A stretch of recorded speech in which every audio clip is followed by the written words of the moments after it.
I am live. Huh, what do you know? What do you know?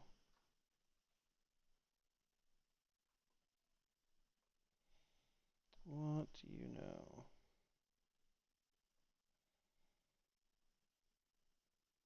Hmm. Do do do.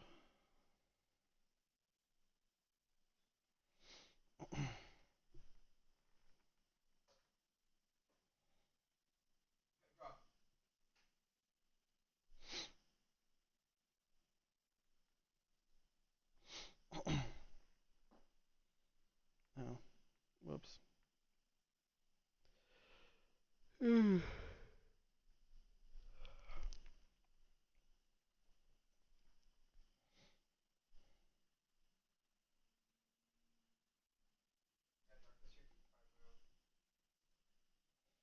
Wasn't watching. Oh.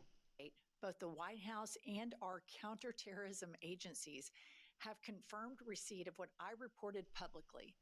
Emmanuel Macron attempted to organize my assassination per a Check. source Okay. close to the first couple.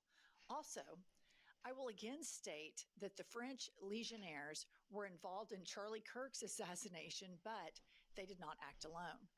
For all of you who doubted my claims, you can now look to the President of the United States and our intelligence communities to issue a statement to confirm whether I am telling the truth. So, to summarize here, she's claiming that the French president has ordered an assassination, and we are just waiting with bated breath for Kanks and Melania to confirm this. Millions of people consume this woman's channel. She believes that the wife of Emmanuel Macron, his wife Bridget, is a trans person, and she has bullied, harassed, gone apeshit bananas over the whole thing. This is the first I've heard. I always thought she thought Israel killed Charlie Kirk. Now I guess she's blaming the French government in linking both of her conspiracy theories together. So it looks like she's going to not podcast through this. The rest of us in the podcasting world are going to continue on with our shows. And I send Candace Owens my thoughts and prayers. Moving along, this is wild. Okay, so Brazil had a president, Bolsonaro, and he attempted the exact same coup attempt, the insurrection, after he lost the election that Kinks did. Unlike the United States, they tried him and found him guilty for his crimes, and he was at home on house arrest. Put this up, Kylie. Bill Madden tweets, "Holy shit. Rachel Maddow is reporting that the former Brazilian president, Jair Bolsonaro, who is about to begin a 27-year prison sentence for doing what Donald Trump did, attempting to overthrow his country's democracy, tried to remove his ankle monitor with a soldering iron to flee to the United States with Trump's help. I'll say it again, with Trump's fucking help. Trump was plotting with him on Saturday, and Bolsonaro was arrested early Sunday morning. On Monday, Trump was asked about Bolsonaro, and Trump said he was expecting to see him very soon. When reporters told Trump that Bolsonaro had been arrested, Trump appeared shocked and disappointed.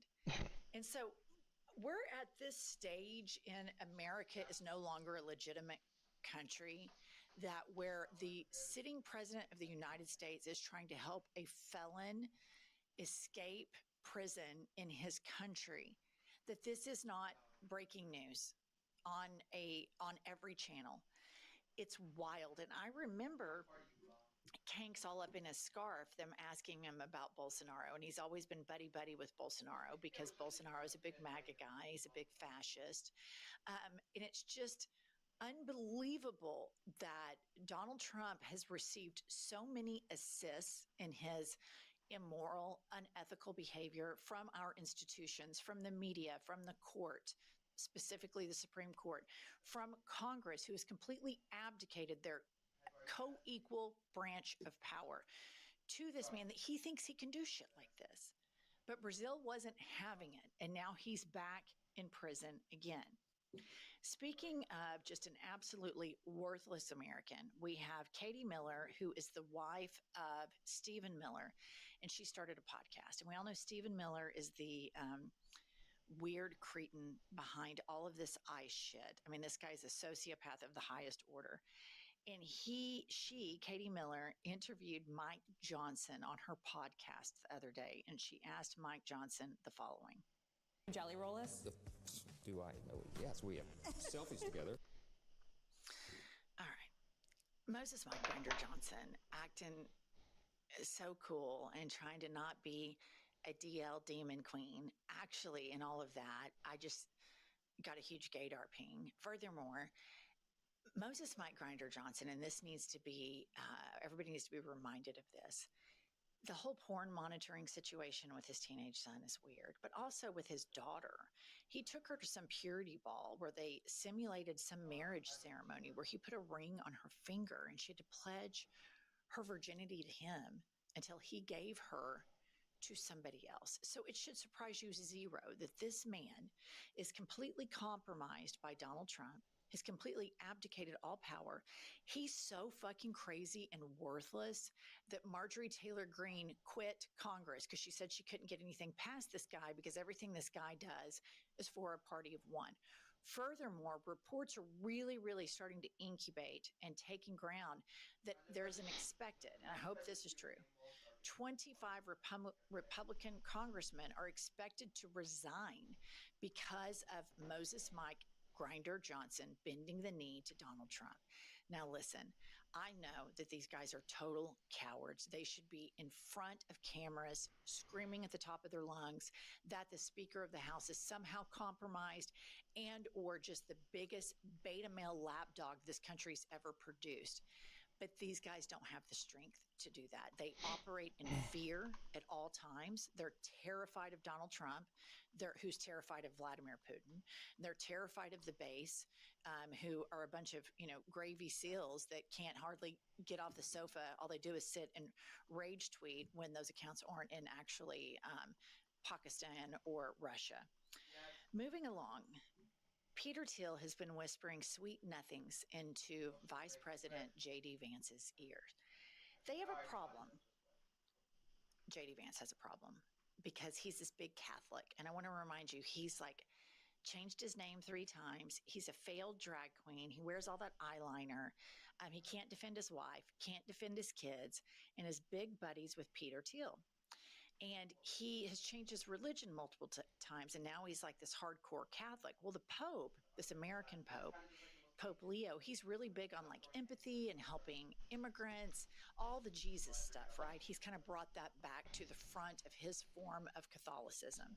Well, it's a real problem for Peter Thiel and all of the oligarchs. And so here's what's been going on between the two of them.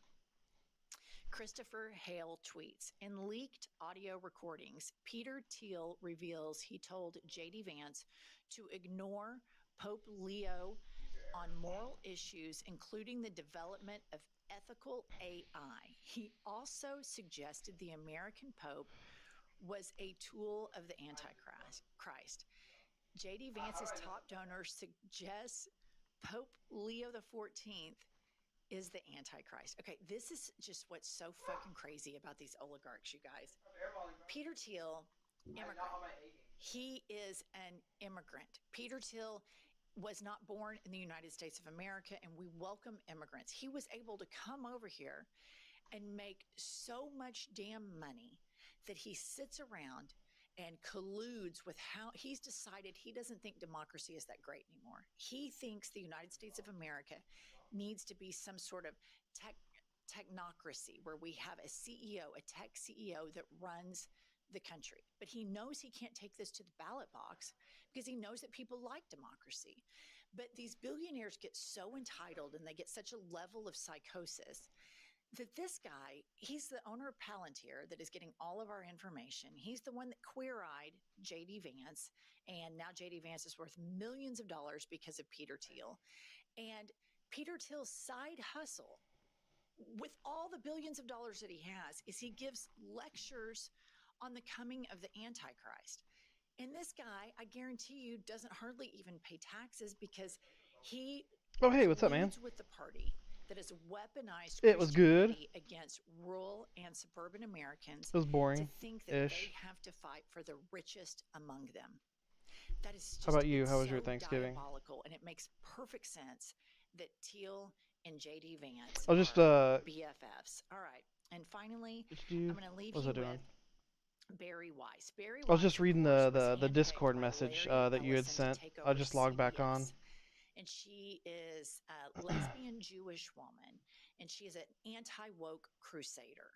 So, I mean, we can let a psychologist deal with her internalized homophobia and her internalized anti-Semitism that brings her to join the political I think I have movement of fascists I think I that have are doing two exactly big what Hitler did in takeaways the early days, which from is taking people without due crap. process and sending them places, and there's no record of it. So she's joined Oh my those people, god. and I she need a third thinks, monitor so like bad. Peter Thiel does. I have to keep alt tabbing to get through stuff. Yeah, I think I have two big takeaways from from your Discord message. I think the first is the the assumption that I see my side as black and white of good and evil. I think actually it ties into the second point I wanted to make is I kind of feel like you're missing the forest for the trees. You know what I mean? Like I think that's too general of a statement. You know what I mean? Cuz like on issues like whether you know like whether immigrants should be shipped off to you know prisons in other countries. Yeah, like yeah, that's clearly evil, you know. I'm not even there are so many things I'm not even willing to negotiate on. So yeah, there are a lot of things that are uh that's what I'm looking for, non-negotiable when it comes to my point of view. Let's see. You were talking about those actually I think one of the ladies that's on that I have pulled up right now. Was it self-aggrandizing, condescending moral superiority? Uh, you know, so here's what was it? Where's the thing? There's something about religion in there too.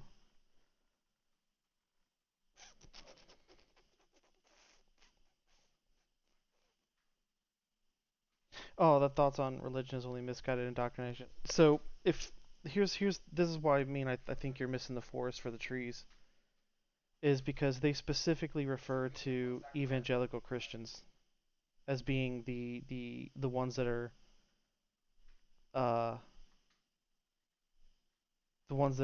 victims of the what you would call the misguided indoctrination. And we see that clearly with the popularity of anti-abortion movement that started taking off within that community. You know, sometime around in the 1970s. So another thing they've also said repeatedly, they actually have no issue with religion, but when it's used as a way of when it's used as a way to oppress people, that's what they have an issue with, and that's what like evangelical Christians do. Like that is their goal is to oppress people. Like they want a religious ethno state, and that's what they have a problem with. So like saying that their thoughts on religion are misguided, not that like that's kind of seeing their comments as like a black and white, good versus evil kind of thing.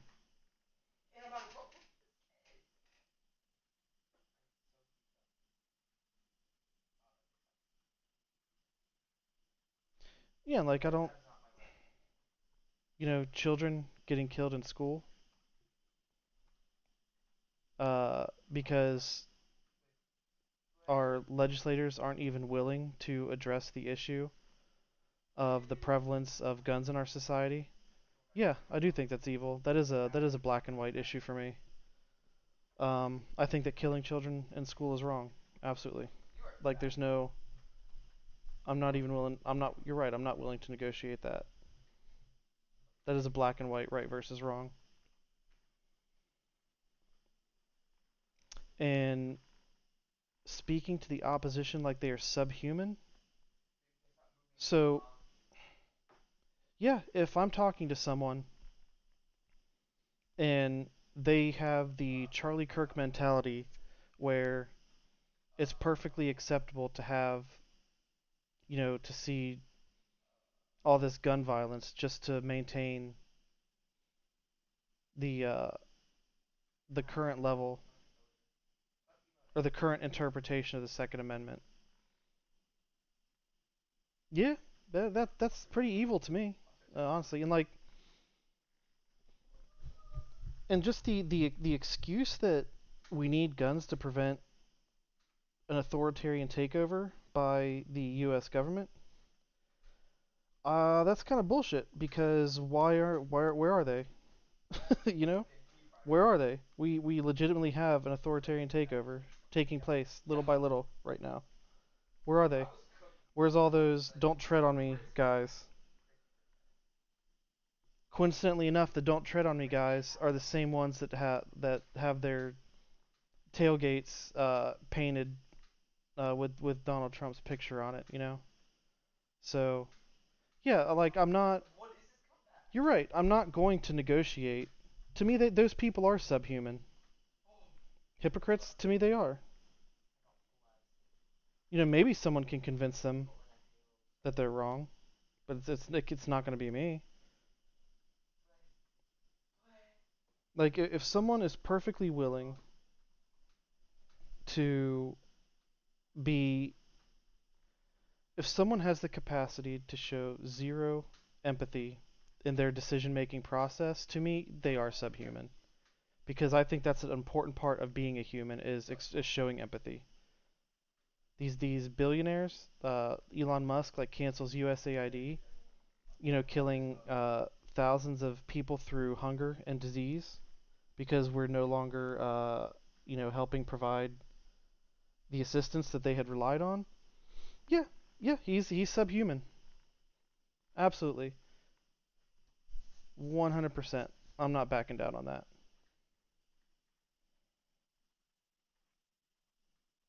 So, I think overall based on what you wrote, like I get the frustration where it seems like I don't see your point of view. Um and the reason I would disagree with that is because I used to have your point of view.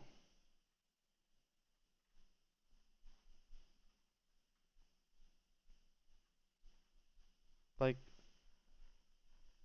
I used to have this apolitical um ideology when I was younger. But after seeing how unwilling uh, talking to people has not unwilling how ineffective just talking to people has become when scrolling TikTok for or Twitter for a couple of hours can lead you to frickin' Nick Fuentes. it's I don't have time. I don't have the time or the patience. Like killing kids is wrong. Uh, Deporting immigrants who are here legally is wrong. Kidnapping children because their parents came here illegally years ago is wrong. Like I'm not even gonna bother trying to litigate that anymore. You know.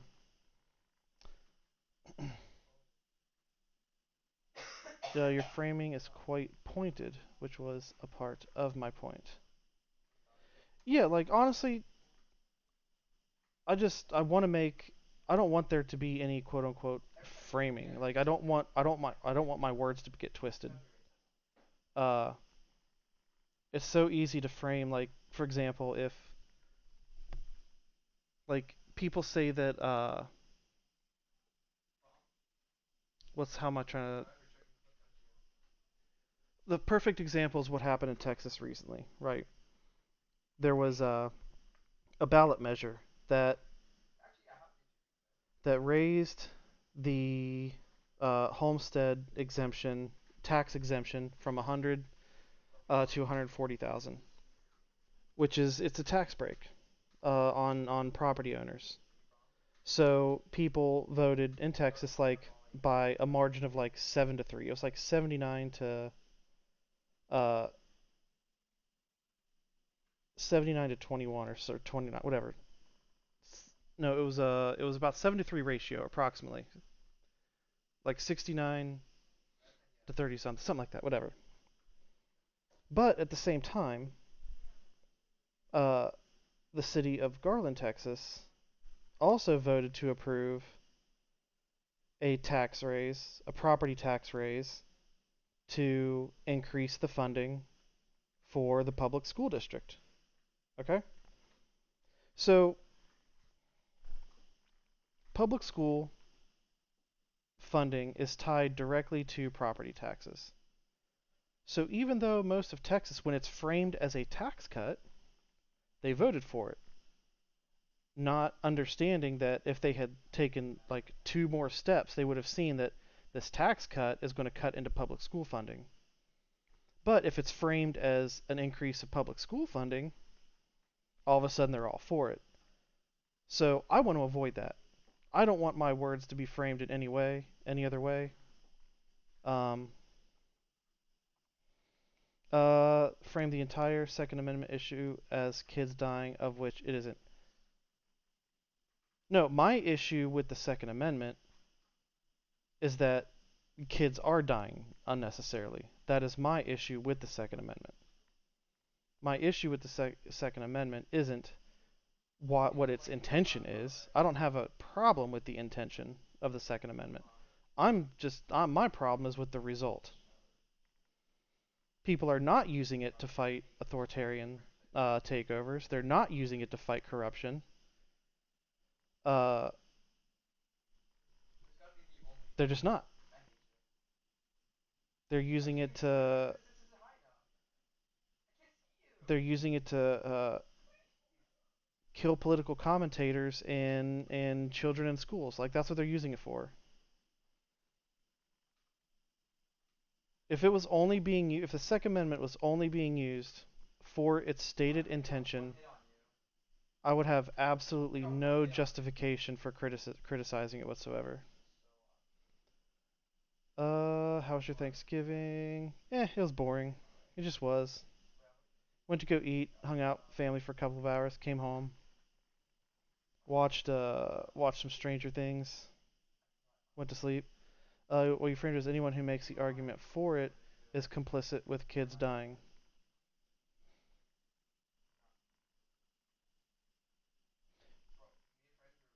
If they don't address the issue, then yeah, I would say that. If they don't address that issue, then yes. If someone says I am okay with the Second Amendment even though kids are dying, then yes, they are complicit with kids dying. Don't get that twisted. People like Charlie Kirk, right?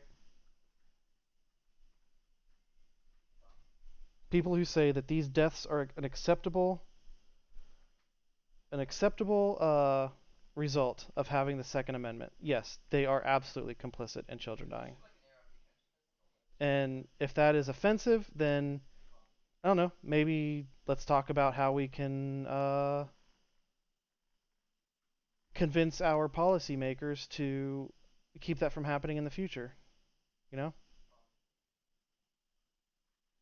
But what happens when you try to tell people like, okay, well, if you don't like kids dying, let's try to brainstorm here about what kind of legislation could be used to prevent this from happening again, then all of a sudden the don't tread on me people come out of the woodwork like, oh, we can't pass legislation. Blah, blah. Like, well, if you don't want to pass legislation, if you don't want to try to resolve the issue of children dying, then yes, you are complicit in children dying. Like, absolutely. If you are not happy with the fact that children are dying, then you should be willing to admit that something needs to be done about that.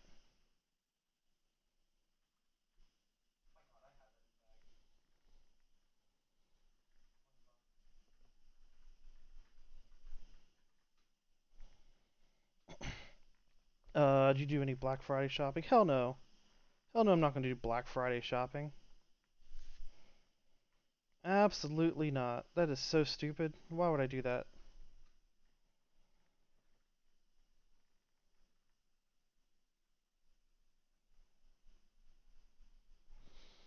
Why not? I do all my shopping online.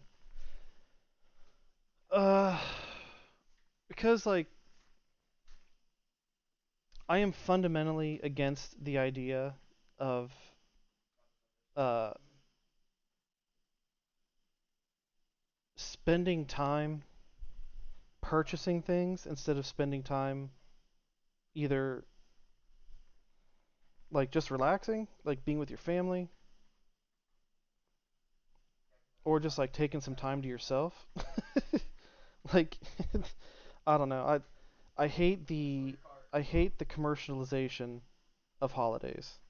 You know, I just hate it. It makes me angry.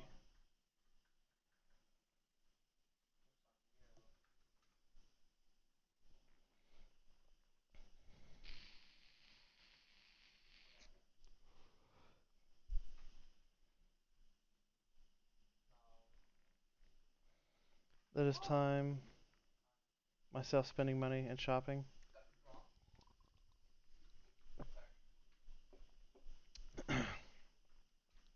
And plus, I don't have the money to do all that shopping either.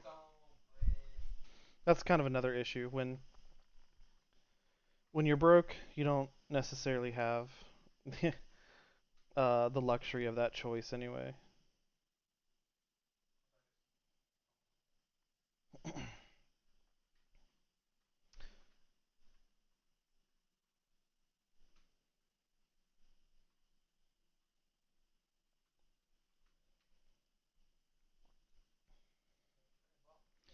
So are people who refuse to allow certain regulations to solve that problem.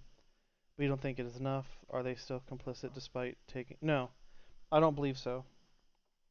As long as steps are being made, because like there are so many issues where if you just do a blanket 100%, oh nice, currently on a 5 stream streak, nice. No, people who take action in an attempt to resolve the issue. For example, um, let me try to think. I may not agree with the answer. For like, for instance, schools, especially here in Texas, they started having a police officer in the school at all times. Well, initially, I was like, okay, cool. I don't agree with that. I don't think that's going to solve it. But I was like, okay, at least it's a step in the right direction, right? But we also saw that again in Texas there was a police officer, and they seriously just stood around for like 40 minutes while the dude was walking around the school shooting kids. So that didn't work. Okay. Um, but I guess to answer your question, if they are willing to take steps to address that problem, I do not feel that they are complicit. Right? However, I am of the opinion that unless we address the issue of the Second Amendment itself, I don't think it will be solved. What I have a problem with is, again, people like Charlie Kirk who say that these deaths are acceptable in order to have the Second Amendment. Like, unempathetic assholes. That's what I have a problem with. That requires amendment of which amending the Bill of Rights has never been done. Yeah, I know. But I'm still going to speak out against it. Like, as it stands now, first of all, it's a lie that it says it cannot, that it shall not be infringed. That's a lie. It is infringed. And the second lie is that it would be used to prevent authoritarian takeovers by our government. Because we see that now, and it's clearly not. So, on those two facts alone, It's ridiculous. The government not following the law is hardly new. That's a that is a very broad overgeneralization of what this administration is doing. That is a very generous oversimplification of what this administration is doing. You are not wrong, but that is an oversimplification. The comment was directed more at the infringements. Oh.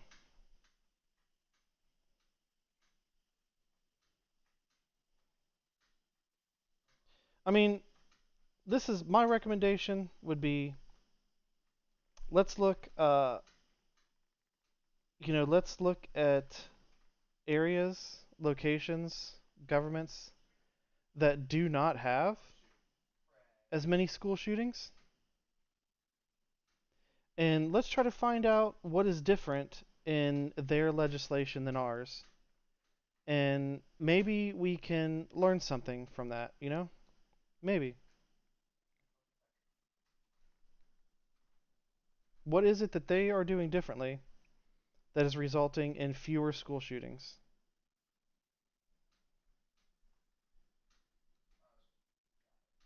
What the heck? Why are all my icons printer icons? That's weird. Huh. Interesting.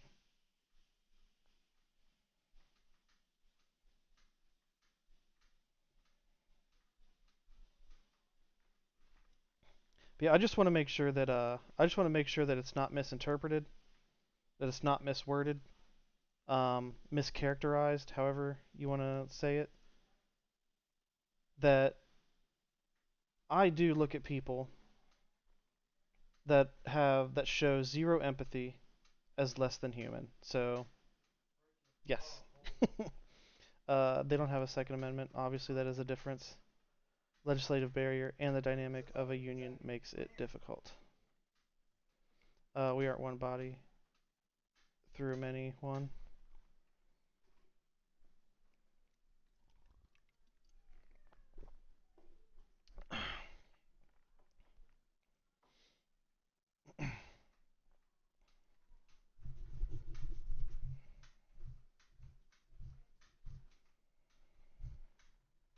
It's just the lack of willingness to um, to be willing to integrate good policies that we see across the world, and while simultaneously not implementing the bad policies that we see, with our own society and across the world is frustrating, to say the least. And to be honest with you, like, I don't think that I don't think that there are going to be any good sociological changes within the United States until we realize that this is an economic class issue and not a racial or legal one. You know what I mean? I can't allow a policy if it violates law without that law being altered or repealed.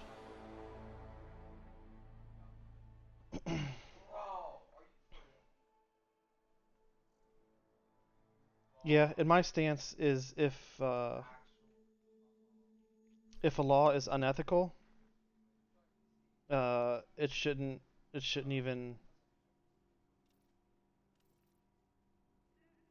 be followed.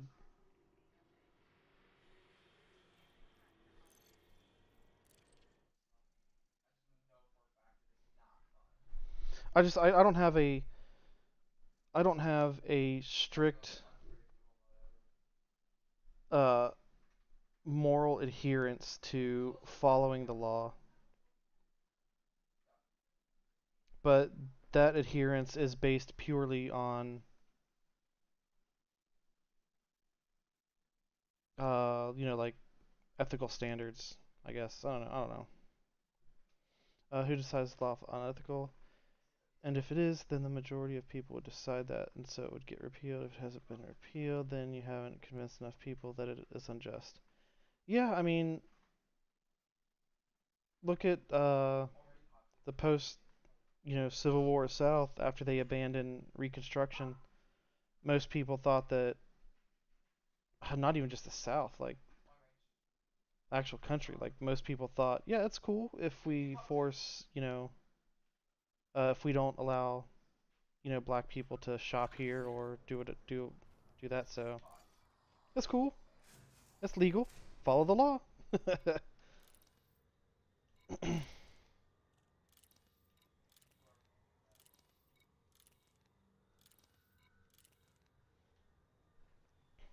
I guess I'm very unforgiving in my old age when it comes to both sidesism. I don't see as much benefit to both sidesism as I did when I was younger. I guess the fact that all both sidesism does is it equates two varying degrees of wrongful activities. It puts them on the same level. It's just not appealing to me whatsoever. Damn it, why'd I fail those missions? The morals are decided by the majority of the society, unfortunately, and to say you're more moral than the majority of your time in a democratic system is quite hard to convince people of. I don't care if my morals are in the majority or not. I really don't care. I just know that, like, killing kids is wrong. Uh, you know, protecting pedophiles is wrong. You bombing fishing boats is wrong. Uh, kidnapping kidnapping people because, let's face it, because they're brown is wrong. Like, I don't give a fuck if that's in the majority or not. I really don't care. And if that means I have moral superiority, then so be it. Like, I don't care. Like, so what? Sure. Or no, what is it? Someone in the chat a few weeks ago said, um, oh my gosh, there's a specific term they used. I can't remember what it is. I'll think of it eventually, but I can't think of it now.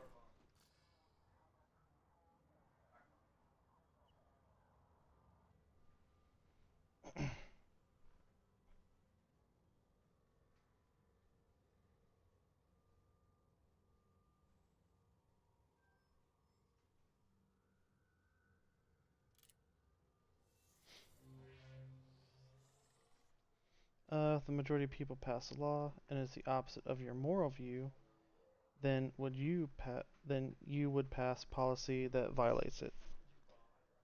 Yeah, like if the majority of people said that abortion was illegal, I absolutely would try to implement a policy contradictory to that. Abso-freaking-lutely.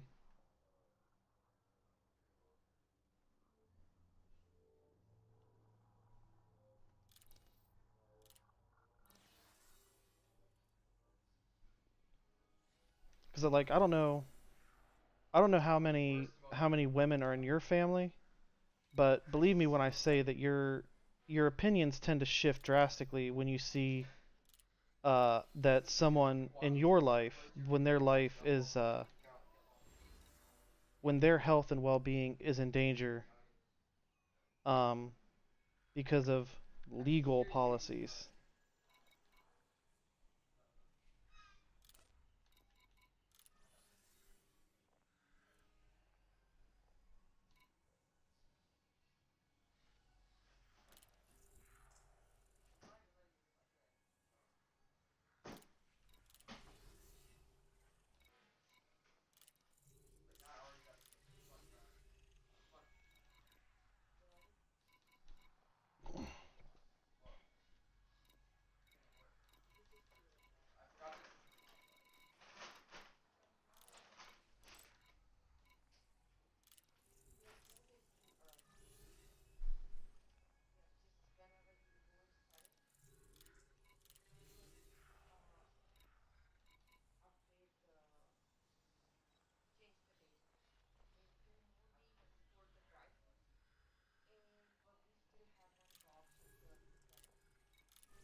even if it was an overwhelming majority, like, it only gets harder to defend if the entire world views something as moral.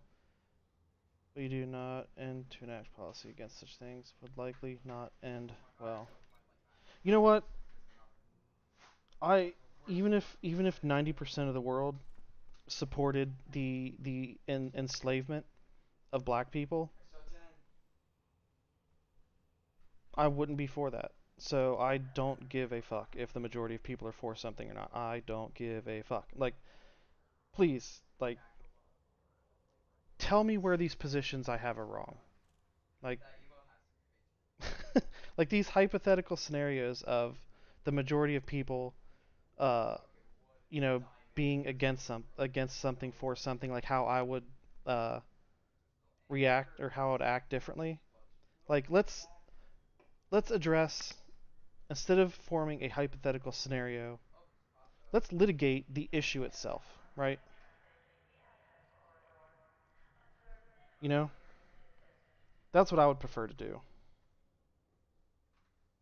Like, tell me where I am wrong in thinking that women should have uh, the right to decide, you know, what to do in regards to their own, you know, their own medical decisions, right? Tell me where I'm wrong in feeling that there's a problem with children being shot in schools. Like, tell me where I'm wrong. Like, let's litigate the issue itself, and then we can go from there.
I'm not saying you are. I'm asking why you think that if the majority decides something, you disagree with it, that it would be immoral when your examples are already considered immoral.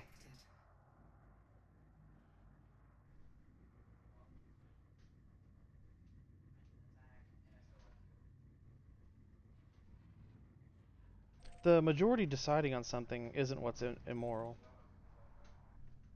That's not what I consider to be immoral. And, like, I think what frustrates me the most is the fact that, like, people are convinced, like, man, like I said, like the whole issue with like abortion not even being an issue within like the Christian community until the Republican Party started propagandizing it really heavily in like the 70s. Like, that is just absolutely angering. Like, this wouldn't even be an issue if these stupid, like, wealthy elite douche nozzles just minded their own goddamn business, you know? That's what angers me.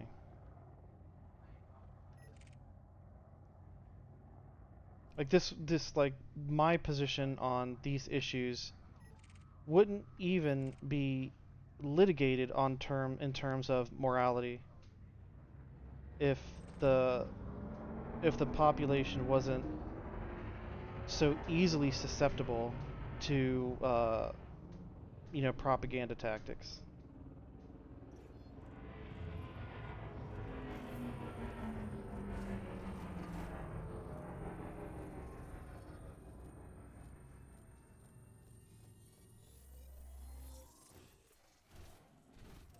Like that's pretty much where I'm gonna start from here on. Like, my position is that it's not our business what goes on between a woman and her doctor. Like, that's my position. Like, if anyone wants to debate that position, sure, let's go for it. But other than that, I'm not gonna even entertain uh, like distracting from that, because anything else besides that is just a distraction.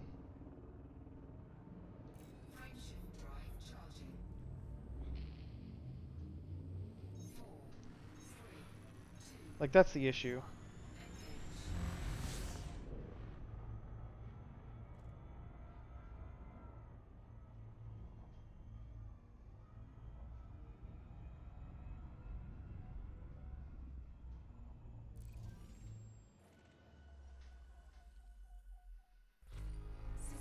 Like, so many people are needlessly dying because they would rather make a profit. And they've convinced people like me and you that we should argue with each other instead of addressing the actual issue. You know? And it's frustrating to see.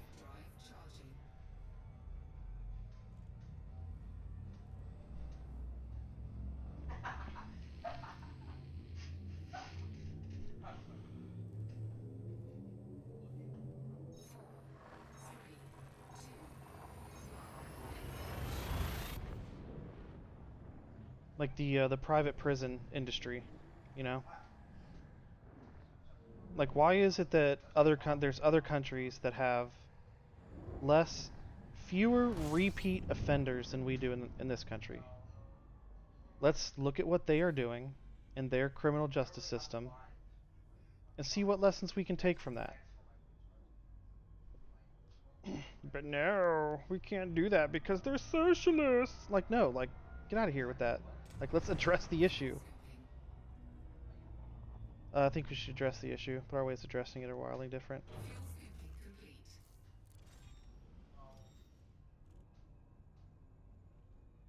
See, I don't think so.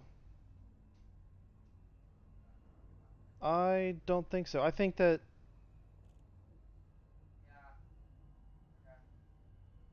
like, my perception is that your opinion is that yeah, food's ready. Is that legislation needs to be passed in order to enact it, and I agree with that. But legislation never will be passed as long as people are convinced to fight each other instead of the propaganda convincing them that it's okay to kill kids and women. What's up? Yeah.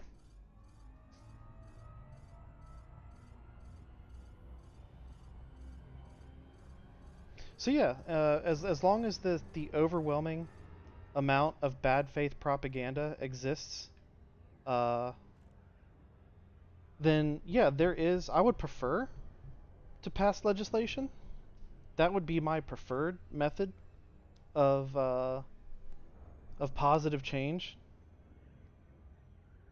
But uh, what I have more of than you do, this is my perception, is that at some point, because I know that the private healthcare system is it's got its tendrils so deep into our political system, there is a part of me, a slice of this pie that is me, that wants to just say, shut up, take your free healthcare, and enjoy it. You know?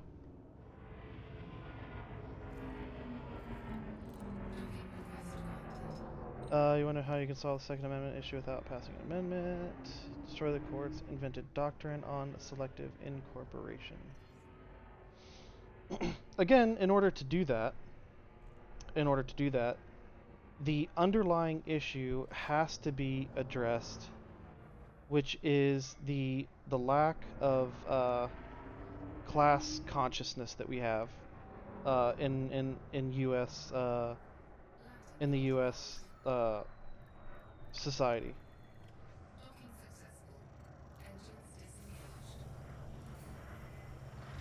Like, there's so many voters have this idea that if we regulate corporations, that it's going to infringe on their capabilities of becoming like a tech billionaire. Like, wake the fuck up, you know?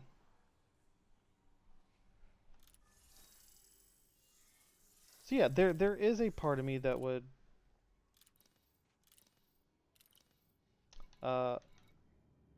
holy crap, food's ready. I smell the food. Distracted me. No, like, again, I would prefer that legislation passed to institute beneficial change. But there's also a small part of me that just wants to seize all of the assets of Jeff Bezos, Elon Musk, Peter Thiel, and be like, you know what, tough shit. If you don't like it, get out of here, and then just redistribute all that wealth to the people who actually need it.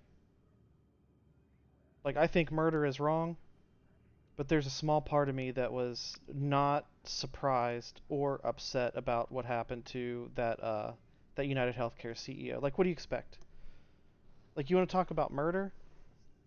Like, people are complaining that Brian Thompson got murdered? That United Healthcare CEO? Like, how many deaths was he responsible for? Like, why is the propaganda focused on somebody shooting him, but there's like little to no discussion about how a for-profit healthcare system, a for-profit healthcare system that increases its profits based on how many people it denies treatment, like, why is that getting no talk? You know, like, how is that not murder? So yeah, there is a small part of me that just wants to take their money, like, tough shit, here, everyone else, enjoy your free healthcare, and deal with it, you know? I feel the same when Americans are murdered. I feel the same when anyone's murdered. But the thing is like, what's like in front of your face is not usually the main issue, right? Like, I don't think that, you know, kids getting shot in schools, I don't think that the main issue is a mental health issue. I don't think the main issue is the Second Amendment. It's not that cut and dry. It's a combination of things. And rarely are those nuances ever addressed. It's just, no, don't take our guns! Don't take our guns! We have to fight back against terrorism! Nip it in the bud. And like, how are we supposed to improve the mental health? Like, okay, you have people that say all of these mass shootings are a result of a mental health crisis. Cool. So let's work on addressing the mental health issue then. Nope, can't. Because you can't afford health care. Can't take their money. Can't take healthcare CEO's money. Why would we, you know, actually help people? I don't, whatever.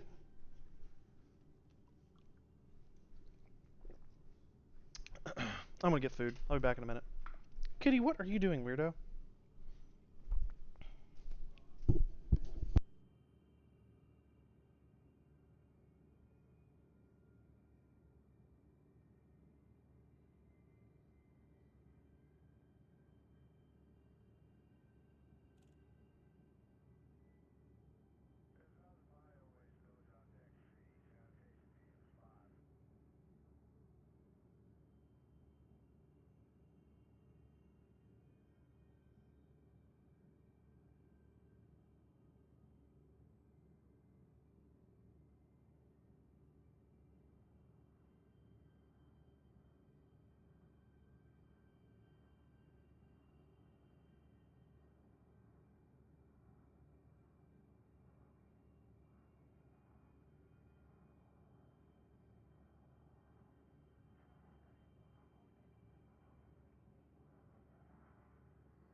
Oh yeah, leftovers.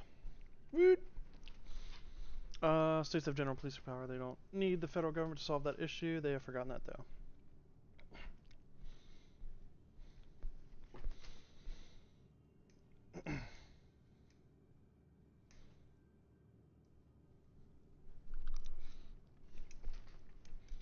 I would like to see states become more self-reliant. That would be nice. I think they could definitely resolve the healthcare issue within their state, I believe. But I don't think that they would be able to resolve the gun violence issue, considering how easy it is to just bring them over state lines.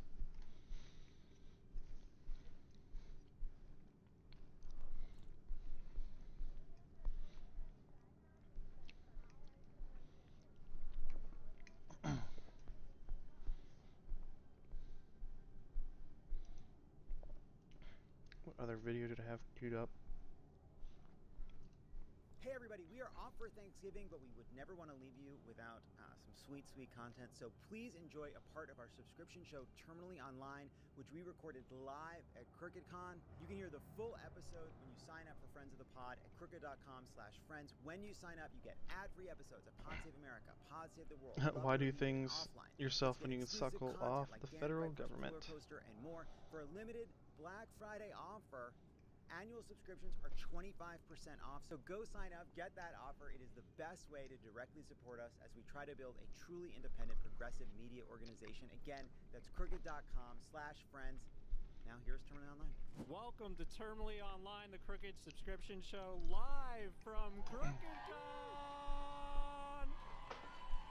Not to mention the government refuses to dispose of the remaining land with resources to their respective states, so they can't even use their own resources.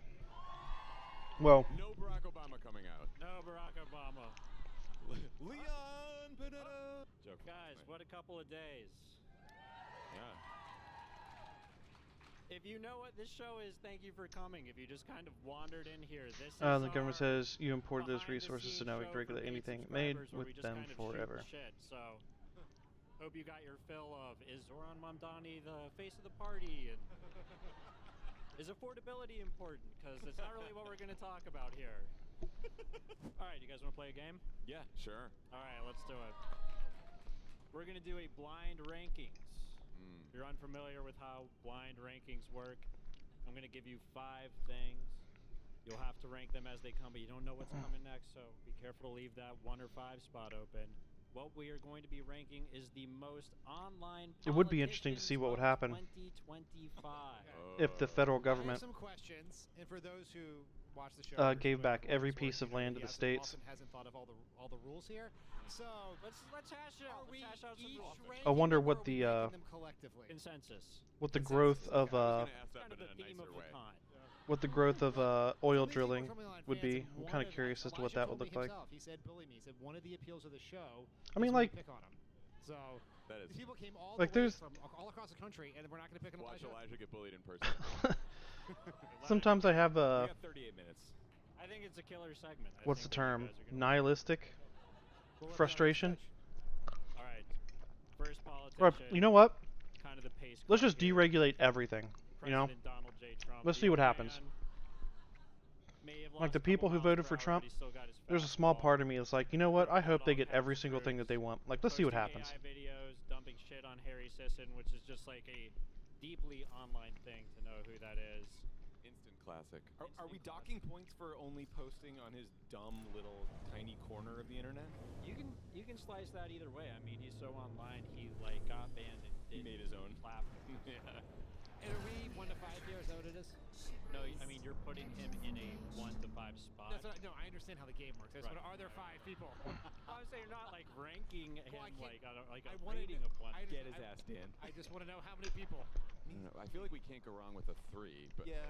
like, do we want a 2 though? I think it's 2. But why? I mean, that's a lot of people. Why deregulate everything? So here's look. I don't want to get too ahead of Elijah, but you know, look, we've got They're supposed to be balancing the concern of the entire nation. The federal government sets policy where truly national things belong to it, so we know we with have its other big duties being demands federal. coming. Right. Leave the number 1 That's what I was spot thinking. open. No, like, There's another sometimes super online I feel like the only way I think 3 is right. So I think we for could be people done with to, Donald Trump because he is super online, but only in his and like this is like a human thing almost too. like, remember in The Office when they gave Sometimes words aren't enough to convince someone like that's basically what he's that it's a bad And also decision. to the J.D. Vance point, Sometimes they have to you live can't through be it. the most online politician Like you can if tell, all you're doing is posting without you can tell replying people to till you're blue in the anyone. face Right. that you should wear a There's no seatbelt, Trump reply. That's a good point. but until they're in an accident Which makes me, that's why I 2 or think 3. where they're like severely injured, they're probably not going to care if they don't want to, you know. Before we commit 2 or 3, would you say So that's like, Gavin Newsom is more online than Donald Trump? yeah, it's a staff thing for him. it's just a frustration, Do you you know. think? Do you think when he's J.D. posting Vance is from his one. account, like obviously there's the Gavin Newsom press office account that's wild, but like We lived through it, I feel like early Newsom 1900s in the himself Gilded is Age. posting from him sometimes. No. I also think he's deeply familiar with the online discourse. Yes. Yeah, Yeah. and Yeah, I like think- people I now think- they're I think- falling I for it think 3 is again. right. 3 for Trump. So fuck it. All right, Donald Trump. He's the Let's big just- star. We'll start at 3. Let's just Okay. like let's Next let politician, Zoran Mamdani. let these While the corporate ink has been billionaires do spilled whatever they on want. Mamdani, he Let's gets it. vote It's a for the one-time candidates campaign. that they support. The best digital campaign ever run. Clearly, he gets it. If you've seen his old Let's posts, like, let they're them pretty implement big their posts. unregulated He AI posts. on the You know who masses. we forgot? Graham Plattner. Let's let them He's charge on my honorable mentions. whatever they want for healthcare. Fuck it, let's do it. He's a Let's see what happens. You're deeply online. he's an inspirational story Oops. of what you can do after being too online. Yeah. Because obviously words aren't working. Words aren't enough to convince people that, you know what, we probably shouldn't vote for the party that approves of mass surveillance. You know, Right? This is not like all. words aren't working. Yeah, I think if You know, if you're not working, it's, you know, your scandal's coming to light here. right, you're right. Gets That's an important grandfathered point. He's in. not online now. You can't be online. There's no signal out there with the oysters. I don't think. I don't know where they come from. An oyster farmer. I guess close to land. So I think Zoran seems too well adjusted, and he's instinctively not defensive, which is a fundamentally not online thing. I would say 4 or 5. Totally. Yeah, because he's also not. He's not replying either. Yeah. I don't think. I think he, like Gavin, he's very familiar with the discourse, but he's not opposed to Like it. let's Now are we let's comfortable? keep What do we think, let's 4 keep or 5? voting for I think 4 and candidates 5 is who like are right. Yeah, I think there's gonna bigots, I racist, think there's going to be. I think we've genocidal. I think we've got one person whose iPhone screen text is so large. You can only see a few monopolistic. words at a time. Present company accepted. Fuck it, let's do it. Different places are you gonna go after Chuck Schumer today? This is my last battle. night today. I've hit it at every battle and in every interview. So where do we YOLO. Where do we land? 4 or 5? 4. All right, so Donald Trump 3, Zoran Mamdani 4. Next up, here's the curveball one. Nancy Mace. Nancy Mace, a person who is deeply online in a way that's kind of uncomfortable to talk about. It's kind of just an excuse to talk about the Charleston airport thing. Does anyone want to try to explain what's going on there? Can I say something embarrassing? Sure. Obviously, I don't actually want that to happen. Oh, dude. No. But again, What? Are you okay? there's a small part of me That's a lie. John, You're lying. What are you talking about? that's like, you know what, It's been a busy week. this is what people want. And Let's do it. I'm trying to just do a lot of. I've been I've just been deep in the precinct county swing. Why? You have been posting like a motherfucker the whole time. Yeah, not about Nancy Mace. You used your phone at the urinal. There surely was time. I've seen you at the urinal use your phone. Let's not. What are you guys trying to tell us? So Nancy Mace showed up in the Charleston airport, had some sort of police escort that was either delayed or like expected her to show up in a different car than the one she arrived in. She berated these cops. And then it became a story. I think a reporter at Wired reported it out. Fired 4 days later because the HR guy at Condé Nast is a huge asshole. Different online story. But different online story. But we're connecting the dots. And then she posted a video about it, about how disappointed she was in the police. And like every politician, Republican and Democrat in South Carolina, basically weighed in to say she's a moron. So the gubernatorial race is going well. Going great. Tim Scott put out a Savita posted statement. about it. Tim Scott, yeah. Tim Scott put out a statement basically saying, "I'm always nice to the police. If you're going to invoke my name, don't pretend I won't say anything." Did she invoke his He name? said, like, you're always nicer to Tim Scott, something like that. Or Tim Scott would have never happened to Tim Scott, something to that effect.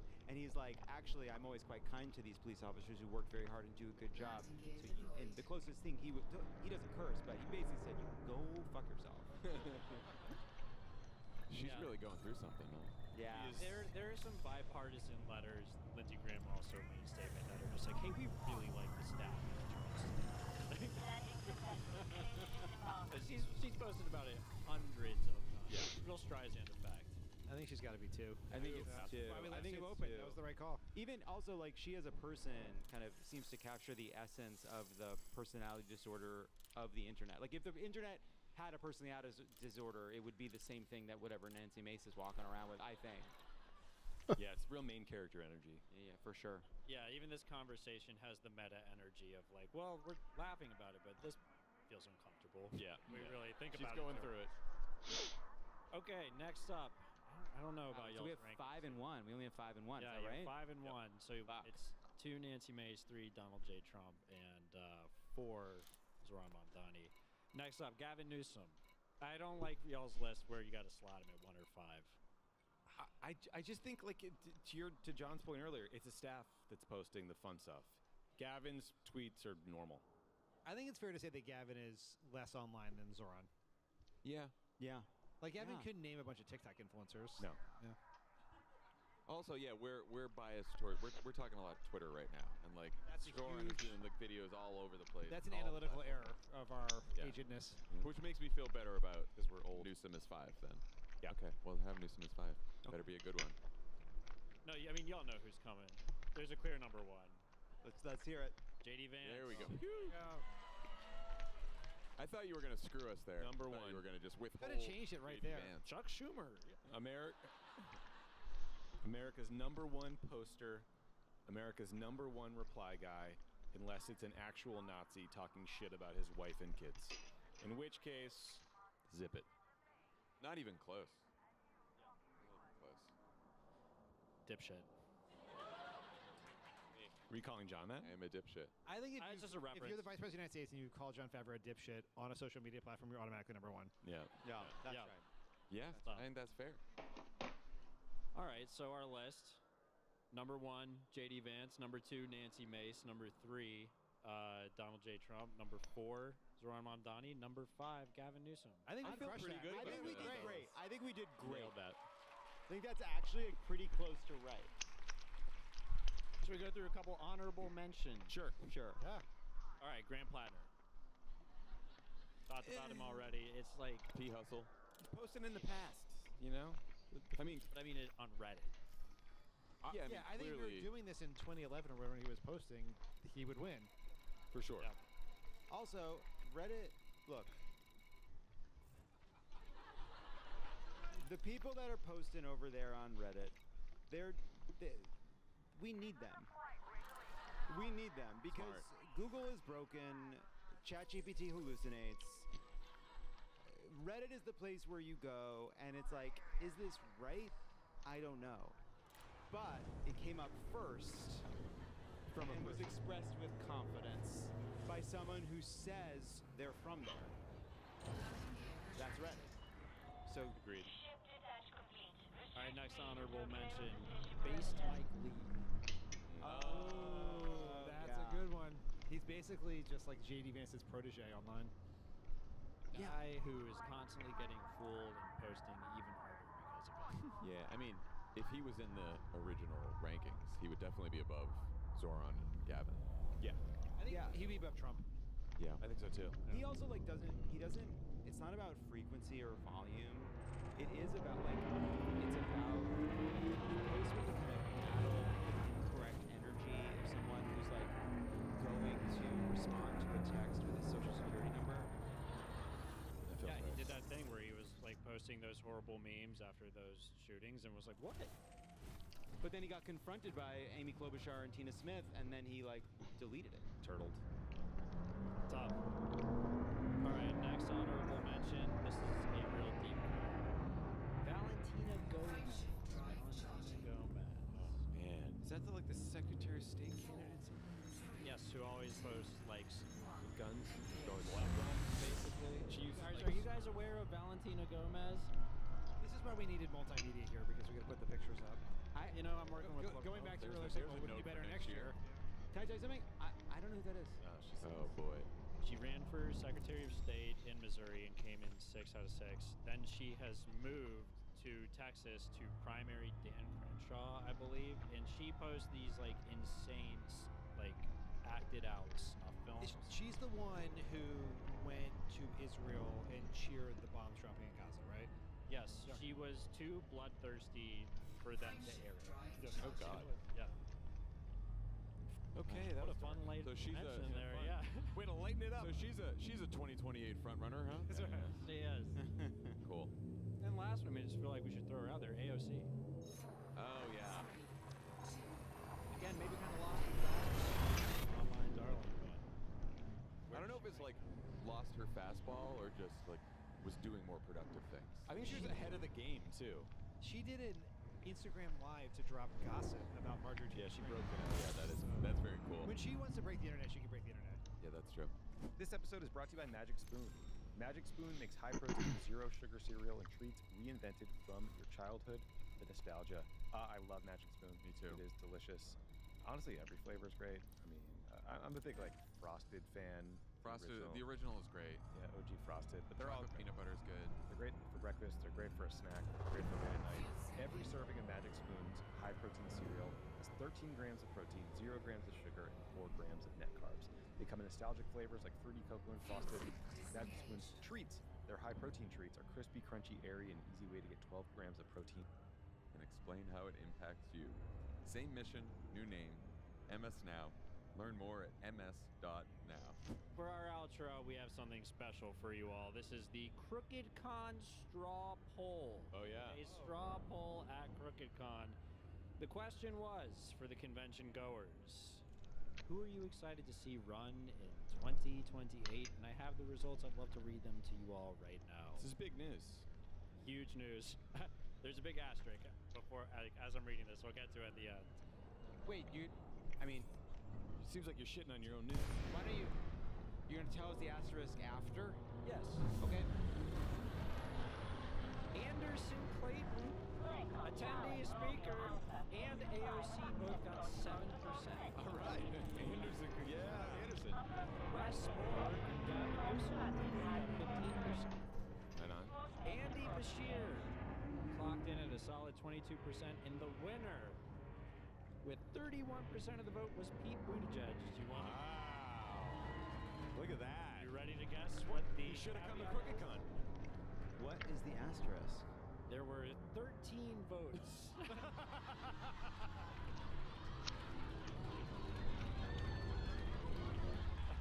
How did that happen? What the fuck? Now I'm that's a sorry. sample. Now that's You a sample showed up size. to this conference and none of you voted? So, We forgot to ask, didn't we? well, Back to the first question. What could go better next year? we'll place the QR codes a little more strategically next year. But we want to increase that sample size. Producer Caroline Reston is out in the audience. She has a mic. Incredible. We're going to do some real polling, live polling here at Crooked Con to close things up. Don, you're looking a little disapproving, a little apprehensive. You know what though? You were right to save the asterisk. Love it. You were right. nailed the asterisk. You were right. You nailed the asterisk. You were right. Thank you. This is the worst poll ever. After this, I think you should sit down with Love and explain what a punchline is. Let's What get the some fuck? data. Caroline, are you out there? Elijah, I am out here. All right. Woo. Go ahead and raise your hands if you want to share with Caroline who you want to see run in 2028. Who are you excited about seeing run in 2028? So stressful. Okay. What's your name and who do you want to run in 2028? My name is Valerie McGinley, and I would like to see Chris Murphy. There we go. Right. Chris Murphy on the Chris, board. many people will say my interview on this stage 1 hour ago launched that candidacy. There you go. Okay. Who else? Name and who you want to run. My name is Zoe. I would love for Andy Bashir to run because he is a Democratic governor in a red state, and I think he has a lot of unifying messages and just a really good outlook on what Congress. Is your last name Bashir? A lot of Bashir heads here. I have the raw vote totals. Andy Bashir has officially pulled even with Pete Buttigieg in a Crooked Con straw poll. Who's next? Okay. Stop the vote. All right, tell me your name and who you want to see run. I'll pass the mic. Risky that's strategy. dangerous. That's crazy. My name is Bert. I would like to see AOC and John Ossoff on a joint ticket. Okay. Oh. Either way. That's cool. Cool. AOC doubles her vote total. All right, name and who. Hi, I'm Shay. I would like Gretchen Whitmer to run because Gretchen Whitmer enters the field. yeah, Gretchen. because I want us to do that song, Big Gretch, like all the time. Yeah. Good as reason as any. That's a great pitch. All right, I'm gonna go a little bit in the back. Maybe someone will say that to me. Okay, name and person. Sean, and I knocked doors for Pete in 2020, but I want AOC to run this time. Oh, Hey, wow. AOC. Shivering Pete on the way to the AOC. Now, One more AOC. All right, we have probably time for one more. All right. All right, name and who you want to run for. My name's David. I hope Cory Booker runs again. Booker. Cory Booker. There we go. Teledisu on the board. Okay, one more. One more. I'm Lindsay Moran, and I want JD Pritzker to run. Pritzker. I like we'll say this again. All I want is to go for an insane meal with JB Pritzker, and at the end of it, for him to be like, "You did eat a lot." When Tommy and I interviewed We're going to Vegas. When Tommy and I interviewed him at the convention, he told us, I think this was on the podcast. Yeah, it was. Okay, good. That, I mean, I don't think he would care if we showed this, but that he had just finished a steakhouse crawl. That is, dude, you just don't understand how much that means to me. Was the crawl part literal? Yeah, no, they went from steakhouse to steakhouse. Like, no, like a bar crawl, but like just eating meats at every location. In Chicago, a place not exactly known for small portions. No, that's awesome. Yeah, That's we need awesome. some hedonism on our side. And I think they did. I think they might have paired it with bourbon. Yeah, that's true. They did. Even better. Also, didn't he win like a 1.4 million? That's what it is. Elijah Taking to Vegas. I'm all over this. We gotta go gambling with JB Pritzker. We gotta go I gambling. want to hit Shit. the fucking tables. And you know what? I love a winner. JB. He donated it to charity too. I know, what a fucking pussy. Under duress. The best part is, You can keep the see- money, you won it. According to the IRS, he's only won and never lost, so it's cool. That's right. You could see in his face he was so annoyed about giving it to charity, but he was so stoked about winning. He was like, yeah, I did. So annoyed, that's couch cushion money to him. I know, but still, winning feels great. But if you lose, you give the money to the casino, but you win, you give it to charity. It's like, I mean, I know it's like good, but I know. but where's the thrill? Where's the thrill? All right, so college, should we just say, how about this? Only Pete voters and only Andy Bashir voters stick your hands up, and then the next one wins the Crooked Con straw poll. We see there's a hand over there, and that's the tie. Someone asked. Wait, I feel like you have to call it a little more clearly What there. the fuck kind of thing is this? That's the most confusing That's explanation democracy. I've ever heard. I'm throwing things out. I see where the zero. Okay, Someone cut do points out. you want Elijah runs polling for Trafalgar. Is your number one candidate That's a joke. in 2028 Pete Buttigieg? Is your number one candidate Bashir? You doing Bashir? Is it JB Pritzker after you learn about the steakhouse crawl? Oh, there we go. He should fucking thank us. Is it AOC? Is it Anderson Clayton? Chris Murphy? Who are we missing? Gavin? Is it Gavin Newsom? Lena Khan. Dan. Hey, was that Thunder?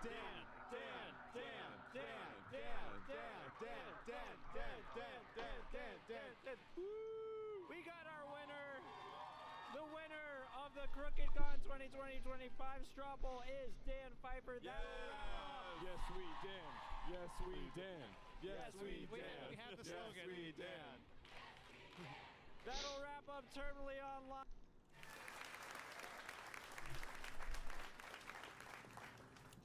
Okay, I'm just gonna sort of throw this out there. I love coming to Arizona. I love visiting all the different parts. I was just in Tucson and everything. I will say though, as a state, y'all gotta decide which of the restaurants are just fronts. Like, just absolutely not a business at all. I was in Tucson and we walked into a restaurant that they looked very surprised we could walk in. It seemed... We walk in and not only are there not any other customers, it's 3 people that are towards the back, towards the kitchen. Not in the kitchen, like outside the kitchen at the last booth, just counting money.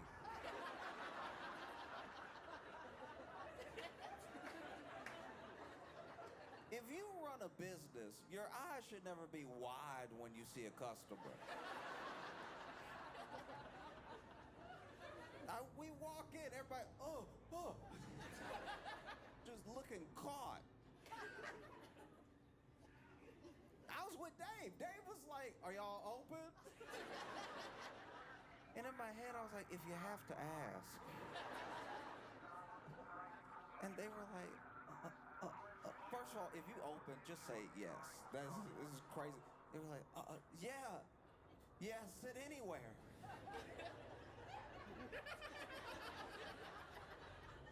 Why are you saying it like you just thought of that? Like, then we sit down, and one of them walks up. We never see the other 2 again. The one of them walks up, and he got one menu. He was like, "Hey, yeah, I mean, get whatever you want."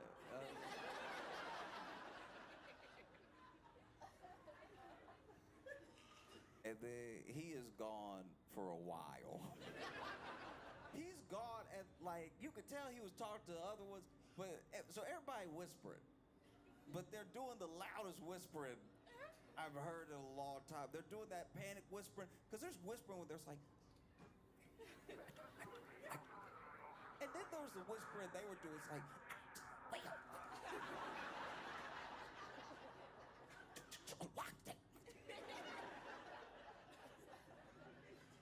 and finally comes back up. He's like, "Hey, you decided on anything?" And I was like, "Yeah, could we get some guacamole?" And he was like,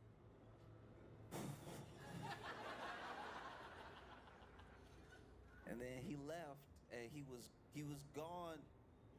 He was gone for way longer than it takes to school guacamole. Like, I'm not complaining, I'm just noticing. I was like, all right, he already left us for quite a while after he gave us a menu, and now he's been gone for way longer. And then I see him, because in my head I'm like, oh, maybe he's making the guacamole. Maybe they're making it from scratch. Maybe it's one of those places. And sure enough, I see him walk out of the kitchen with a big old metal bowl. You can hear him stirring the bowl. I knew I'd think of the word later. Self-righteous. And I think he's about to walk to our table, and he doesn't. That's what someone called me a few weeks ago. Kitchen, is stirring the Self-righteous. bowl, then walks up to the bar and grabbed some salt from the bar and started shaking it in the bowl. And I was like, your kitchen doesn't have salt? I've been thinking about that. Like, self-righteous. Like I kind of feel like an accusation like that, which is clearly meant to be an insult, would only come from someone that is embarrassed or ashamed about the moral stance of their own ideologies. I guess kept But who stirring. knows? It was a while. It was one of those things where I just like- started contemplating about how long it really takes to make guacamole. Like, you don't have in my head, I'm like, the "Would I have capability made it faster at home?" of saying that my position is incorrect. It feels So, like this restaurant was such a front that when we ordered the guacamole, you're he going went to the to back and he was like, "Listen, I made a attack list. You gotta go to the, store right now." I get 2 my avocados, insistence get 1 on onion, 1 promoting tomato, a little bit of pepper. my stance? Where's the Huh. salt? It's weird. And then he finally brought out the guacamole, and it was funny the way he did it, because he clearly made the guacamole, then slid it all into a cup, shook the cup real hard, and then put it down upside down because it was like a tower of I have to potty. guacamole. It was an upside down cup of guacamole on Shut the up, kitty. plate with the chips all around. And like this just me noticing. I'm really not complaining, but it wasn't enough chips. It was clearly whatever chips were in the bag that was in the bag, because it wasn't the amount of chips you would need to finish this cup of guacamole stacked upside down. And the chips were interesting. They all had different consistency and everything. At a certain point, here's the thing about a chip for me. When I dip a chip in guacamole, just give it some strength. I hate to dip into guacamole and have it snap in front of me, and then I look crazy. I look like I don't know how to eat. Making me look greedy just because your chip doesn't have strong corners. So, take the chip, scoop some out, doesn't snap, already a good sign. And guacamole was actually phenomenal. It was actually really, really good. It was crazy. And so he was gone for a while, and then he comes back up like 10 minutes later, and he's like, "How is it?" And we were commenting like, "This is actually really good." And we shouldn't have said actually, but under the circumstance, you know what I mean? Like just under the circumstance, that y'all look surprised to see us. So how are we supposed to know the guacamole would be good? You look like you didn't plan on making any today. We were like, "This is actually phenomenal. This is really, really good." And he was like, "Thanks, man. Wow, thank you." And I was like, "Wait, what?" Why do you seem like you really needed to hear that right now? It was crazy. He's like, "Yeah, man, just thank you. Thank you, dog. Appreciate it. Did y'all want to order something else? I will let you know before y'all order any cooked food. Our chef did leave, all right? I don't know when he gonna be back." It's like, all right, yeah, I guess y'all are a regular restaurant. That's fair enough. There's that, and then there's, especially when we were in Tucson, it felt like everybody was kind of trying to be healthy. There was so many like salad bowl places, but then there was an ice cream store next to every salad bowl place. This is the most ice cream stores per capita. There were ice cream stores across the street from each other, like rivals. And then while we were deciding where we were gonna eat, after we didn't eat, this dude was on a scooter, and he took a spill, right? He was on a scooter, and I don't know, I've never been a fan of these like bird scooters, these like, the one that you could just, as a pedestrian, hop on and ruin your life. You know what I'm talking about. You know the scooter that's just parked. You feel like you're stealing it. Like if it didn't take your phone to unlock it, you'd be like, "This is a crime I'm doing right now." And how is it built? Remember those scooters from when we were little that just had the brake on the very end of the back wheel? It's somehow that scooter mixed with the throttle from a motorcycle. Cause why did they make them go so fast? You got people driving next to cars on the scooter, or just murdering pedestrians. Cause there's no tutorial. All you need is a credit card and you could just become a bullet. It's insane. There's no video to watch or anything. You just get on.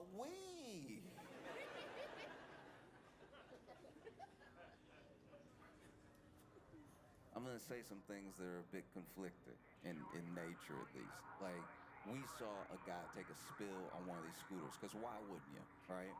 And the way this man crashed didn't make any physical sense. Because he definitely crashed, like went over the handlebars, right? But by the time we turned and saw him, do you remember planking?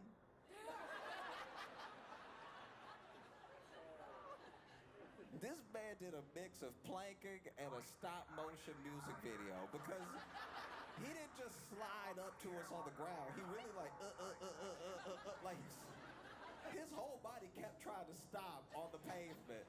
I know that hurt. Glasses flew forward, flew off his head. Glasses weren't done flying. I don't know what I said. I was like, oh my gosh. Like, and I don't know. I wish I was a hero. I was one of those type of people that like springs into action. That's not who I am at all. I just kept standing there like, ooh. Wow. You look hurt. It's not good at all. It's not right what I did. And I didn't mean to do anything. And I didn't do anything to help. I just, whoa. My buddy picked up his glasses, walked up to him and was like, hey, are you okay? You know, and this is the thing as men. Like, just as guys, right? For real, just it's okay to be hurt. I don't just mean that in some sort of like metaphorical sense. I mean, like, if you get hurt, it is all right to be like, ow. Because we basically watched this man die. But then when we asked him if he was okay, after he got done sliding, and he realized we saw that, we were like, are you all right? This man in front of us just started doing push-ups.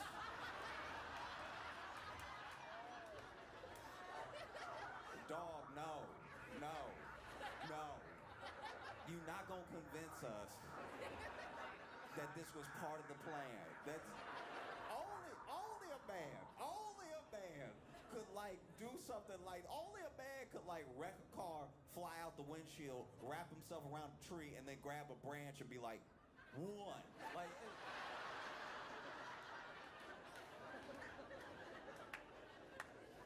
in what world? You must be out of your mind.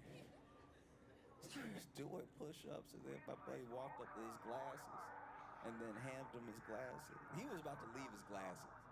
He was about to get back on this, because here's the thing. This is one thing that I can say I relate to with my man here. When I fall, I also want to make sure that I never see the people who saw me fall again.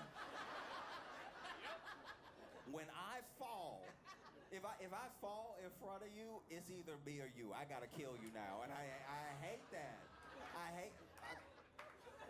But one of us has to go. This is too embarrassing. And so my man was about to drive off on the scooter he just fell from. I assume he needs glasses if he's wearing glasses. This man was about to get back on the scooter blind and drive off just to not be in front of us anymore.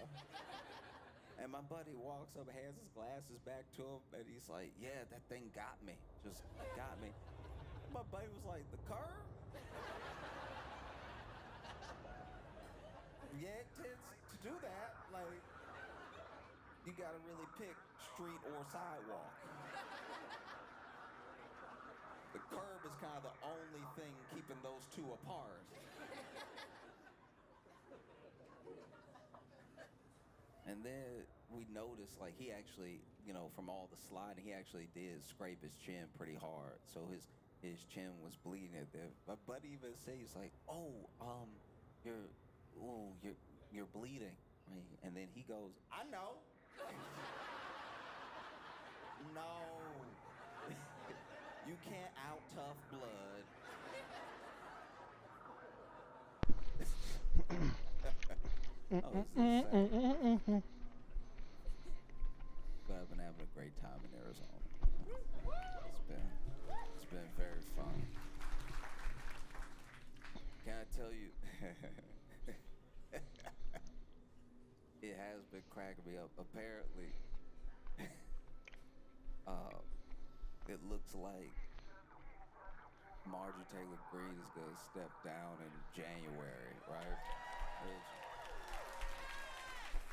Look, y'all cheer, but that means there's room for somebody crazier. That's so wild. Woo! Next person shows up. You're like, oh, maybe not. Because this is my thing. It is very funny to me that it took this little resistance for Marjorie Taylor Greene to be like, you know what, I'm up out of here.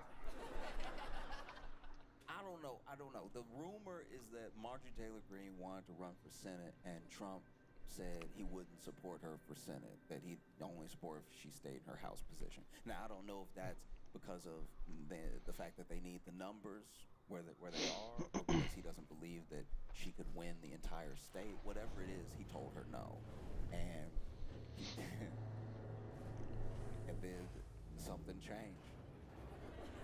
He told her no, and then something changed between them. You know what I mean? Like she was like, I think I want to go to the Senate, and Trump said no, and then she was like, oh my God, you're in the Epstein files. Like it was like it was pretty crazy. Because she has been like she's been attacked with all the addictive nature of somebody who wanted something and didn't get it. You know what I mean? Because now she won't like fully come out against him and say like, oh, you are covering up you specifically. She keeps acting confused. I don't know why. No. If you ever date anybody like Marjorie Taylor Greene, you already know the tactic. I don't know why. Isn't that weird? I think it's kind of funny how like. Isn't that crazy that he just like won't release the Epstein file? Like, and I'm not even saying he did anything. I'm just saying, isn't it crazy that it kind of looks like that because he's like protesting too much? Nah. Then it came to a head. Then, Trump attacked her back and everything. Y'all saw. This woman's crazy. It's what a lot of people say about their exes. You know what I mean? It's like, here, I can't believe she's a lunatic. All this stuff. And then she was like, oh, I'm crazy. That's the thing about calling somebody crazy who might actually be crazy, is that they never take it well, but they take it better than you think they're gonna take it. They have a crazy reaction to it. It's like, oh, I'm crazy, fine. It's like, what does that mean?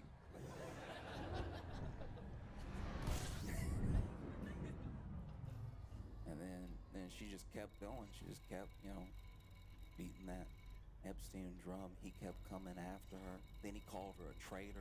Who would have thought that traitor hurt more than crazy? Do you know what I mean? This man was calling her a lunatic, called her every type of out of her name, out of your mind thing you could say about a person. And then he finally said she was a traitor, and she was like, whoa. I didn't know the gloves were off. That was crazy.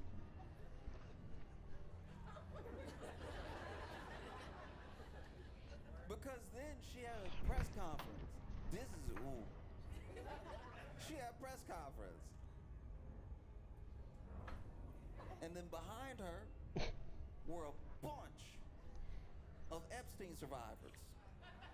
Yeah, like a bunch of women who were like, no, we've publicly been calling for the release of Epstein files forever.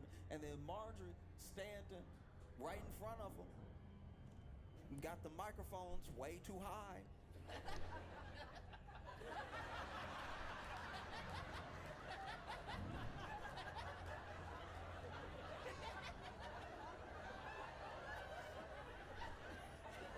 They should have given her a stool or something. That wasn't.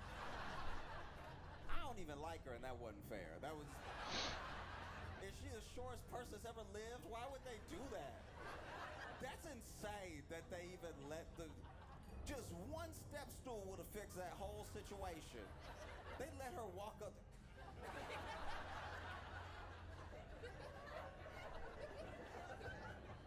Who knows? Maybe they tried to help her. Maybe they did. Maybe they were like, you really should, to get to the lectern, you should probably have a little steps, do something like that. She was like, now the truth will make me tall.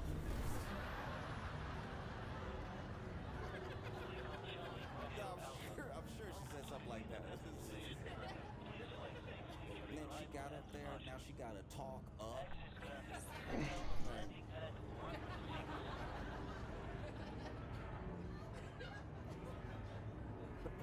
The president.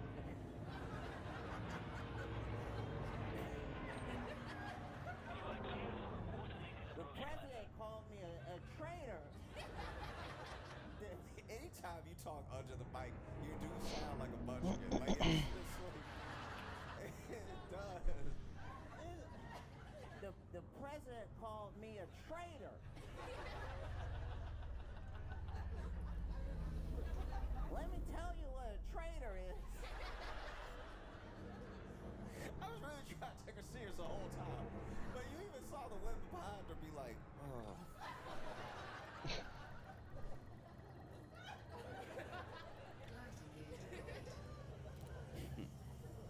And she almost, it was a moment. Look, maybe it's wishful thinking on my part. I'm willing to admit that. But there's a moment where I could swear she almost said president. Do you know what I mean? Like there's a moment in the she's alluding. She doesn't say it. She still doesn't quite say it. But she's over here. A traitor is is someone that sells this country out in billions of dollars to Argentina. Like, Mark, just say his name. Who else did that? Do you know what I mean? That's like when you live with a girlfriend, they're like, somebody didn't take out the trash last night. It's like,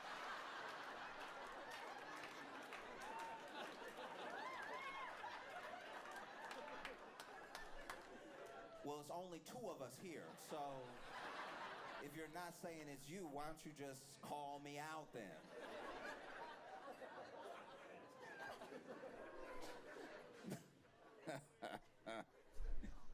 No, and then she said she's stepping down in January. Okay. All right. Yeah. It's weird. It's weird. It is, because it's like she did, like I will say. So I'm trying to figure out how to put this. She did undergo a lot of harsh treatment from people based on Trump attacking her. Like when Trump attacked her, a lot of like MAGA itself seemed to turn on her in a way that I'm just saying this as a spectator.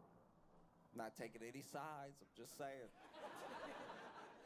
It does seem a little weird and unfair that you attack her now when she's like, how about we release the Epstein files? She's getting all sorts of threats and everything, all sorts of attacks and stuff. And then she went on CNN, trying to, I guess, do like some sort of like image rehabilitation or something like that. And she gets on there, she's like, I'm sorry for the toxic politics that I've been a part of.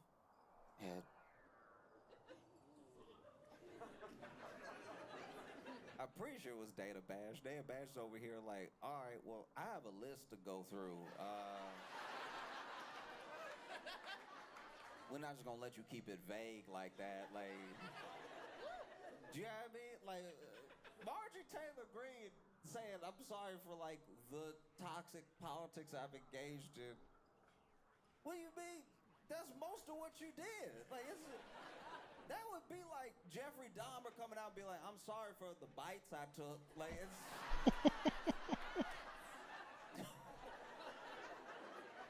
Whoa, you are grossly understating your impact on the community.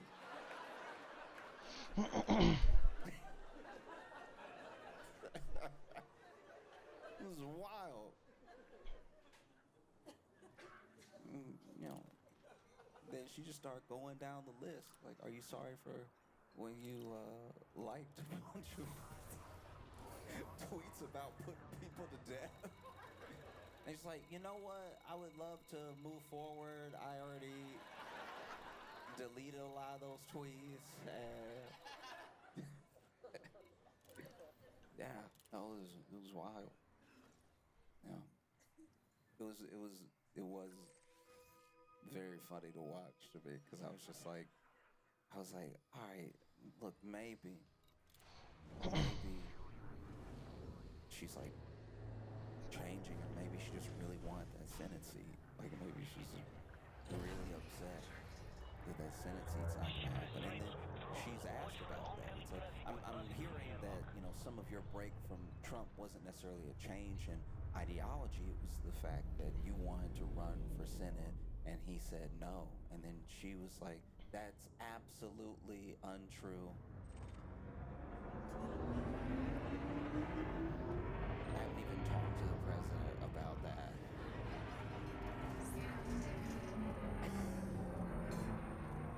And then she talks about how she's been getting all these threats and everything. And look, I will say, nobody should be getting like threats online or any of that stuff. Like sometimes it happens to somebody that's not a particularly good person, so you do care a bit less. But overall, no matter who it happens to, the whole idea of being better than the idea of doing something is you actually have to be better.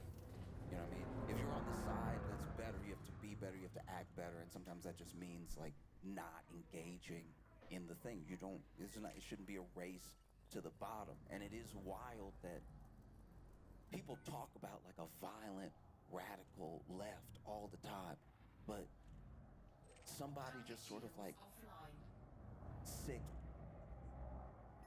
the right on Marjorie Taylor Greene, and she was like, yeah, I think I'm good. I don't know. These people have guns.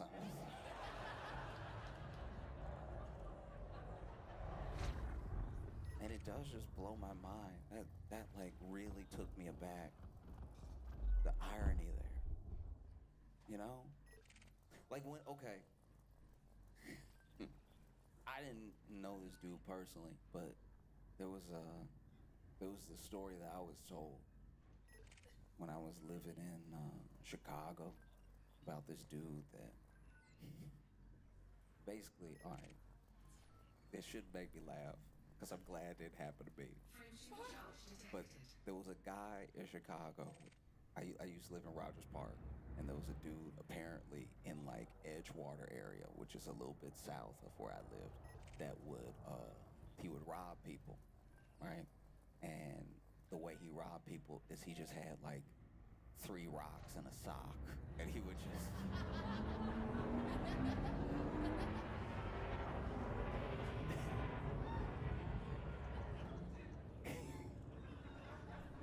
and it is, I don't know, it's like, that's terrifying. I don't know, I'm not saying a gun would be better, but a gun would be conventional.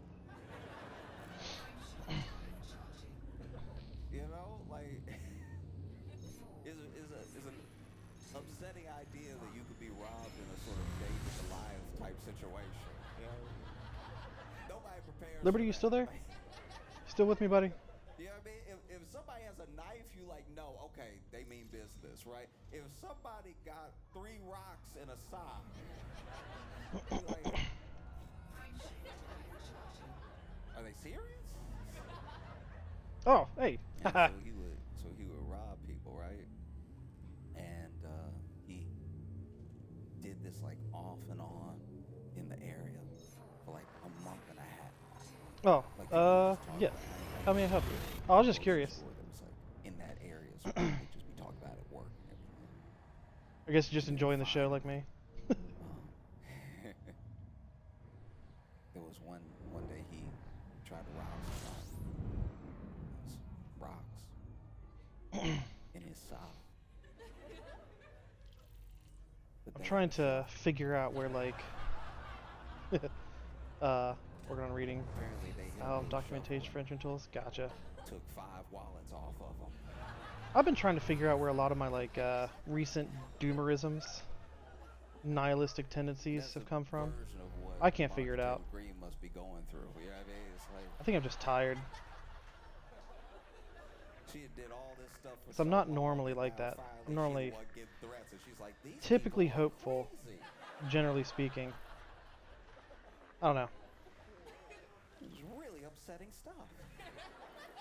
I think as you get older, you run out of fucks to give. I don't know. Yeah, I don't even And know I think I'm dangerously short. Because a lot of people move from government to like the private sector. They do a lot of speaking engagements and stuff like that. They do a lot. I don't know. I really don't. Yeah, I mean, who's gonna hire Marjorie Taylor Greene for a speaking engagement?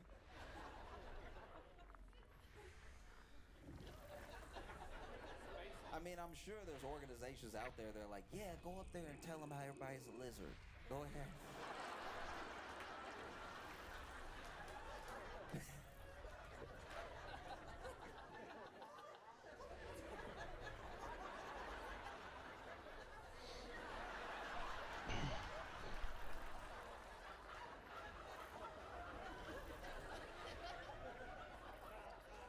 What you have to understand about the lizard people.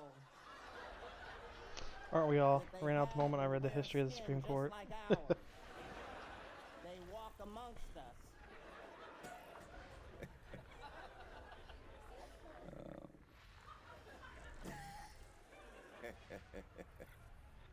No, I also I've been trying my best to improve. You know, I've been trying to like work out and stuff. I feel like some of my friends that have worked out have seen progress, and I was like, I would like some progress. So I started working out, but nobody tells you, man. Nobody tells you that working out should be something. I think I'd feel more hopeful or not at all. Like if I saw that there was any like downswing in propaganda designed to keep people like disengaged and separated from each other. But all I'm seeing is upswings, and it's frustrating. I got hope I'm gonna turn all around this year, you know. And it's like I'm gonna be like a bigger dude. And it's not. I don't know. I'm not saying it's not gonna happen. Why do you think? I'm saying it's not gonna happen. And I'm like I have to. Why do you think they're actively trying to? When I say they, I mean the Republican Party. Why do you think they're actively trying to defund public education? You know? You know, so it's like even if I got big now, that'd be bad. I didn't get tall. Like, why do you think they're actively supportive of deregulated AI? You know? And it's like there's no amount of words that I can put out there to convince anyone that it's not nefarious, you know, or to convince anyone that it is nefarious, I guess. Because you would even if you got really fit, but you were like still. This feels like I'm slamming my head against a brick wall. It is funny when you're regular height. Like apparently I'm regular height. I didn't even check. Somebody just told me that. But they were told. They did tell me that when I was having a bad day, so it might not even be true. Like it's.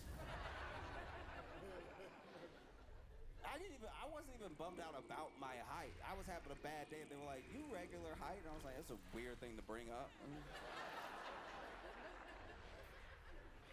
But there's no like it just as a man, there's no way to be regular height. What's that? Because when you even say I'm regular height, that's a short thing to say.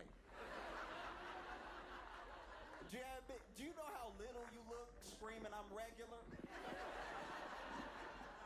You look like you lost 6 inches right there. standing up with your back because you got your back straight so that you get all your height credit. You know what I mean? You got your back. Are you mad too? Anytime you get mad, but you gotta look up a little, it makes you look shorter than you are too. Like, tall men may always seem like a threat, but at least people take them seriously when they're angry, you know? Like, if you regular height and you get mad and you're like, I'm regular. Hey, get on my seat. Why are you on my seat? I just stood up for like 10 seconds. So I've been working out, but it's like, Look at this seat thief. Little thief. Nothing's happening, you know? Like, you're like, oh, yeah, That was some crazy loud thunder. Video where they're like, I worked out Like, for 8 months. sounded like a refrigerator fell over. And no, it was thunder. Yeah, okay. Yeah, let's. Like there wasn't even a boom. And then you go to the gym and it just hurt. Like there wasn't a boom or a rumble. That's how close it was. They leave that out. That is gonna just hurt the whole time. Everything you want to do hurt. Like you want big arms, you're gonna have to hurt your arms for a while. You basically gonna have to hurt your arms 3 times a week and make sure you eat enough steak but don't have a heart attack.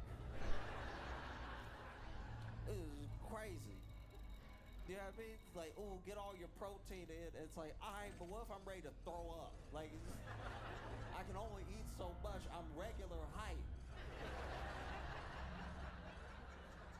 You can't fit all the food in you. You need to be bigger if you want to be bigger with muscle. You could be bigger just in general. You could just start with Oreos and never stop, and then you would be. I could be a bigger man that way. Yes. But I was trying to do it like all, that back of the arm muscle. Yeah, you know that one that like flexes when you point? Just try and get one of those. I mean, hopefully 2. You would hate to just have one. Be terrible. Be terrible. You out here working your hardest too. You know, you're just working. Doing pull-ups and pushes. We gotta figure out which one of these exercises work. Yeah, I mean, some of them are like functional. Like I understand a deadlift to me makes sense because it's picking up the heavy. That's the dumbest way I could have said it, but it's true. A deadlift is just you pick up heavy, and then if you pick up heavy, strong. This must have been how the cavemen said it. You know what I mean? This must have been how, like, when they were first inventing working out, when they were like, oh, your life isn't that hard, you're not as strong as us, so if you want to get as strong as us, you have to simulate it. They didn't say simulate, that word wasn't invented yet, but like, you have to simulate it by doing as much work as we do, but just doing it in like little intervals. They wouldn't say intervals either, but they were just like, Thunderstorm's like right over our head. then strong, right?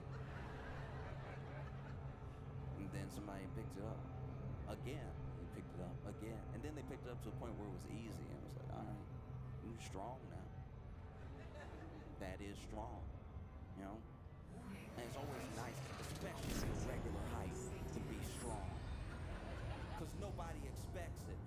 I don't know what it is we do. I don't know why we do, but there is a certain amount of help needed on the shelf.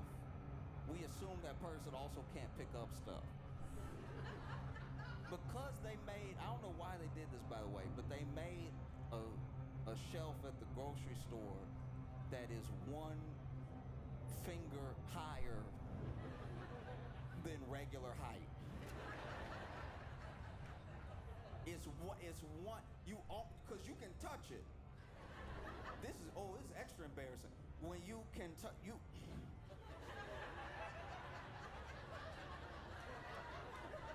and now you gotta strategically finger a cereal box. And you try to use your 2 fingers. You try to use your 2 fingers to like clamp the sides and pull. And then pull back, right? But if you can't clamp it, you have to try to slide it and then knock it over on your own head. The amount of times I've knocked a box into my own face.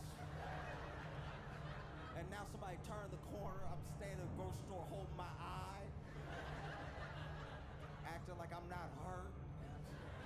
Caught a corner in the eye. Corner of a cereal box. I don't know, why would they do that? It's crazy. Why would you do that? No one likes it. Just stop using that shelf. Put an ad on that shelf. I'll look up. Stop doing that, because then it puts us both in a terrible position. Puts us both in a very bad position, because now I gotta ask a tall man for help. I'd rather die. Now I gotta ask a tall man to help me like I'm his child. I don't know him. And then he gotta help me or else he evil. I do have a tall friend who gets asked all the time for stuff like that, and he doesn't do it at all. And I'm like, you know how many people just wish a death on you? Like, do you know how many people you over here walking down the aisle, and there's just little people. Can you get the pickles?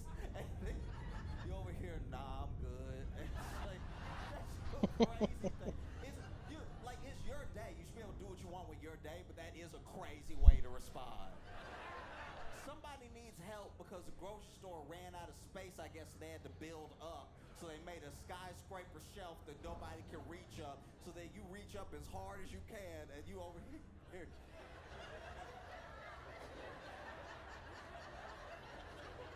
Trying to caress this jar of pickles so you can hopefully catch some glass in the face. It is terrible. One time, okay, this is really bad. I was furious. There was this one time I was at a grocery store and I just needed some taco seasoning, right? And they put it on the highest shelf in the spice aisle. It's over here. And this was one of those ones where they sell the packets, all the packets individually, but they sell it as an individual thing, even though the box comes with all the packets in it. So then the people that work in the grocery store, I know because I used to do this when I worked in the grocery store, they rip the top of the box and then all the packets are just in there, right? And so it's at the top of the shelf because somebody is Satan. And so then they put this one in the top. And so I'm reaching up and I'm trying to, the only thing I can think to do is just go ahead and try to get my finger in the box so I can slide the whole thing out, grab one, and then put it back, right? And so I pull the whole thing down. The whole thing starts coming down. I get ready to catch it with my hand, but I guess one of these packets was defective because it was at least like halfway open. So as I look up and I get seasoned in the eyes. The ingredients of some of this taco seasoning is heinous. This is cayenne pepper. This is paprika. This is everything red. Everything red and dry is in the packet. So then I catch seasoning in the eyes. I start screaming, right? Look at that. Look at what y'all done. Now, because y'all wanted this extra shelf, I'm screaming in the spice aisle. Begging for help. No, because now tall person walk by. I hate when somebody tall offer me help too. Get away from me. I'm doing it, all right? Especially, doesn't get me like when I almost got it.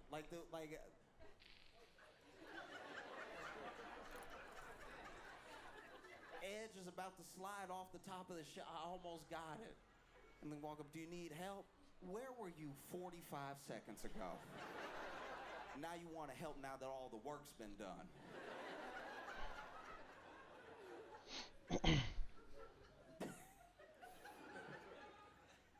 I don't actually hate tall men.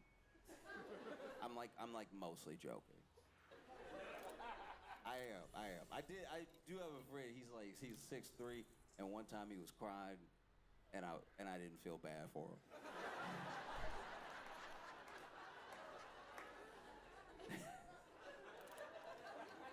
Yeah, I was like, come on, man. What are you so bummed out about? You know what I mean? So sad. Ooh. Because he also cried tall. You know what I mean? Yeah. You know what I'm saying? Like he was and has a deeper register because of, you know, out here crying like he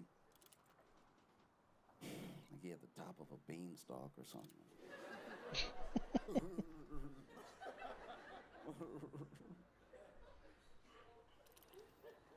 What are you crying for? Stand up. Like, as soon as you stand up, be like, oh yeah. No, I understand. I'm clearly joking. Tall people do have problems. Like dorms. Yeah. Right before the pandemic, I got real fit. That was the fittest I'd ever been in my life. Like, I was running, and it wasn't even an emergency.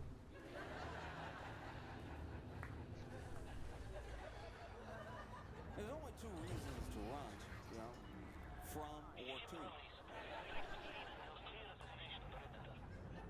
No, but I was running, because when I started running, I wasn't good at running at all. And I don't mean that I fell. I could run, like I was running, but I wasn't a good runner in that when I would run for exercise, like let's say I was just out having a run, it did look like an emergency to the people who were witnessing me run. Like, they weren't like, he is jogging. They were like, uh-oh.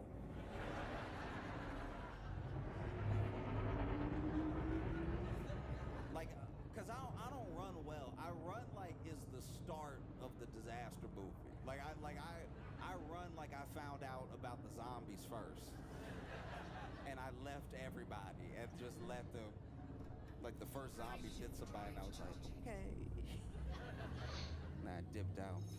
Because the way that I start running is not good. Like the way, so, because when I start running, because it feels dumb to start running at all. Do you know what I mean? When you're already running, especially if you're like, if you're fit, or if you're just like a general, like hot person, or if you got a good stride, running looks good on you. You know, you see people, like when people run the marathon and they're doing that like kick as they run, you know, that like what is that? I've never seen somebody run so efficiently, you know? But to start running, and it's not a race. You're just running because you wanted to. This is your workout. And you decide you're gonna run today. And you know, you don't want to start running like it's actual, you don't want to bend down. That seems very dumb. So the way that I start running, it just doesn't look good. It's like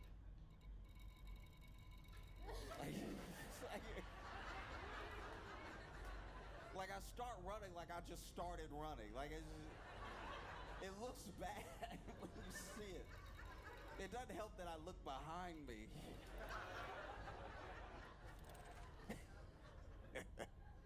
Yeah, I just start running.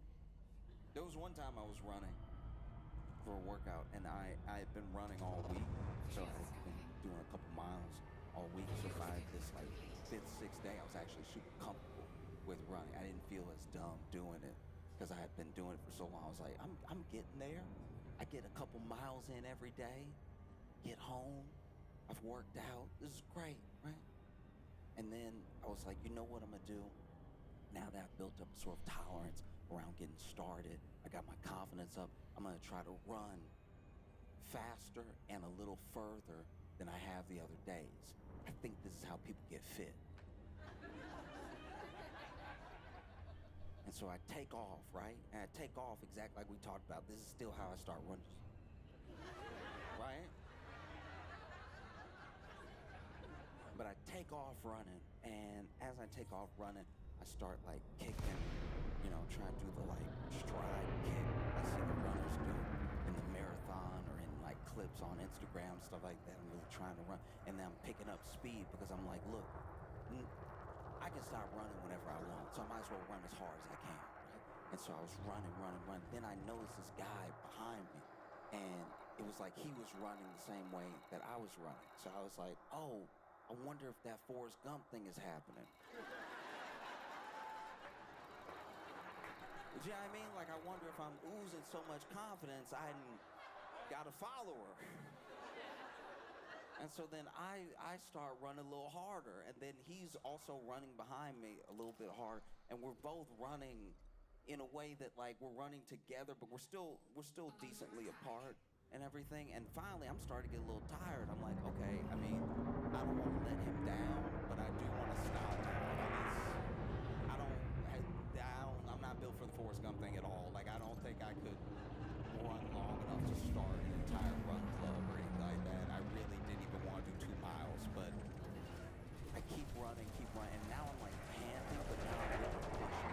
And then they talk about hitting a wall and like a runner's high and stuff like that. I didn't feel any of that. It was all pain. It was all just like, I got that stitch in my side. You know, like where your side starts to stab you because it's like, what are you doing? Why are you running, stupid? We're not meant to run. Sit down. And so then my side starts hurting, but then I'm holding my side as I'm running, which then looks really bad. Like, if it looked bad when I start running, seeing me run, something like, oh, what? And then I finally slow down enough that this guy catches up to me. And I'm winded, and he's winded too. I'm like, oh, okay, so he's just like me. We're both getting started running. This is amazing. I've made a friend. Running. This I've all said in my head. I'm too winded to speak. But I'm like doubled over. He's doubled over. And then finally he says something. He's like, what was it?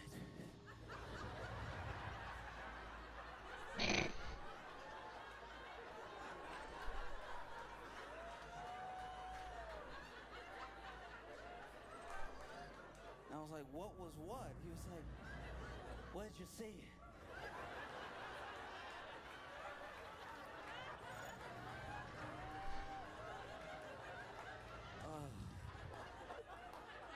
What do you mean? He's like, I saw you and I thought something bad must have happened.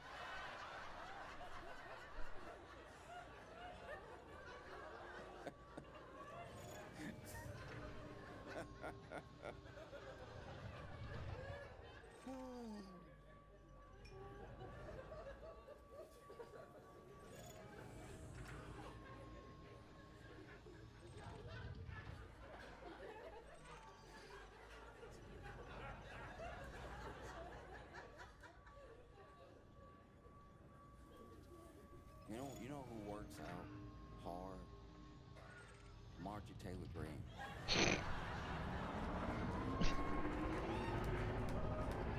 I think that makes her even scarier because it's like, usually when you meet somebody who believes a bunch of conspiracy theories, they've been like, you know what I mean?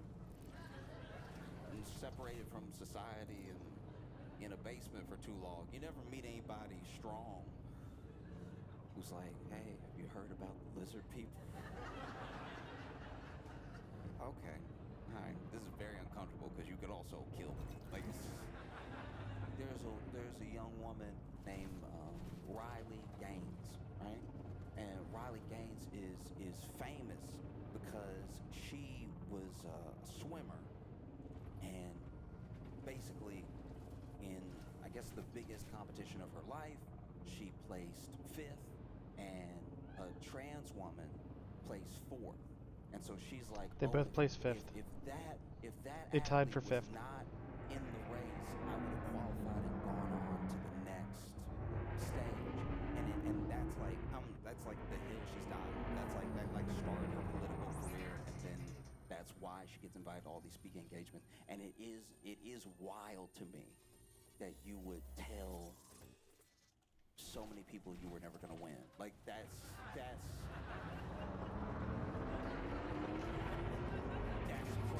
Because here's the thing.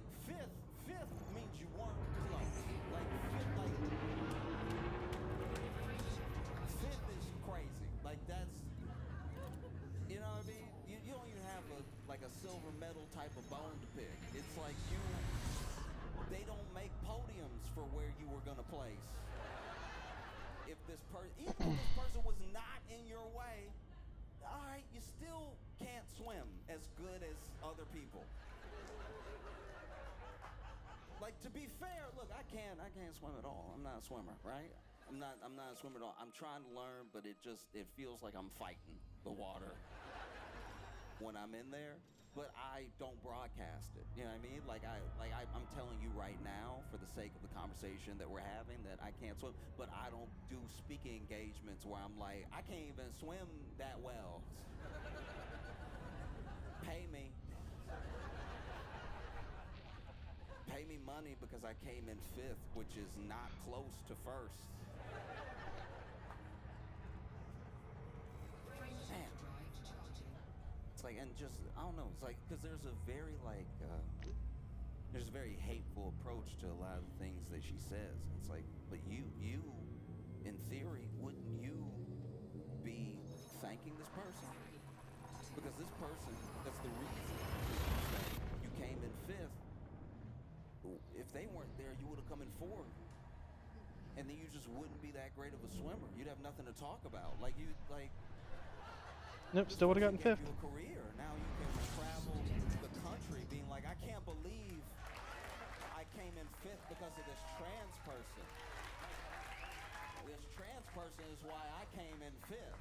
Because no one would give you money for a speaking engagement if you were like, I came in 4th against all these cis women. What's someone gonna do about that? Just throwing it out there. Oh, you weren't close. 5th is, look, I'm not saying 5th is bad. I would have come in last.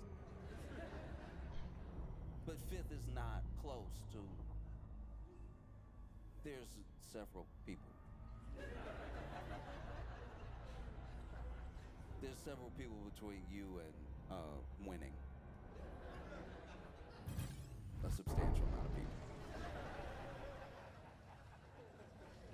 There were enough people in between you and winning to pull you out of the water if you were drowning. That's crazy amount of distance between you and number 1. That's just a fact. It's a fact that you admit when you do speaking engagements where you're like, oh, I was so close to time to qualify.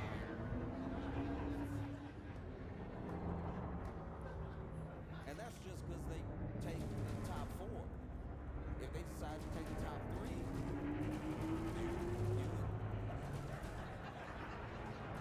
be even further. There's a lot of money to make to be a failure. Your whole thing is swimming. Your whole thing is swimming. You didn't do it. Like you swam, like you didn't drown, but like you.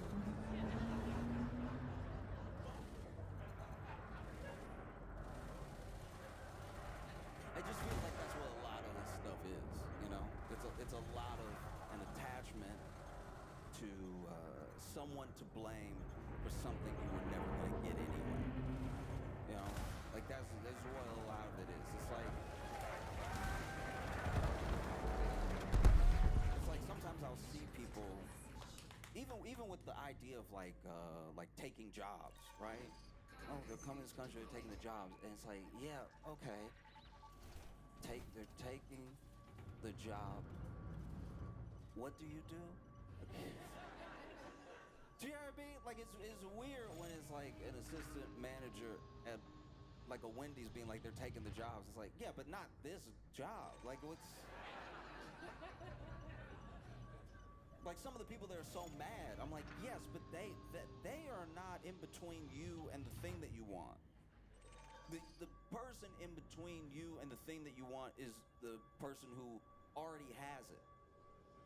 Is someone doing better than you? Is someone doing better than you that has it? So if you wanted a better job, the person that you should be mad at is the person that gives out the better jobs. The person who is willing to do any job is doing worse than you. It's weird to blame them when they don't affect you at all. Not like that. So then, the person you should be mad at is the person who is keeping, and they planned it. They planned this whole thing. They made it so that you would blame this person, because when you do, you're not looking up at who's holding up all the stuff over your head. You should be mad at them up here, the way that you would get mad at like a tall person walking up to you as you're like trying so hard. You're trying to pinch as hard as you can, like just a better job, just more opportunity.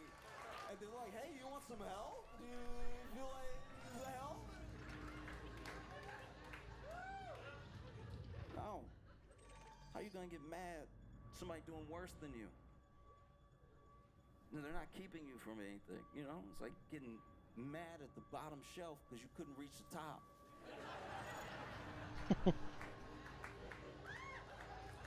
I mean, it's like...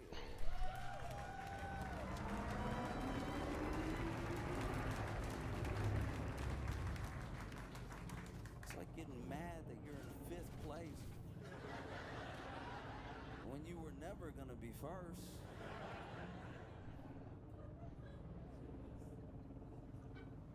I just can't get over that. Because I remember the first time I heard about Riley Gaines, I genuinely, what I thought happened was that she was second. And then a trans athlete came in first, and she was like, oh, you stole from me, you know what I mean? And then when I heard that they don't even make a type of medal for the position she came in goes gold, silver, bronze. I guess you could give 4th place like aluminum or something, and then you could give 5th place like wood, maybe.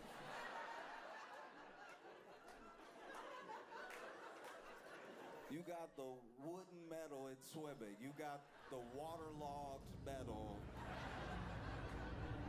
in swimming.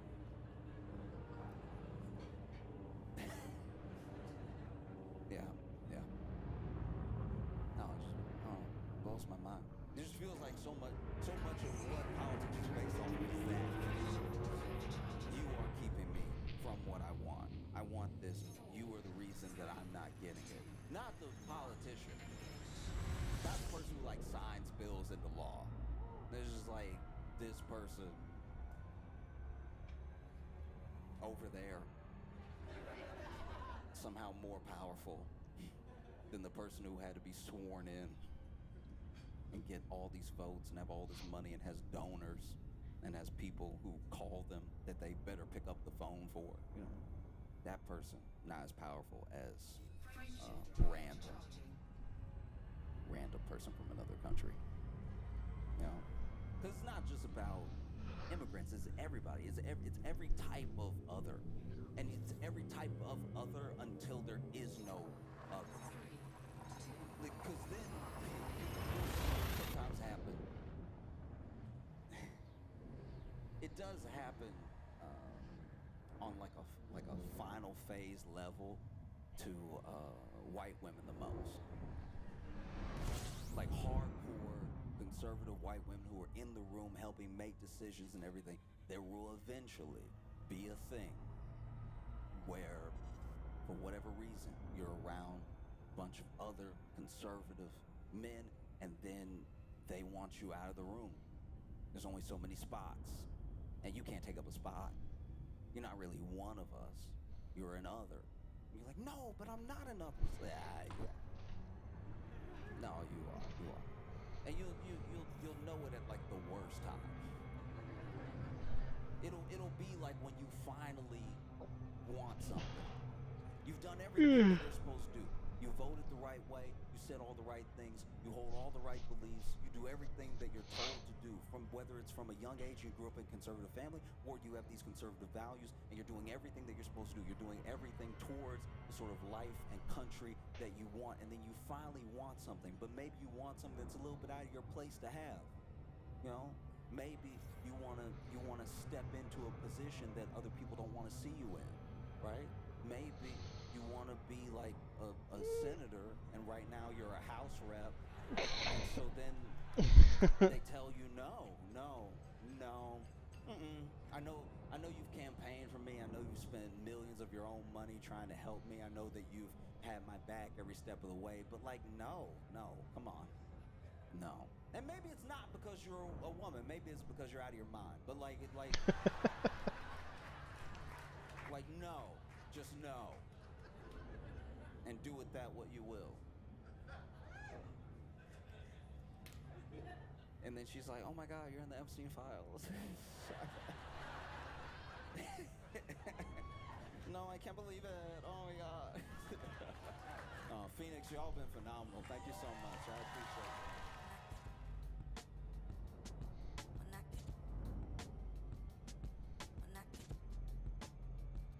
Palestinian liberation at the end of the day is in the interest of the people in Israel. Whenever there's an attack of Palestinians by settlers, the army comes and they protect the settlers. And they're claiming that you whitewash Israel's genocide in Gaza. We've never imagined so many people calling for Palestinian liberation, and for me to be isolated from that as well is heartbreaking.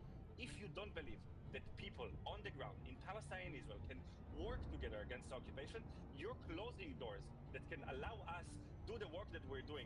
You look at the opposition leaders, they're all happily interchangeable with Netanyahu when it comes to Gaza. They'd all equally bomb the shit out of the place. My baby is Palestinian. If they can't see her as a human, then I have no place in there. And I refuse not to have a place in my own homeland. As the violence in Gaza continues, one group has mobilized the largest Arab-Jewish movement in Israel, calling for a society grounded in peace and justice for both Israelis and Palestinians, for both Jews and Arabs. The group is known as Standing Together. Their supporters say they represent the ideological center, the moderate middle of the Israel-Palestine conflict, while their critics say they're whitewashing Zionism and offering a kumbaya vision of the future. So, what does Standing Together hope to practically achieve, realistically? And what do they say to their critics? Joining me now are Standing Together leaders Alon Lee Green and Sally Abed. Thank you so much for joining me. Your organization has been around for a decade. The Guardian's called it the largest Arab-Jewish grassroots movement in Israel.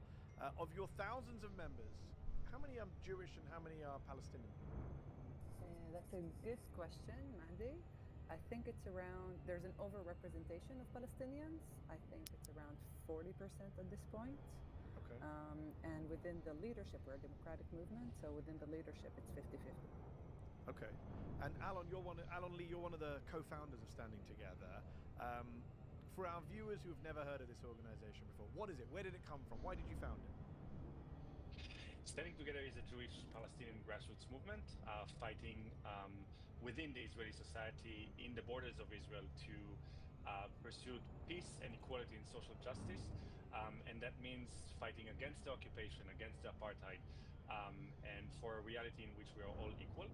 In general, the Israeli left has been crumbling for the last 3 decades. Standing Together recognized that there is a void between some very professional and amazing NGOs in Israel and very, very, let's say, slow and old political parties in parliament. We saw this void and we built a grassroots movement that is trying to organize and mobilize Palestinians and Jews to fight genocide, to fight for equality, to fight against the nation-state law or racist attacks. In the last month, we've been going to the West Bank every day to be in protective presence of Palestinian families from settlers attacking them. That's generally what we do. Sally, you obviously are a Palestinian citizen. You're a Palestinian, I believe you're a city council member in Israel. I am. And you were involved in this organization before October the 7th. How has it changed? How has your work, your perspective, your approach, how has it changed since October the 7th, since the start of the genocide in Gaza? It changed immensely. Standing Together was really built under understanding how do we build a new political protagonist? How do I, as a Palestinian, a socialist, a feminist, am able to lead not only, my fight for Palestinian freedom within Israeli society, but also understand how do I build that with the Israeli society, understanding that there is a majority within Israel that has the interest for that, even if it's not a perceived interest at the moment. There is an interest because Palestinian liberation at the end of the day is in the interest of the people in Israel, and we know that. It changed for me in a way, very, very negatively at the beginning. It was suffocating, to really not only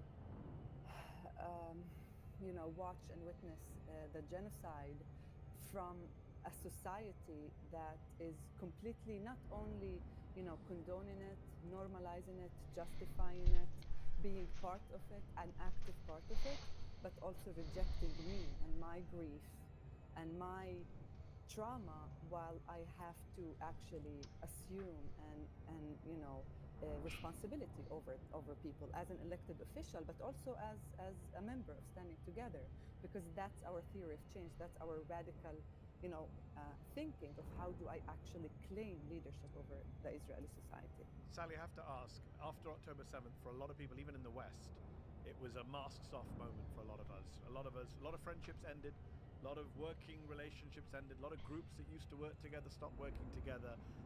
A lot of people said, you know what, if you can't condemn genocide, that's enough for me.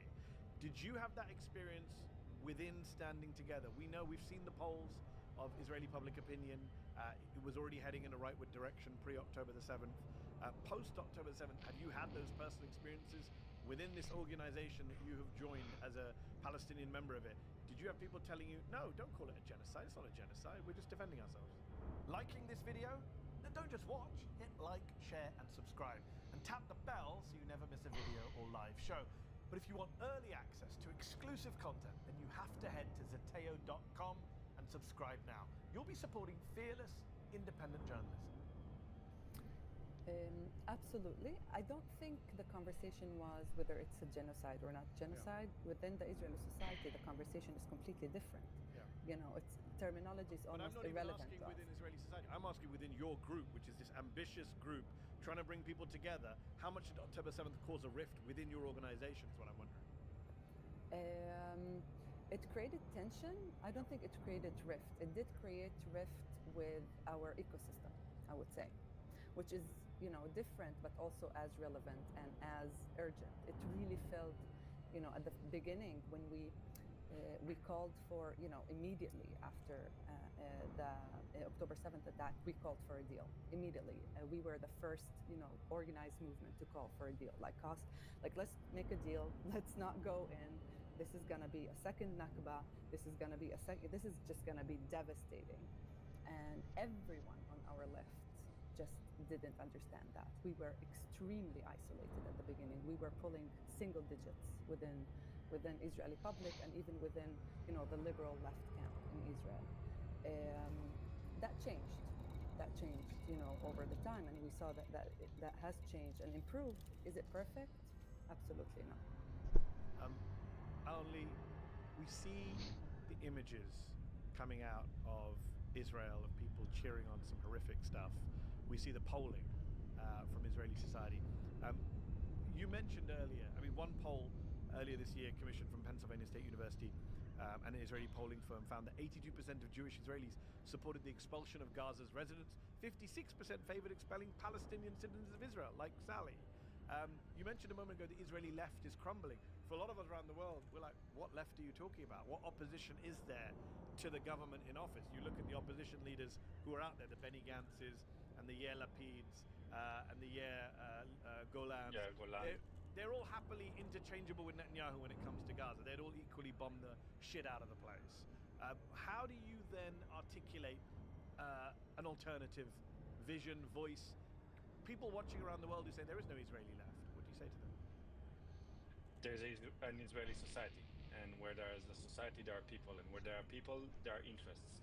And we can recognize the interests of the people, despite of very corrupt and numb leaderships of the entire Israeli sector. And I will not be the person telling you that there is a strong opposition also to the ideas, not only to the person, but to the ideas of the right wing in Israel. There is. But where there are people, there are interests, recognize the interests of the people, knowing that a mother doesn't want to send her son to fight in Gaza to kill and get killed.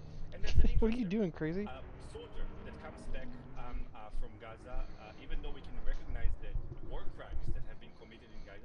still has the interest to not do it again and to maybe not commit suicide, as we see now so many soldiers doing because of the atrocities and the horrors they saw in Gaza. And we are a movement that is trying to go beyond the terminology, beyond the symbolism, and say if you don't call it a genocide, but you still are against killing of children, you can be with us. If you recognize that occupation of millions of people, holding them under military control for decades, this is not only bad for the Palestinians, but it's also bad for you as an Israeli. Come, the doors are open. I think,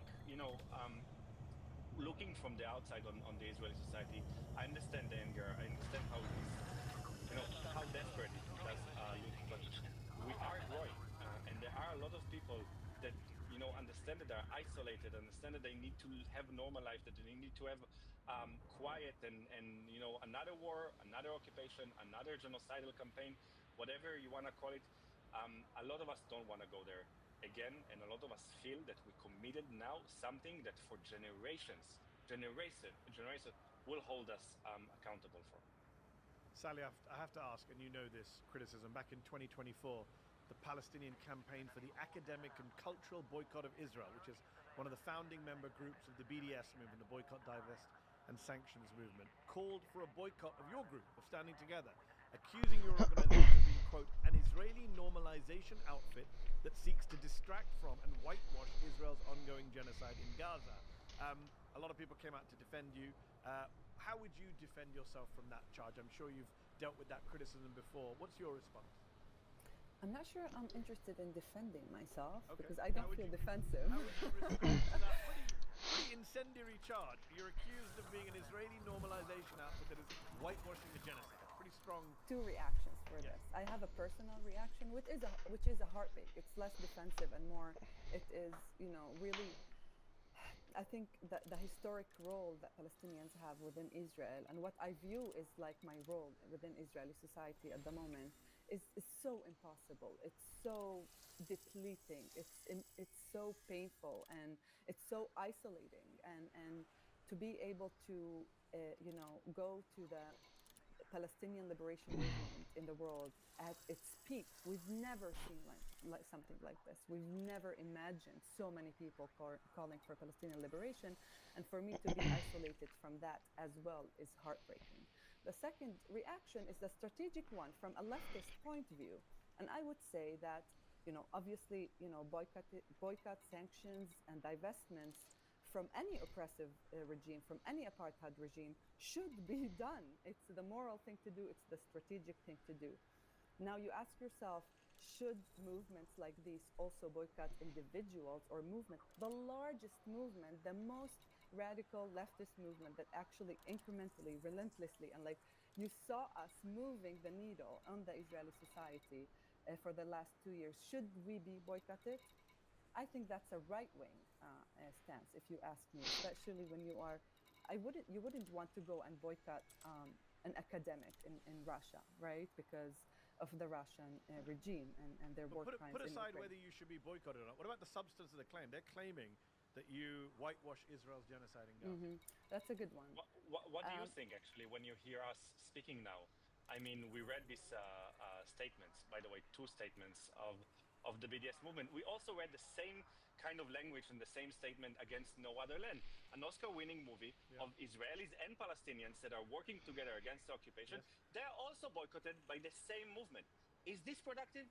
Is this something that we believe is the long arm of the Israeli government trying to whitewash the apartheid or the occupation?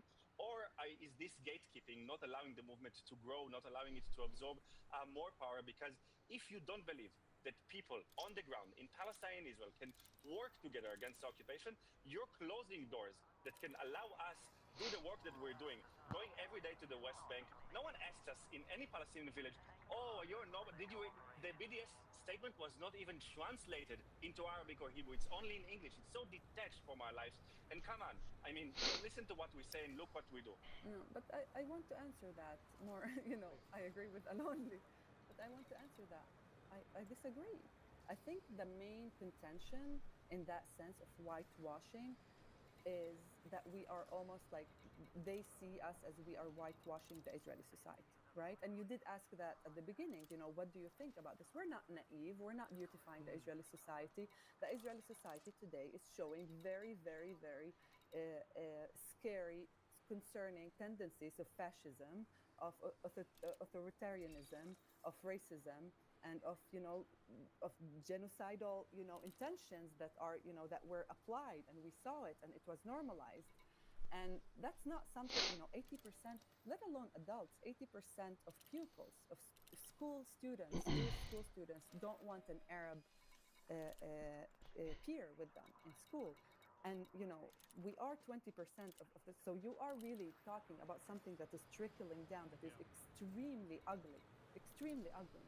And the question is, if we're not trying to understand and believe, and study the state of the society that we're part of, that we're trying to change, then we're not serious about change.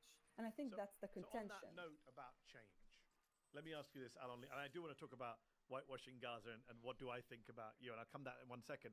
But before I get to that, just so our viewers are clear, because a lot of people watching this, when you say change, a lot of people look at Israel, for example. You saw the Zoran Mamdani New York mayor race. He was asked, do you support Israel's right to exist? Classic question. And he said, I support a state with equal rights for all. We know that every year in the Knesset, when that bill is introduced, to have one state, to have a state with equal rights for all, it's not even allowed to be debated on the Knesset floor. Alon Lee, what is your view of Israel? What should it look like? I'm sure a lot of viewers are wondering at home, is he a Zionist? Does he identify? What's his political ideology? I'm sure people are wondering. Let us know. So I will say that until just a month ago, we were very much focused in the fight to stop what is going on in Gaza, to stop the killing of children, the starvation there, to stop what's going on in the West Bank. And now I can tell you that we will be committed to the fight until every person on this land, our land, of Palestinians and Jews, will be equal, free, and independent. And this is full,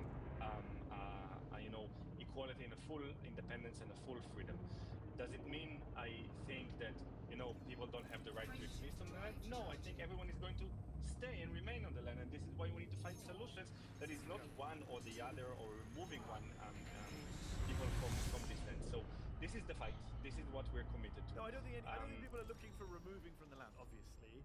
I think the argument, I just want to put the argument from your critics, to be fair to them, is that they're saying if you have a great goal for the people of that land, it shouldn't involve a political nationalistic ideology that's caused a great deal of trauma to the Palestinians, and they would say that's Zionism, whether it's liberal Zionism, revisionist Zionism, and I'm just wondering, does Standing Together have a position on that or no? Mandy, can I take? I would just say yes. I will just say that Standing Together is committed to the fight of complete equality between all the people who live between the river.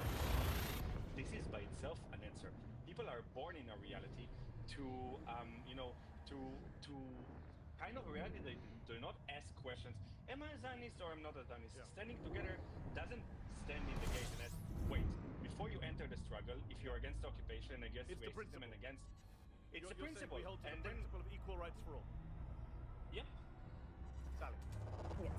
So I think that the question that you're really asking about Zionism is also what Zionism means, and the project that that was necessarily possible, out of ethnically cleansing my people, right? And almost 80 years of subjugation, of violence, of military control, of ethnically cleansing, and of making sure that we are under the boots, right?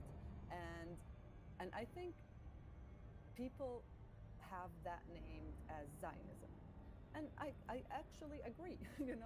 People perceive that as Zionism. People see that as Zionism. We need to just understand that that's not how people that we organize view it. And if we want to really be able to create a new majority, a political will, a critical mass within Israeli society to end the military control, to end the apartheid, the siege, and really, not go over another bloody cycle, we need to understand how do we create a conducive conversation. And I don't think, obviously we are working, and in our vision we do. I'm not interested in living in a Jewish ethno-state the way that it is right now. I live in my homeland. Yeah. I live in Israel right now, what is now Israel, and I experience it as Palestinian. I experience it as Palestine, and I think every Palestinian that lives in Israel right now, that lives in the West Bank, in Gaza, and anyone that was, that are refugees, should be able to experience what is now Israel as their own homeland. And I think that's the point. Alan Lee, you asked me a question on the white thing. So I wouldn't be having the interview the way we're having it if I thought you were whitewashing the genocide. In fact, I note that you were arrested earlier this year during an emergency march to the Gaza border, objecting to that genocide. In a statement following your arrest, Standing Together noted that violence from the Israeli police will not silence the growing movement against this war of annihilation and its danger to Palestinians, Israeli hostages, and all who live in the land. Can you walk us through what happened? What happened to you? Why were you there? What did the Israeli police do? So it was in the peak of the starvation of Gaza. After the last ceasefire collapsed in March, Israel forbid from any truck of food to enter Gaza. And then they installed this American company together with the IDF and started to not only starve people, but actually kill people standing in line for food.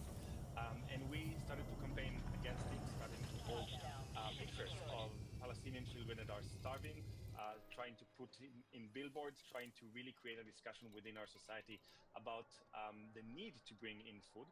And then when it really became bad, we started marching to the border of Gaza, calling people to just leave everything, drop everything, come either by train or with their car or in buses we organized.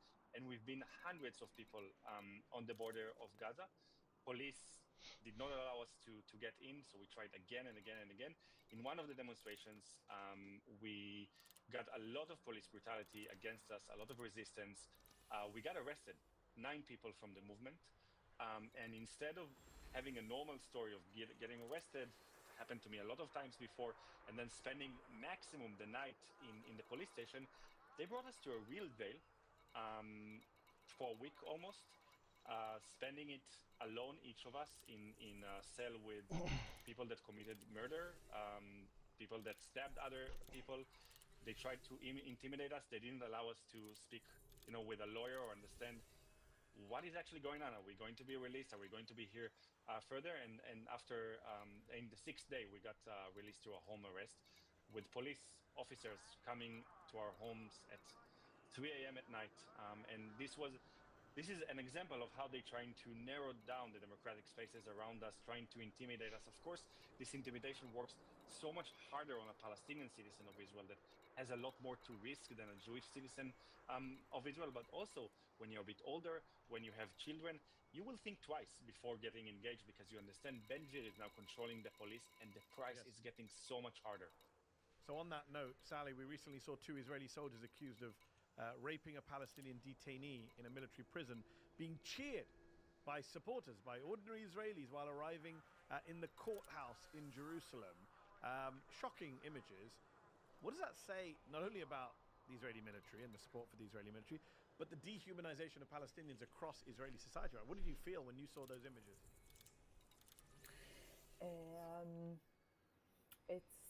It's suffocating. The air is heavier, and I really need to paint a picture of the state of the Palestinians in Israel at the moment. We are heavily persecuted, arrested, students getting expelled from universities, doctors and nurses being dragged out of hospitals that they worked in for 40 years, handcuffed and arrested and humiliated. Obviously, we're also talking, about a high level of poverty, of unemployment, of an epidemic of violence and organized crime, hundreds of thousands of pieces of arms, under-policing when they need to collect those arms, over-policing when it has to do with any political activity. And we're talking about, 2 million people that are just walking on eggshells, and they have the government understands our role. The Palestinian public in Israel today has the ability to overthrow Benjamin Netanyahu. We have that ability. We are the ones who can do that. We are the ones that, if we organize and mobilize, we are the ones that can actually we are the critical mass to really tip the scale. And I'm not saying tip the scale and get, an amazing government, but tip the scale and really start to build a competitive camp. And so for me as an organizer, that's extremely frustrating. And for the dehumanization part, I feel an immense responsibility to represent myself as Palestinian. I am a councilwoman. I am a person who deals with marginalized communities, Jewish marginalized communities and Palestinian marginalized communities in Haifa. I deal with public education and with social justice and with poverty and security. And I think that's my way to face that dehumanization and tackle it, and really just have a chronic optimism that, listen, if I don't have that, if I don't believe that the Israeli society can see me as human, that can see the children in Gaza as human, my baby is Palestinian. If they can't see her as a human, then I have no place in there. And I refuse not to have place in my own homeland. I refuse that. Well said. Alon Lee, Sally just mentioned toppling Benjamin Netanyahu. You did an interview with CNN not too long ago where you said Israel needs to be free of Benjamin Netanyahu. Just going back to what we said earlier about the Israeli left and the opposition, aren't you guys, wittingly or unwittingly, playing into a conventional wisdom that says, if only we could get rid of Benjamin Netanyahu, and then Israel could go back to being the good old Israel that was a dependable Western ally, that was involved in a peace process, that gave lip service to a two-state solution, but carried on with a country in which Sally and her fellow Palestinians are treated as second-class citizens, in which the West Bank is under siege and Gaza is blockaded. Isn't there a danger of over-focusing on Benjamin Netanyahu, when, as we've said in this conversation, the problems are far wider than Benjamin Netanyahu? So we just don't over-focus in Benjamin Netanyahu, while other parties or movements in the opposition space in Israel are obsessed with speaking only about politics. We change the person, everything will be changed. We are focused in organizing solidarity to the West Bank, of building a movement that brings aid into Gaza and stands in front of the settlers that are trying to attack the H-Trucks of Gaza. We go to the East Jerusalem neighborhoods and we do the work there, and we campaign with the inner society for Israeli-Palestinian peace, for ending the occupation, because we need to understand that also the old Israeli good old story was not good not only to the Palestinians, it was bad also to those families who lost their loved ones, to those families that had a child that in the moment that child was born, they knew that in the age of 18 they will need to go and stand in a checkpoint to kill or to get killed. This is also an Israeli interest, to end occupation and to not live in oppressive or supremacist Jewish state. So I think this is what we're trying to do. And just to connect it also to the question of believing in our society, I think that our message to our people is that only our path of Israeli-Palestinian peace can bring not only freedom but also safety to us as Israelis, and we deserve to live in a safe place, and we recognize our society, and we shouldn't be standing in the entrance to the struggle and ask, wait, so you're against the occupation? Check. You're against racism? Check. You're against Jewish supremacy? Check. But if you define yourself as a Zionist, you cannot enter the struggle. Let's go 1,000 steps together to change a very, very dramatic and terrible reality before we say, you go here and I go there. I think the reality is bad enough as it is today. Blood is being spilled every day. There's rivers of blood. I totally understand where you're coming from.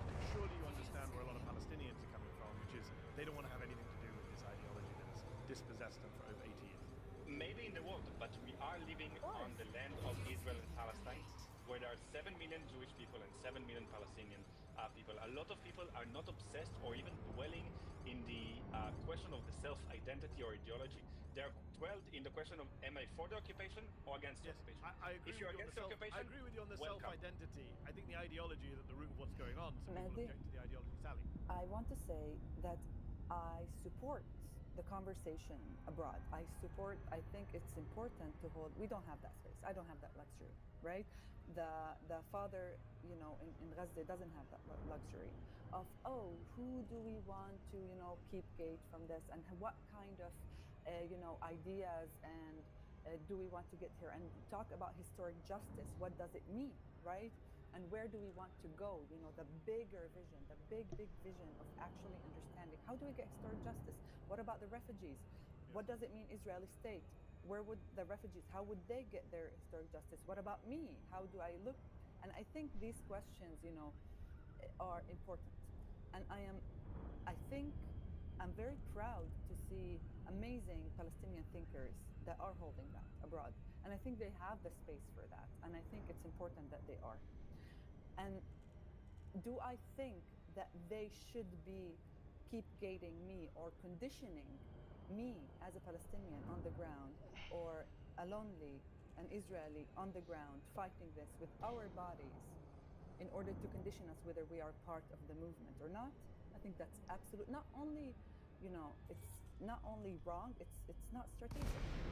And let me ask. Alan Lee's mentioned the West Bank. You mentioned a few times now. You've been there. What are you seeing on the ground? How bad is it? It's bad.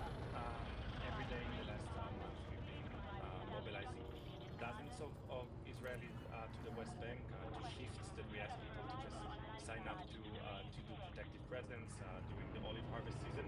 Today, when we woke up, we're here in a visit in New York. When we woke up, we were part of a few organizations mobilizing hundreds of Israelis to go that were all stopped by the Israeli army, not allowed to even get close to the village of Burin in the West Bank, while it was announced a closed military zone. And this is the most insane thing. Whenever there's an attack of Palestinians by settlers, the army comes and they protect the settlers. And then they are not only protecting the settlers, they're removing the Palestinians from doing the work of daily livelihood and harvesting the olives. We've seen people coming with sticks. Our friends just a week ago, Itamar and Nadav and others were shot live ammunition in their direction. It is scary. It is scary, but still we have to do this job. We meet a lot of Palestinians that say that because we're coming in this season, it's the first time since October 7th, 2 years, that they managed to get close to their olives and to try and do the work. We never seen these levels of violence. Never. I think it's the historic level right now. Terrific. Last question to you, Sally. Both of you recently held an event with the NYC comptroller or controller, big debate about how you pronounce his title, Brad Lander, to discuss his work and to discuss your work standing together.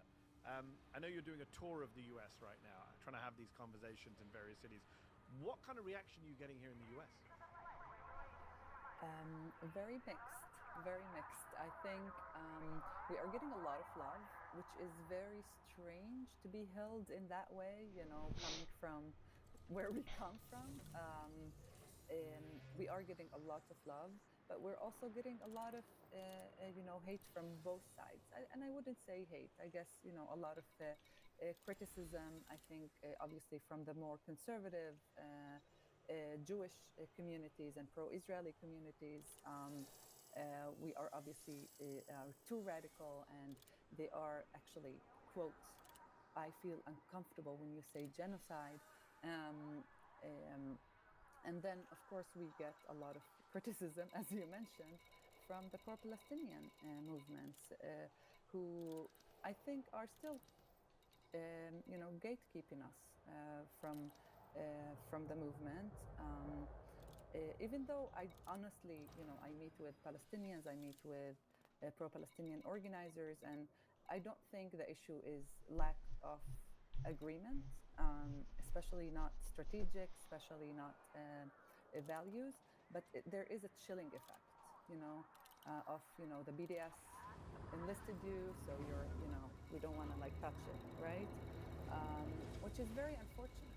It's very, very unfortunate, and I really hope that this will be able to change. Sally Abed, Alan Lee Green from Standing Together, thank you for taking time out to have this conversation with me. Thank you so much, really. And good job. Good luck with the important work of getting, the truth out there. Appreciate it. Thanks. Did you like this video? Don't forget to subscribe to this YouTube channel and turn on notifications. For exclusive content and to support our independent, unfiltered journalism, head over to Zeteo.com. Your support matters.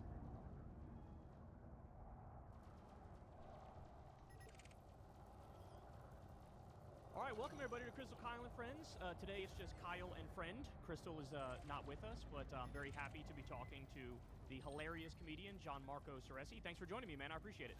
Thanks for having me. Oh, yeah. No, my pleasure, my pleasure. So, first of all, tell everybody about yourself. I was going to say that I think you're the first comedian we've had on the show, but then I actually decided to look it up, and we've had my brother, Aaron Brown, who I absolutely love. Everybody should check out his YouTube channel if they don't have it, if they haven't yet. We had on Dave Smith, the Libertarian, which, let's just say that. Sure. And we had on, ready for this one, Russell Brand, prior to him going insane. Wow, that's quite a slate. Yeah, totally. I'm always curious about Russell Brand if he's making more money now or less money now. And he's gone full incredible. It's incredible how people can do something they don't believe in. Because some people you go, oh, maybe they believe in this, whatever. But he's up there leading Christian prayers for Charlie Kirk and selling magnets, and I'm like, man, you're a better actor than you were in the movies. Truly. I remember, I want to say it was during the 2024 election at some point, maybe. He was literally at Mar-a-Lago with Don Jr. and Trump himself. And it's like, Jesus Christ, you go back and watch this guy's videos from like 5 years ago, 6 years ago, 7 years ago. He's making like explicitly socialist arguments.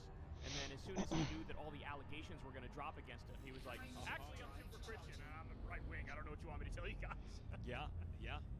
That's how it goes. That's the turn. Well, I am a stand-up comedian, and I've been at it maybe 11, 12 years. And I've just traveled around the world, performing. I'm currently in Kansas City, Missouri, and just talking shit, and that's my profession. So I got a lot to ask you about being a comedian, because it's something that's always sort of fascinated me. But first, let me ask you, did you hesitate to agree to come on this show because I'm like Voldemort to every single Rogan Sphere comedian, and like the fact that you're even doing this means you will never get a gig in Austin, Texas for the rest of your life. You do understand that, right? It is, but it's such. Austin has such. First of all, Austin has so many different comedy pockets that I go to Austin and I never cross paths with these guys for the most part. The mothership is there. I honestly, I wanted to like go to a show to see it, to kind of like see what the vibe was, what the lineup was like. I'd heard the stories, and but there's other clubs there.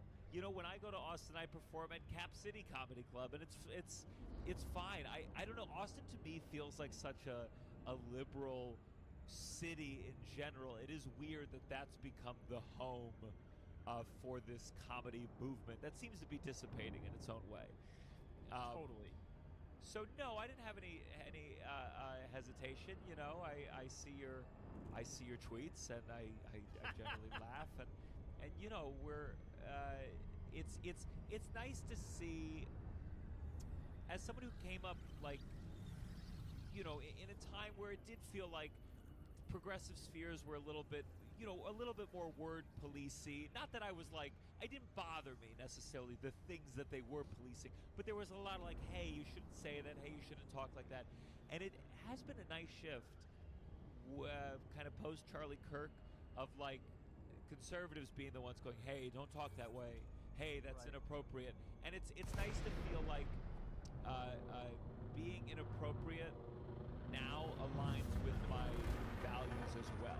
That's been a nice shift.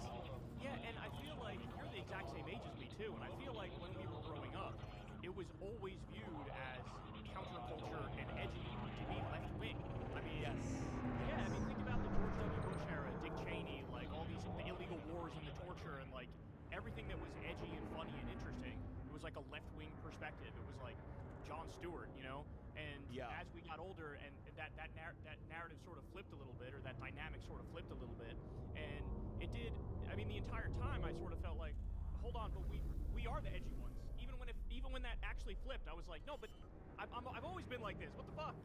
Yeah, I really do think it's partially the division between like the general politics of the entertainment world and America writ large. Like yeah, I do think leftist views in America writ large are on the fringe, not the ones in power, speaking truth to power, blah blah blah. But I do think the era that we lived through, it's like, Hollywood was progressive, not leftist, but certainly like they so you came under the illusion, like I think when some comedians, when they thought they were like punching, I hate the word punching up, punching down, but when they thought they were speaking truth to power, they were really like just riling the feathers of like Hollywood liberals. Right. But if you went to the rest of America, it was like, no, homophobia is still thriving in plenty of America. Transphobia is still all over America. And so it was that weird thing where they might be like within their progressive bubbles that they existed in show business. They were being kind of edgy and whatever. But the people they were appealing to were in a community where they were all very homophobic and transphobic and misogynistic and blah, blah, blah. So it's just kind of that breakdown of I think why those comedians came under the impression that they were kind of being edgy when they really were speaking to the alarming majority in America. Yeah, that's right. And I'm curious your thoughts on, being an insider in the comedy world. What has happened to comedy in your view during the Rogan era? You almost gave me like a little bit of an insight there that like the Rogan era is actually its own little thing in this corner of the comedy world, and there's the rest of the comedy world that's not that. But as an outsider, when we look at it, now you talk to anybody and you bring up comedy and they'll go like, okay, Joe Rogan, Kill Tony, and then they might bring up like Dave Chappelle, Bill Burr, but they're all like sort of Rogan adjacent in a sense. So what's it like as an insider? How would you describe the Rogan era of comedy, if you will? I just think comedy has become much less of a monolith than it once was. Like I think there was a time where whatever your political views were, you all went to the Comedy Cellar, or you all were at that club, maybe not talking to each other, but it was like Rogan was this first thing where suddenly there was like an island outside of just a comedy club where you could boost your career or elevate. And ultimately, like the Mothership, and again, I've never been, but it is known certainly as like more of a haven. It is like a club with a political slant. I mean, I'm at the Kansas City Improv, and if you look at the comedians coming up, you're like, man, politically we're all over the place here. The staff, you'd have to ask the staff the difference in the kind of shows that they're seeing. But if you go to the Mothership, you're kind of getting a specific angle. I don't think Hari Kondabolu is going to the Mothership anytime soon. And so it's like, that's made for this fracturing where we are no longer in communication with each other to a degree. There's certain podcasts that are never going to have me. And there's guests that I just wouldn't necessarily have my podcast, and we're all able to have comedy careers, but we don't swim in the same rivers, So it's like, I do think Rogan like blew up, and it was this thing. I had an agent who once told me, they said, look, if you want to sell tickets on the road, you either get a gigantic social media, you have a huge like TV viral moment, or you go on Rogan. Those were the three prongs of making it. I think that third prong of Rogan has split up. There's all sorts of podcasts you can do, and I know comedians who go on Rogan, and it doesn't do shit for them either.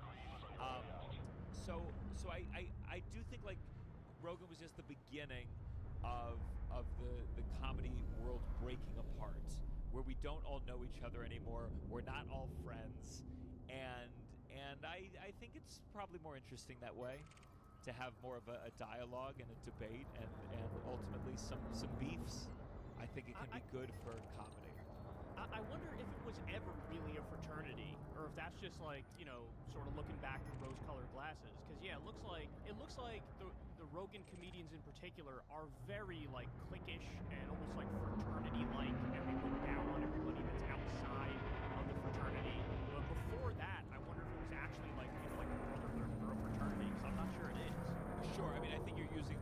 inappropriate gendered club of what it was, whatever it was. You know, yeah. I mean, it was a degree of a fraternity. There was a lot more talking about like comedians got to stick up for each other and whatever, and then I think it became challenged with, you know, with I think some progressive things challenged it. You know, there was a huge conversation about cancel culture, whether it be like, you know, how did comedians respond to Saturday Night Live firing Shane Gillis, and you know, I think like, you know, there was those that said like, yeah, this was good, this person said something offensive, and then I do think there was the more mature conversation of like, well, what does NBC fund? Like, Saturday Night Live is the show that has, you know, Trump on the air, so when are you going to question that? You're just going to criticize the individual comedian as opposed to the institution that platforms people. So all of that kind of broke apart, I think, a lot of what was understood as just like, we're all comedians, we're all just kind of speaking truth to power. We started questioning who are the ones in power, who are the idols that we love that are suddenly becoming more political, and then comedians became so influential that suddenly, you know, they're having a president on the podcast, and all of this just, I think it changed when comedy became a bigger deal and more close to the levers of power, and now that's why we're so fractured today, which makes sense. You know, an industry shouldn't necessarily, everyone who owns a restaurant shouldn't necessarily be in league with each other politically. So it's good. It's just a sign of the growth of arts and comedy. Yeah, so it's interesting you say that, because I feel like being funny, it feels to people, many people, including myself sometimes, if somebody's funny, it almost feels like, well, that's wisdom. Like you're being wise. Yes. But here's the thing, it's actually not. Like, because you look at somebody like Andrew Schultz, you look at somebody like Tim Dillon, and you go, I don't think you know what the fuck you're talking about. You have Tim Dillon, who did like 78 different episodes on the Epstein files, but like never connected the dots that Donald Trump is all over the fucking Epstein files. You know, Sure. you have Andrew Schultz, who played patty cakes with Trump when he came on the podcast, and it's like, maybe you guys shouldn't have this much cultural sway, and you should. The other thing is, when they start to take themselves too seriously, I forget who made the point. Oh, I think it was Stavros said, the second you're a comedian and you start to take yourself too seriously, it's over. And I just see a lot of that coming from them, from the Rogan sphere. Yeah, but I mean, I think it can be on the liberal side too. You know, I do think I look back, you know, because I always want to challenge like my own views on it, and also question as I like kind of flirt with politics or like get to know them. It's like it is a degree where it's like, well, what is it that you're trying to do? You know, it's like if you're going, I'm an entertainer first, and then you bring on a politician, you're helping them be part of entertainment. If you want to be like a journalist leading comedian, that's fine too, but you then are going to be held to more standards than just, are you funny? And I think that's where it's become kind of obnoxious, where it's like this, if they have the politician on, it's like, hey, I'm just curious, I'm interested, I want to know about the world. But then if you challenge them like, hey, will you kind of just ruffled their hair or made them look good, or asked them like if Barron Trump was getting pussy at NYU, that you go, hey, I'm just a comedian. And so it's that kind of flip-flopping thing where I go, if you want to engage in serious things, you're going to be held by serious standards. If you want to just be funny, that's listen, Tim Dillon has some hilarious things, you know, and I do think like everyone falls prey to this thing where if they disagree with the politics of art, or maybe they disagree with the politics of the artist, they want to say like they also make bad art, or the art was bad, or it wasn't interesting, and I really think it's worth fighting that, because then you look like a liar. If you felt betrayed, or you said Louis C.K. did this and this is bad, but then you go, also, he was never even that funny. It's like, yeah, that's not true. Not about Louis. Yeah, and it's and people do that, and then suddenly you're existing in this world where you're elevating bad art from people that you like or admire, and you're condemning good art from people you despise. And then I think you develop people who go crazy in private and they go, I disagree with this, or this is a lie. And so I do think it's important to be like to acknowledge when something's funny, even if you don't like the person, or at least not to lie. To not lie about it, because you're not a bad person if you enjoy, you know, if a pedophile makes a sandwich and the sandwich is good, I don't have to pretend that it's a bad tasting sandwich just because the person is bad. And I do think it's important to like be honest, because when you're honest about things, it allows more clarity in the conversations that you're having. So here's the thing though, and I think this is where those people fucked up, is they lead with the politics first, and then the funny comes second, if at all. And that's where they fucked up, is that like, if you are just leading with the entertainment value, you're leading with like the art itself, and then you happen to be political and it happens to lean conservative, that's totally fine. If I could give you examples of that, George Carlin, who everybody, he's universally viewed as one of the greats, he had like, everybody thinks of him as this like hardcore left-winger, and in some ways he was, but he also had this like anti-environmentalist bit that he did, where he like ruthlessly shit all over environmentalists, and it still somehow worked, because you got the sense that even though he was very political, he wasn't leading with politics first. I guess, in other words, if you're a comedian, you can't be me. Like, I'm a political commentator, I'm a political pundit, I am about the politics first and foremost, and if I happen to be funny, that comes secondary, but it's not like I have to be funny. But I think a lot of those guys in that sphere, they unfortunately started thinking, like Andrew Schultz, wasn't he on like the cover, not the cover, but like he was in New York Magazine or something like that, and they had him as like the New York big Times. political thing? It was the New York Times. It was the New York Times. Like, what is that? You can't, taking himself too seriously, leading with the politics first, and as somebody who does this stuff for a living, I can safely say he doesn't know what the fuck he's talking about. So that's a problem, right? So, but I feel like you do a great job, and there are others who do a great job as well, of, yeah, your act is political, but it doesn't feel like that's the point of what you're doing. The point is to make people laugh. The point is to be entertaining, and you just happen to make funny jokes that lean left in the process. Yeah, I like to believe that like my views usually come through like in the setup, and the punchline itself can be. I want it to be surprising, so I don't need the punchline to follow in line with my views. That's where I can be absurd. That's where I can say an exaggerated thing, and I just believe that like the things I talk about will reveal who I am as a human being. But I think like it really is this thing where it's like, yeah, you can go on stage and I will give a lot of grace if someone's on stage telling jokes. That doesn't mean anything on stage, you know, it's not above critique. But I go, okay, this is the funny comedy space.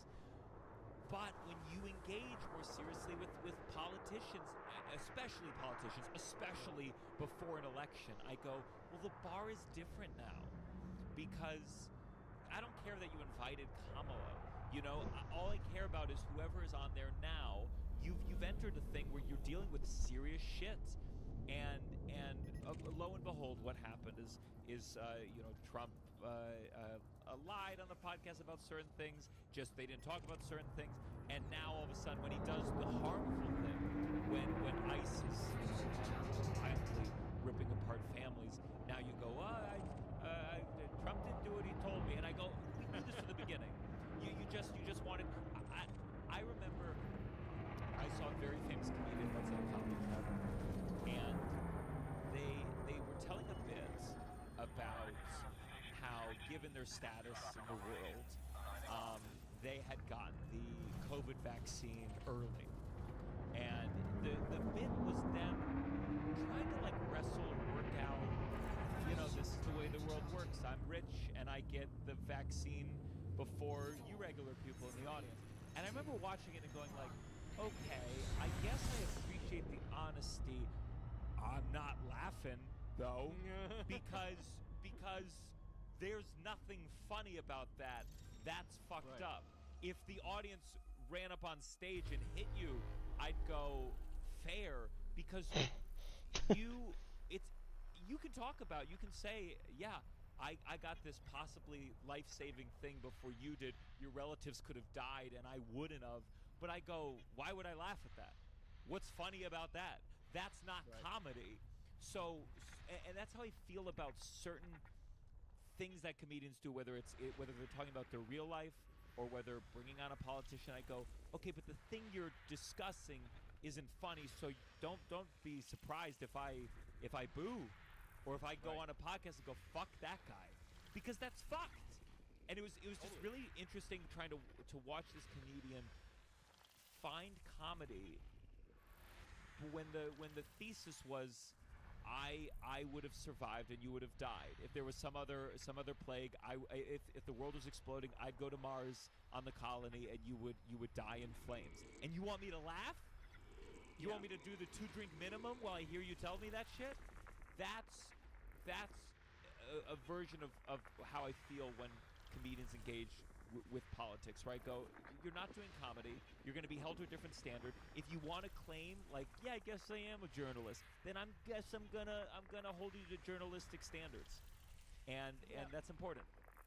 Yeah, like, if you want to get political and you want to interview literal politicians who are some of the most powerful people in the world, I mean, my wife Crystal on Breaking Point, she's a great example of this. She has done interviews where she knew going into it, this is going to be super uncomfortable for me, it's going to be super uncomfortable for them, it's probably going to go viral, maybe people love me or hate me in the moment because of how aggressive I am, but you have to do it because that's what you're signing up for. So I think of, like, with RFK, for example, this was back when he was the internet's darling for a little bit, where, like, he could do no wrong when he first, like, came out. She grilled him and held his feet to the fire there, and she took a lot of fucking incoming for it, but, like, that's what you signed up for if you're gonna do political media and you're gonna interview politicians. And what a lot of these comedians did is they accepted none of the responsibility, and they let these people lie, and then, like you said, when Trump started doing horrible things, they go, ugh, can you believe this? It's like, you had him sitting there. You could have asked him some of these things.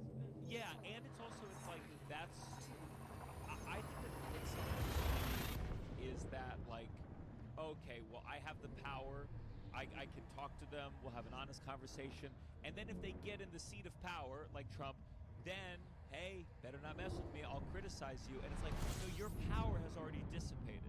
Your power as an entertainer or as a platform really elevates during an election cycle. And there's this illusion that, wow, look how powerful I am. The president wants to come on my show. That somehow after they have the power, you could influence them or take them down a peg.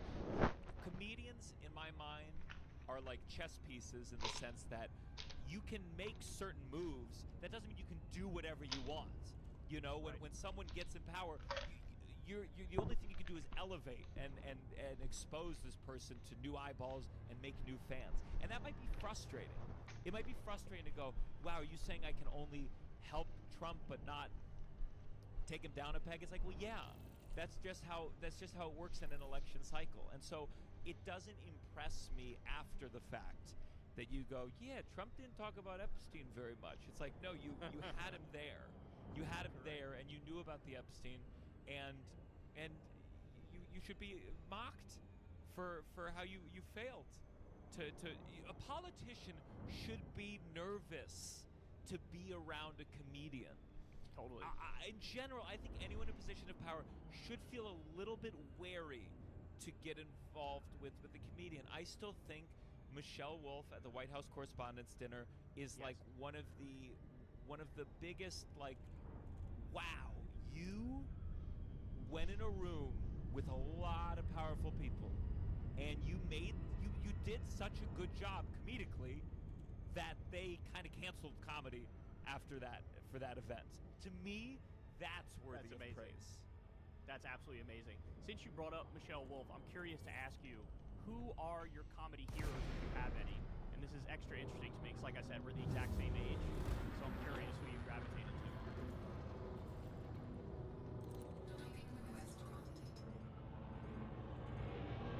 Boo.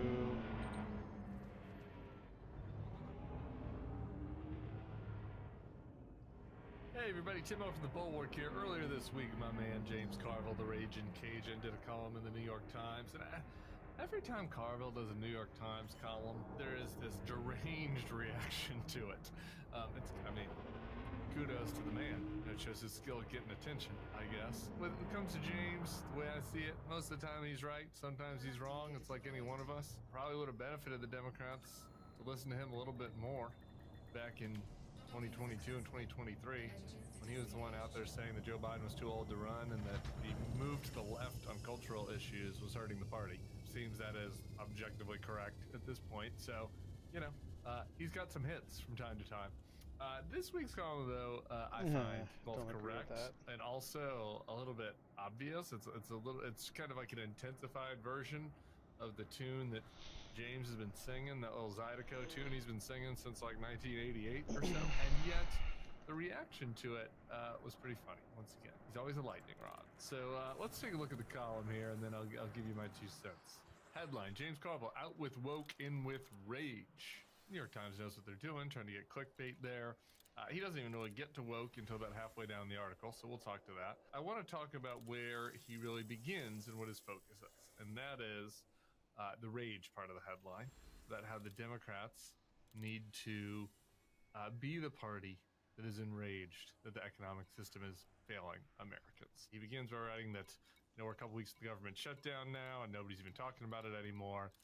Government shutdowns don't impact the midterms. That's what he's been saying the whole time.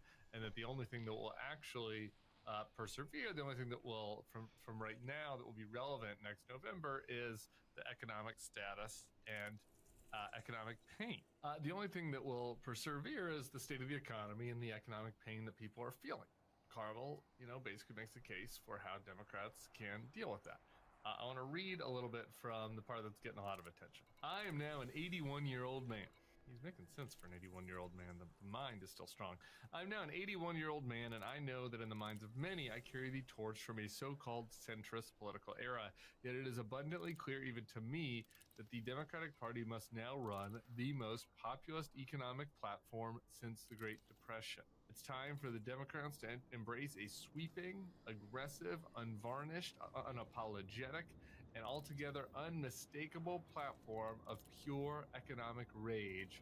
This is the only way out of our abyss. To me, it couldn't be more abundantly clear that this is true. I think that it is a fair critique from people on the Bernie left that the campaigns, that the establishment Democratic campaigns, particularly the Clinton-Harris campaigns, did not focus enough on this, or to use a lefty term, did not center this enough. I think that, and I asked Vice President about this last week, actually, and I think that she said, that they did talk about, she referenced how she talked about the sandwich generation, the economic pain the sandwich generation was feeling. And so, to me, it was a little bit less about whether they talked about it and what they said than the emphasis. Like, what was the emphasis? Did you sell to voters that the thing you cared about was their economic pain, and you were passionate about it? What's the word that Carville uses here? That was there an altogether unmistakable platform of economic rage? Of course not. No, it was not unmistakable. It was a little bit mixed in with a bunch of other issues. And some voters are only going to hear one or two things about you. Some voters are only going to sense a couple of things about you. And I don't know that Clinton, or even really Biden, to be honest, in his successful campaign, or Harris, left an unmistakable impression upon people that they were fighting on behalf of their economic pain. And so I think that Carville's message there is right. That is what has left a lot of people who are, kind of in the Bernie side of the party to say, like, duh, where y'all been? Where y'all been? And like I said, I think that's a fair critique of the Democratic campaigns and the more established Democratic campaigns. It's not really a fair critique of Carville. I did find this funny as I was kind of going through social media, looking at the reaction to this. A lot of people were like, we even have James Carville on board now. And I'm like, I get that not everybody's getting old like me, and so they might not remember the 92 campaign. I mean, Carville has been saying it's the economy, stupid, we should focus on the economy for his whole career. And if he's known for anything, it's the economy, stupid. This notion that the party should focus on economic issues and tack to the middle on social issues, has been something that Carville's been arguing since before Zoran Mamdani was born, right? So I get a lot of the younger Zoran fans are like, we've won over Carvel. It's like, okay, I think you're winning the argument, and that's good. And I think that it's good when other people pick up this refrain on the left, because I think it's a useful one, particularly in contrast with MAGA and with what's happening with Trump right now in his gilded ballroom and gilded palace with his Silicon Valley oligarch buddies. But I just got to defend my man, the Raging Cajun's honor here on this one a little bit, because he's been doing this since you were in short pants. No matter who you are, unless you're Bernie, I guess. Carvel's been doing this for quite some time. So let's get to the second part of that argument. Like, what does that mean, out with the woke, in with this economic populism? Here's Carvel. For this to work, we can't get sidetracked on our message. The Republican Party's greatest weapon has always been its uncanny ability to turn us against one another. It cannot be said enough. The era of performative woke politics from 2020 to 2024 has left a lasting stain on our brand, particularly with rural voters and male voters. The term Latinx, or Latinx as I like to say, was despised even by many Latino people. Calling folks BIPOC should never have been a thing. Defund the police was a terrible idea. Polling shows that nearly 70% of Americans think the Democratic Party is out of touch and it's more interested in social issues than economic ones. We can no longer be a party with a whiff of moral absolutism. We can correct this only by looking toward the future, always in every situation possible, and pivoting to a form of economic rage as our response. It is right. Like, look, we can, and I've had this out with James, and we can keep doing this. We will do it just for kicks from time to time on the show. You can debate the degree that, like, this is even the Democrats' fault. Like, how much did the woke stuff get out of hand? Like on most things, I take kind of a moderate, middle-of-the-road view on it. I think that there was some overreach for sure. I could tell you some stories about taking my kid to tour kindergartens in the Bay Area. Whoa, some of the shit they be talking about during those tours.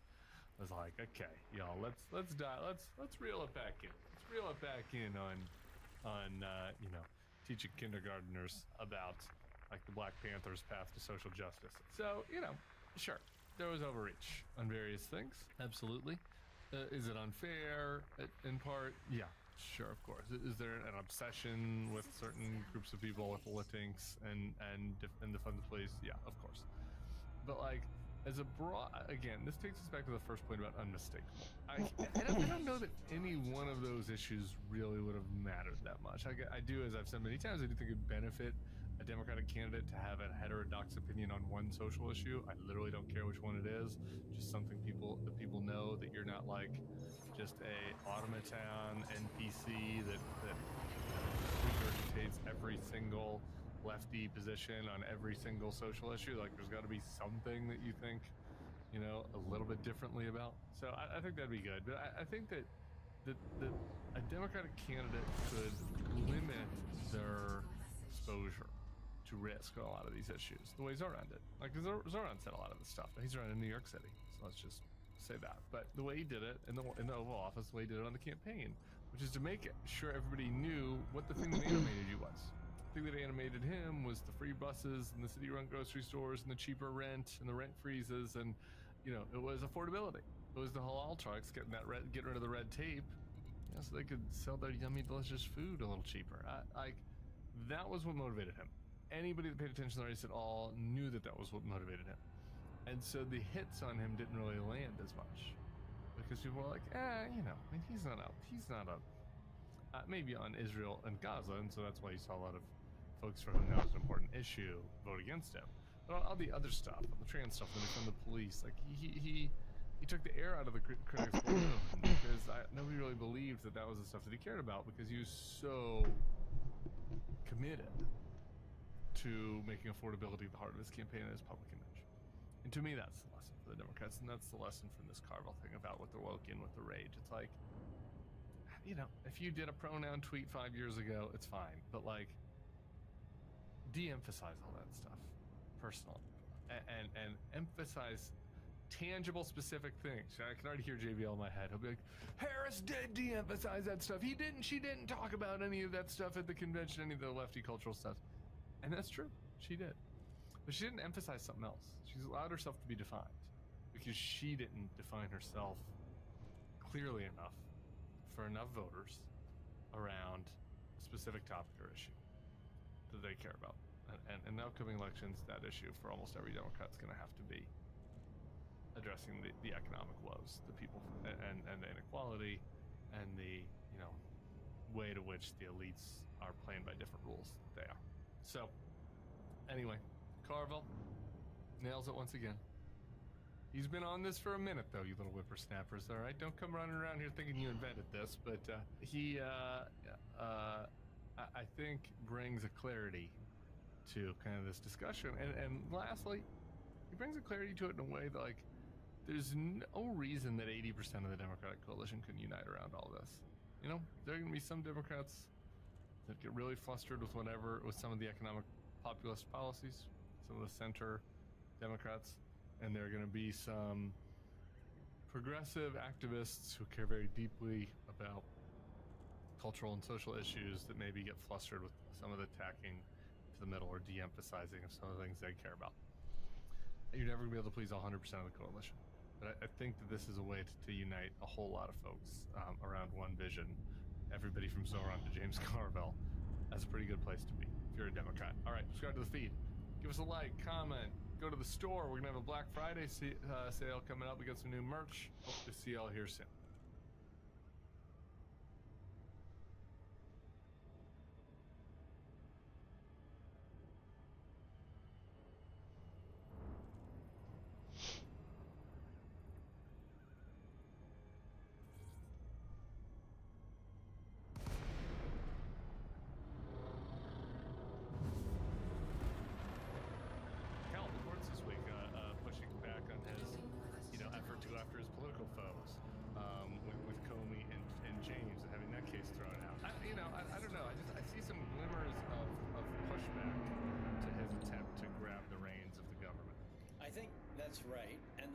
Question I have is whether the Republican Party will become a political party again.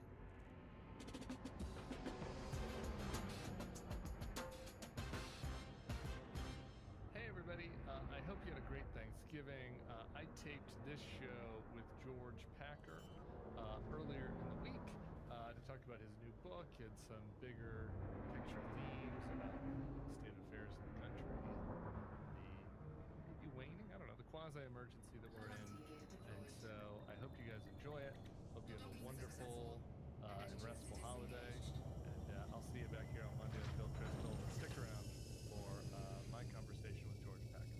Hello and welcome to the Bullard Podcast. I'm your host, Tim Miller. Delighted to welcome back a staff writer at The Atlantic. He's the author of numerous books, including The Assassin's Gate, Last Best Hope, America in Crisis and Renewal.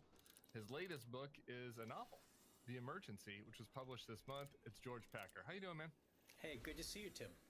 Welcome back. Happy Thanksgiving. What does the Packer family Thanksgiving look like? Do you have any feuds, any political feuds, any old rivalries that come to the fore? Is it all joy? Do you have an annual soccer tournament? You know, we don't have a tradition. I mean, we've lost 3 parents in the last 3 years, so... Our kids, yeah, it is. And our kids' sense of the bigger family has really shrunk. So they're basically stuck with their parents this Thanksgiving. Okay. But our son has been at college. We're really looking forward to having him home. But it's going to be a really small Thanksgiving. But I'm going to try to make it special with a capon, which is a castrated chicken. There may be some listeners who are going to object, but it's all okay by the authorities, I think. And it just tastes better than chicken. A capon. Look it up. Got it. A castrated chicken. I'm trying to think about who the political figure would be that would best fit that bill this week. Maybe Mike Johnson. I don't know. Because it's sort of a chicken, right? Yeah, right. A chicken. I'll pray on that. Maybe at the end of the pod I'll have a more apt. Mike Johnson is my initial nominee. Okay. I want to start here. When I get to the book, because the book very much. I started reading it on the plane earlier this weekend. I'll confess I'm not done, but I've done enough as a podcast host to I put in a good faith effort, given all the things out there. And so we'll get to the book, which touches on a lot of our current themes. But just first, really quick, at like the broadest level. We're 10 months in, 11 months in, really, to Trump 2.0. It's been a minute since we've talked. What's your take? I saw a pretty ominous assessment from you and Jeff Goldberg interesting. It's taken Trump 10 months to do it. It took Orban 10 years to do. Maybe expand on that. Any other big picture thoughts from your one? It's a sort of contradictory picture, I think, isn't it? On the one hand, he has accumulated more power than I thought possible in 10 months. There are precious few checks on his power. Congress has abdicated. The Supreme Court has invited him to do what he wants. The opposition is pretty feckless. And the public, although they did vote in some Democrats a few weeks ago, there doesn't seem to be a sense of mass unease with an authoritarian regime, which is what we are in the process of getting. So he is a truly dangerous figure. On the other hand, he seems weaker than at any time in his presidency. He's got MAGA cracking open over the Epstein files, over any sign of disloyalty from the likes of Marjorie Taylor Greene, who for maybe a minute is going to be profiling courage to never-Trumpers and anti-Trumpers. But we mustn't forget that she's actually nuts. And he's got a bad economy getting worse. He's got tariffs that are all over the map, and he keeps putting them on and taking them off in order to keep his poll numbers above 40, which I don't think they are at this point. And the corruption is just off the charts. It's everywhere. Every story you read, it turns out that, Kash Patel has been using FBI SWAT teams to escort his girlfriend on her singing expeditions. That's just a tiny one. So the picture is both bleak and frightening. Picture of an authoritarian accumulating an immense power, and a picture of a flailing, inattentive, unfocused president who can't keep his coalition together. So that's my contradictory view. What do you think? Yeah, no, that feels right. It's interesting. Like I try hard to fight my nature, which is to be a slave to the moment. I wish there are some people who are very good big picture thinkers. Like that's something I see with my sports teams. Like we win a game, I'm like, we're going to win the championship. We lose one, it's like fire the coach. Like I'm an emotional creature, and so I try not to be a slave to the moment. But so when you're talking with Goldberg at Politics and Prose about the book, where you sort of made a similar point and talked about how there are few checks on his power. That was about literally 2 weeks ago from the time this was published. It was like not that long ago. And I almost feel like in the interim, a lot of checks have started to emerge, or a lot of potential checks have started to emerge. Mm-hmm. And I think that his grip on things is much more tenuous than it may have seemed in the summer. And so that is not to say that there's not danger ahead. There is, and frankly, if he starts to feel that his hold on power is tenuous, maybe he starts acting in an even more aggressive and authoritarian way than he has. Right? It's hard to exactly predict how he'll respond. But I don't know. The Epstein file, TBD on what the impact would be of the actual material, that comes out is. But just the fact that he lost, right? The fact that he was forced to submit to the Marjorie Taylor Greene Massey wing. Don't forget Boebert. She was in there too. Yeah. Combined with all those things you laid out about the economy weakening, about people in Congress starting to feel less intimidated by his power. A public that maybe there's a mass mobilization, but there is unhappiness, growing unhappiness in some parts of the public. And I don't know. I look at all of that and I think maybe the story of year 2 will be that a lot of the checks that we're going to see this year, like they kind of flex a little bit. The courts this week, pushing back on his, effort to go after his political foes, with Comey and James, and having that case thrown out. I don't know. I see some glimmers of pushback to his attempt to grab the reins of the government. I think that's right. And the biggest question I have is whether the Republican Party will become a political party again. It's showing little bit of signs of life as a party. That is to say, a grouping that allows for certain disagreements about some things, and it isn't a cult following of one person, which is what it's become. And the question is whether a couple of little cracks in that monolith might begin to lead the entire thing to crumble.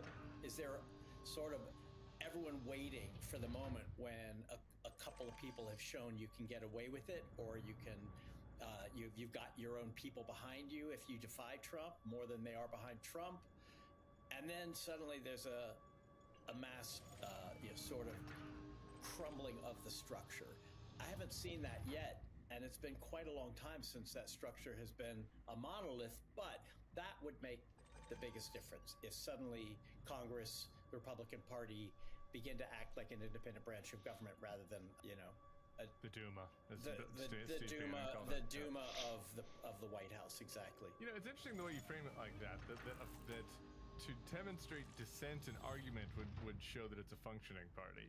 I do think that's like a misnomer a lot of times in the political debate where you see that. It's like you see Democrats in disarray, and they're Democrats disagreeing. It's like a common trope you see online. And I think about that, thinking back to that key moment after Biden dropped out when people are like, we can't have a primary because then there'll be disagreements, and the disagreements will come out in public, and if that happens, that will be bad for the party. Terrible. I mean, sure, like sometimes if the disagreements within the party are so grave and so intense and personal, it can create a fissure that undermines the party. But at some level, like a working party as an actual functioning institution does have like dissent and disagreement and open debate, and it's I don't know, it's just kind of an interesting way to think about it versus the common perception. Right. I mean, it really went well for the Democrats after they all were forced to line up behind one candidate, didn't it? Right. Because it's much better than choosing the strongest candidate through a primary process, or at least an open convention. Yeah, I think you're right, and I think that also belongs to a bygone era when the press and the public were just looking for little mistakes and little disagreements to say, you're in disarray, when everything is in disarray today. I mean, people say anything they want. Politicians sound like people at a football game who've had 3 or 4 beers and their team is losing. I mean, there's like there's no decorum that requires a political party to show that they're all on the same page. Trump has proved that you can change your mind every hour, you can contradict yourself, you can get caught in blatant lies and still have a bright future. So I don't know why the Democrats are determined to look virtuous and united. Although I don't believe that that's necessarily a good thing that Trump has shown, but he has shown that we're not in the 20th century anymore when one little disagreement between like the president and his leader in Congress is going to be the end of the party. I want to get to the book, but you just piqued my interest now. Where are you at on the state of where the Democrats are right now and that kind of ongoing conversation? I thought it was interesting. There was this earlier this week. There was this Carville op-ed where he was like, the Democrats should be more economically populist and cut to the middle on the culture war. And like it's the same thing that James Carville's been saying for 40 years, basically. And like but because he has this reputation of being a consultant in the establishment or whatever, and being old and out of touch, like I saw a lot of young leftists on the internet saying like, Carville agrees with us. Carville agrees with us. And I was like, no, like this has been the model that he's been pitching since Clinton. But it does feel like coalescing around that kind of idea, though. Maybe Carville and I are both old relics who are incapable of real change. That's basically my view. The party should answer the unhappiness of the public over the cost of living and over corporate power, corruption. Those should all be winning issues. And the party's great vulnerabilities are all on the social and cultural issues, where it got way to the left, way too far to the left over the last decade. But unfortunately, it can't get away with just saying nothing about those issues, because if you say nothing, then the opposition is going to hang it around your neck. So they actually have to do something to show that they get it, that the open border was a great mistake, that on trans issues there should be equal rights for all, but some things like women's sports should not be what all the trans activists are insisting it be. And they have to be willing to make some people unhappy in their own coalition, which is back to what we were just talking about. You can't have a perfectly happy party. All right, let's go to the book, because I sensed some themes in the book about where your critique of the left comes from, from some of the characters. Maybe I'm reading into it, but I sense some of your views on a left critique. But it is a fiction book. The premise is that it's basically a crumbling of a society and of the order of the governmental order in a fictional country, and the divide between the urban elites and the rural outsiders, and obviously some parallels to what's happening in our society. But talk about the book. Okay. Can I show the book before I talk about it? Okay, please. There's the book, The Emergency. That's a great cover. It's a Who did great the cover? For our Strauss Giroux, my publisher. They have an in-house designer, Rodrigo Corral, who did a beautiful job. Beautiful. I had to go outside the house on my cover. They're sending me a bunch of covers that are like an elephant. And I'm like, a dying elephant. And I was like, no. Political books seldom get beautiful covers, but this is fiction. So the first question really is, why would I, after 25 years of journalism at the New Yorker, The Atlantic, write a novel? I actually wrote 2 novels in my 30s. Not very many people read them. I know you didn't, Tim. Which one did you like better? Of the 2? Yeah. Probably Central Square. Okay. But, that's... Basically, I decided to become a journalist after writing 2 novels. Fiction had been my love. It still is. I read fiction all the time. My heroes are novelists. I wanted to be a novelist. I tried hard. I wrote 2 pretty good novels, but they just didn't do anything, and I wasn't prepared to be an unread writer for the rest of my life, so I went 8 into journalism. reviews on Goodreads, so God, did you look it up? Yeah, just I'm googling it right now. There was no Goodreads back then. No one had heard of it. No, that's unfair. I'm just teasing you. That's unfair. So by 2021 or 2, Tim, I had begun to have a crisis of my faith in facts in my profession, because they seem to be unable to establish any kind of shared consensus about what's real. For example, what happened on January 6, 2021? For about 3 news cycles, people agreed what happened and that it was terrible. And then it just began to fall apart almost immediately, because we are not that country anymore that can come to any basic agreement about what is real and what is true. But I couldn't stop writing about our country. That's my eternal subject.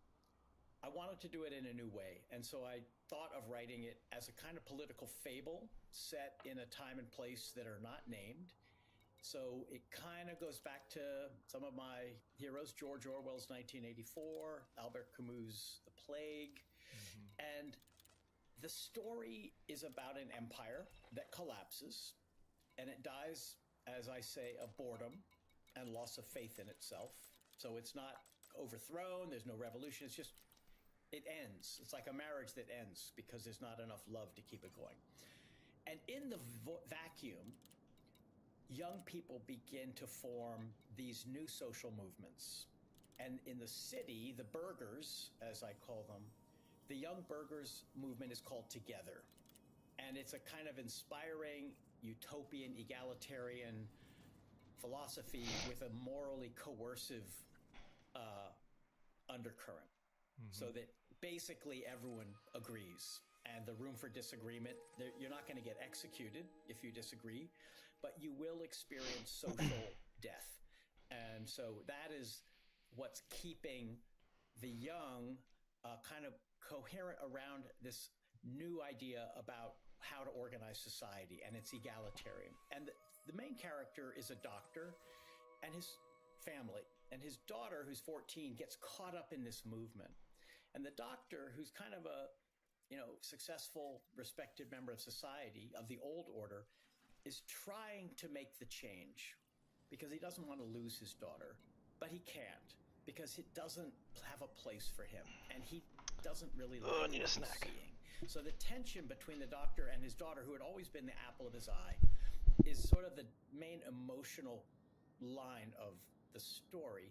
He is disgraced at the hospital. He gets into trouble because he's not doing what you're supposed to do in the New Order.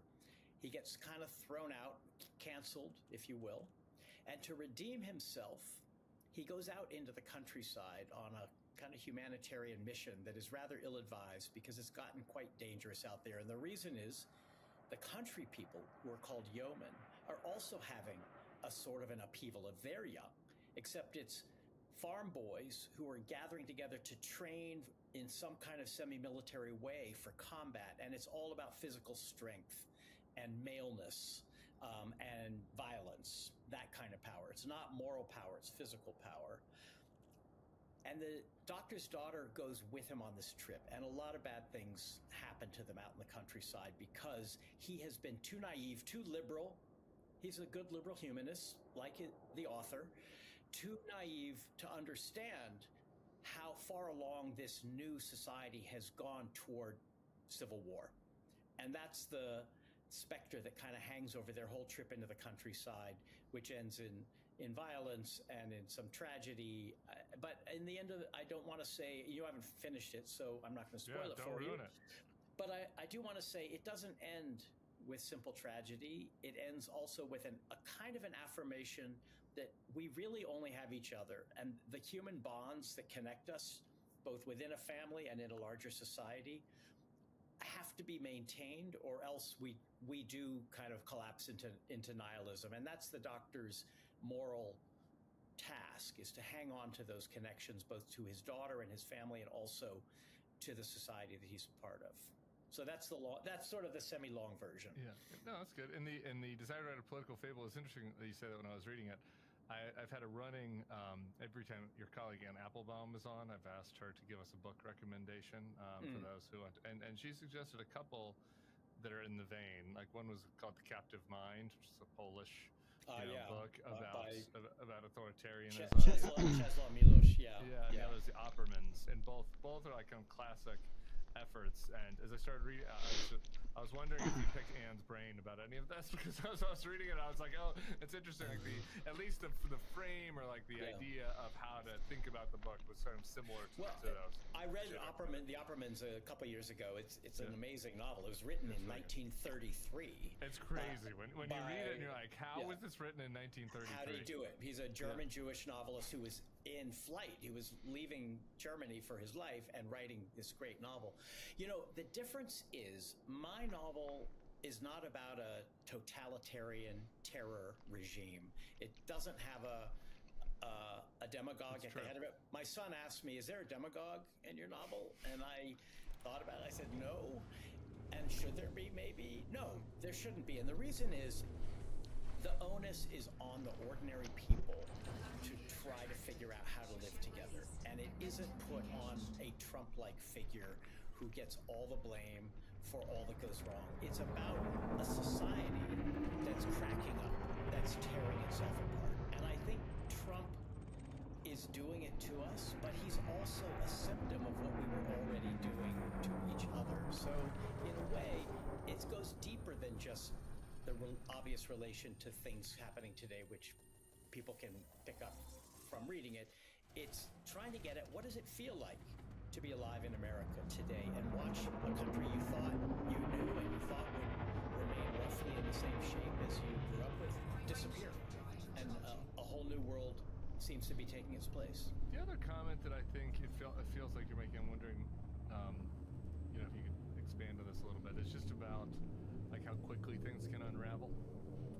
Like at some level, like that is in the beginnings of the book. I feel like it's hard for like the main character to kind of deal with everything and like process how quickly things have changed.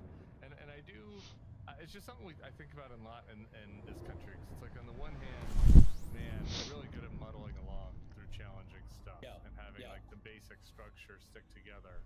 But on the other hand, there have been plenty of societies where things happen very quickly. Just look at Assad in Syria, maybe most recently, not particularly relevant to the book per se, but only just in the sense like sometimes the whole system can just break down very quickly.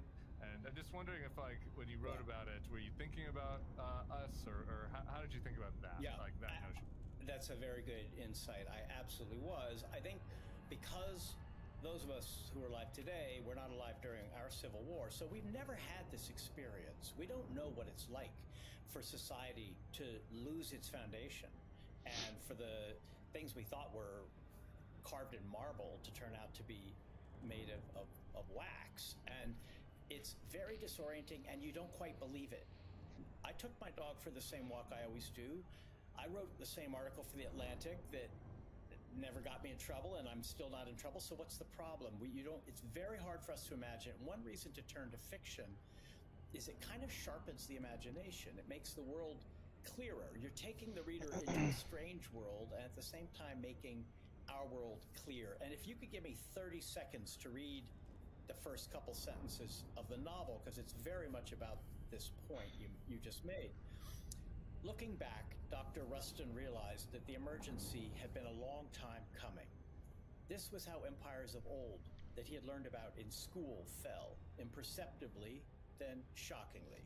Even with an enemy army gathering outside the walls, no one can believe that a way of life is about to end, or imagine the strange new life that will replace it.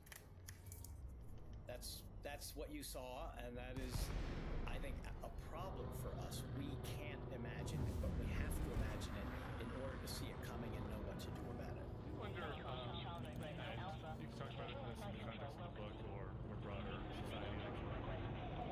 And maybe this is just my personal biases being brought to it as you bring to anything, but like, at some level, that is a case for a broken status quo, right? Like, I find myself sometimes being a defender of a status quo that's not serving people that well because of my small c conservative instinct that like things can get way worse, and yet just that mindset can then contribute to like a more radical type overthrow of the system because people feel like their complaints aren't being heard, right? Their needs aren't being heard. Like there is a little bit of that. And some of in the book I was like, well, are you making a case in defense of the status quo because now you can see how bad things get if right. we let it unravel. Well, but don't forget, there's a 14-year-old girl who is the doctor's daughter, and about a third of the way through the novel, the perspective shifts from him to her. And so we begin to see what's happening in the world in quite a different way from the eyes of a 14-year-old girl. And her feeling is, you handed me a shit sandwich, Dad. It fell apart, and it fell apart because it was unjust, and it didn't give anything to my generation. Your generation did fine, but what about us? And here are all the things that you took as just the way it is, that looking back were completely immoral, and how can you justify it?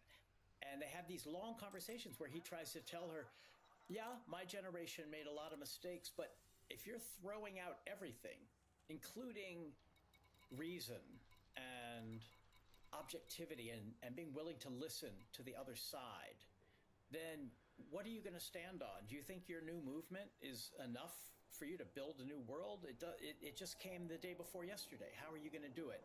And that back and forth across generations is very much about what is it about the status quo that we should try to preserve, and what should we be willing to get rid of. And I think we liberal Democrats, that is to say believers in liberal democracy, which you and I both are, have a real problem because we're now constantly in this defensive posture of trying to protect the rule of law, due process, free speech, all of those values, which I'm not prepared to get rid of. To me, those are permanent. That's what makes life worth living. That's what makes a society decent. At the same time, what are we prepared to change? We cannot live in the 20th century forever. There must be some way in which the Democratic Party or the opposition to Trump has to think anew, as Lincoln said, and act anew. Trump did that in a terrible way, but he was recognizing a kind of used up status quo, and that's why so many Americans threw out their own sense of what's decent and have supported him. Do you have any thoughts or suggestions on that front? Because I agree. I'm way more open to radical thinking than I've ever been in my life following Trump's victory. And yet at the same time, anytime like specific examples come up, I start to be like, ooh, I don't know, but not that one. You know what I mean? Yeah. So I don't know. Right. It's hard. Yeah. This is maybe not my strength. I'm not really a political, either a strategist or a philosopher. Yeah. I do think I just reviewed a book called Furious Minds by Laura Field in The Atlantic, and it's quite a good anatomy of MAGA, of the different strains of thought. And what's clear is they have attached themselves to a vehicle of destruction, and it's become, as always with Trump, a vehicle of their own destruction. But they were thinking radically. They were reactionaries who wanted to get rid of so much of the modern world and return to a Christian republic or some good society that I wouldn't want to live in. But they were willing to do it because they felt that the modern world had failed to provide the good life to all of us. So whereas Democrats, it's all policy stuff. It's the abundance agenda. Yeah. At the most, it's constitutional reform. And I'm open to all of that. Or it's economic populism and social moderation, as you were saying earlier. But is there a deeper radical change that believers in American democracy are prepared to see, like something like putting more power in people's hands to make decisions locally, like having ordinary citizens become parliaments or legislatures in their own area, and not letting the career officials get in the way? Would we be willing to do that? Because they would make a ton of mistakes, but it would also maybe bring people into politics more and start to answer their alienation with involvement. Yeah, I mean, the deconcentration of power is where it all comes back to on that. That's like one micro level at the most local. It's like one of the examples that just popped to mind is I was just reading last weekend, like Graham Plattner was out that said in some speech, he was like, if I'm in there, Palantir and Google shouldn't exist. I'm like, okay. I'm like, how are you going to do that? How are you going to I'm like, A, how are you going to do that? B, I'm like, I don't know. Like, I'm for a lot of things about going after Palantir and Google, don't get me wrong, but, I don't know. There's some way to, there has to be at least some effort to try to decentralize the power, because it seems like more so than ever. And you just look at the stock market. That's kind of what I wanted to get to next a little bit, which is AI, and like the degree to which just a handful of companies are driving all the growth in the country. It's something that's like straight out of the Rockefeller era. So I wanted to talk to you about your Atlantic article about being in a post-literate age and how AI plays into that. But I guess I'm just wondering if you have any thoughts on either of those. Yeah. Well, it's also connected to the emergency, because in the novel there are these sort of retro, pre-digital robots. There's no digital technology in the novel, and listeners should understand they're not going to recognize this world. It doesn't have all the trappings of our world. They'll recognize it by how it makes them feel, but not in the surface of life. So there's no digital technology, but there are these better humans, as they're called, which are like steampunk robots that are made to look like the young people of the city. And the young go into this workshop in order to have their better human assembled and created in order for them to be able to stop being themselves and start being more like perfect, to have perfect thoughts, perfect speech, perfect ideas. Face tuned. Yeah, exactly. And this is what, this impulse almost to get rid of our humanity. This is what I see both in AI, in the manosphere of Bronze Age pervert and raw egg nationalists and all of the real men on the MAGA right. It's this impatience with the messiness and the weakness and the ambiguity of being human. And it's as if young people have had it. They want to give it up to a machine.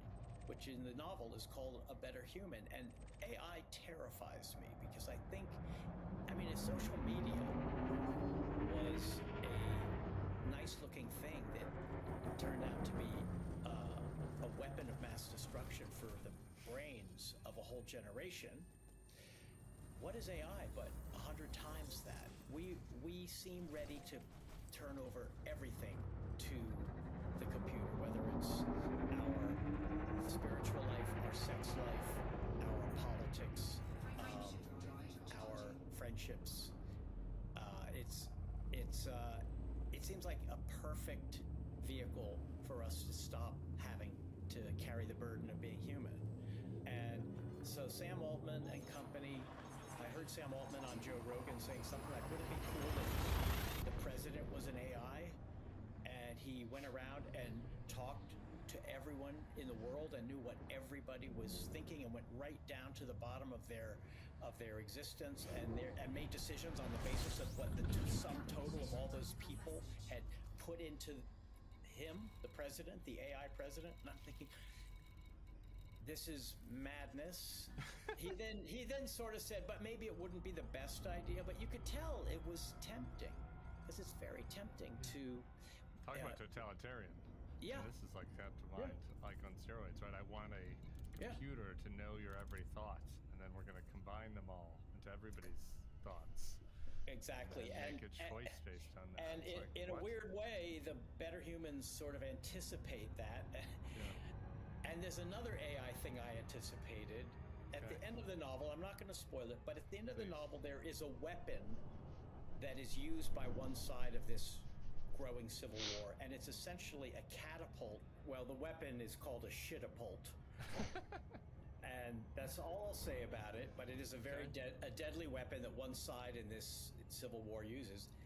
And I thought maybe I was going a little too far with the imagination until Donald Trump releases an AI video of himself piloting a fighter plane and releasing an immense load of human feces on some protesters down below. Harry Sisson, my man Harry Sisson got shit upon. Yeah, and I realized that I had intuited somehow just how low his lower mind could go, and that again is how fiction operates without really analyzing, but by intuiting you get to where reality has already gone or where it's going. So yeah, and that was another use of AI that terrified me.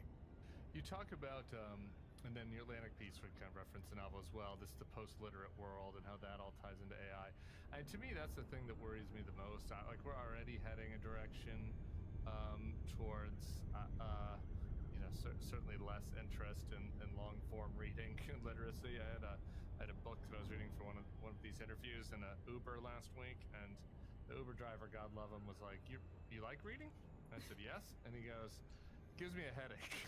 Like, I don't want to pick on the poor guy, but it's like, I'm sure there are people that got headaches from reading in every era, but the trajectory that we're on seems very obvious, and the AI trajectory towards both post-literacy and towards, I think, post-truth in a way that is even more intense than what Orwell had seen, just as far as obviously the ability of the machine to be able to give people what they want to hear. I don't know. How do you process all that, and how did the thinking about that come, intersect with the decision?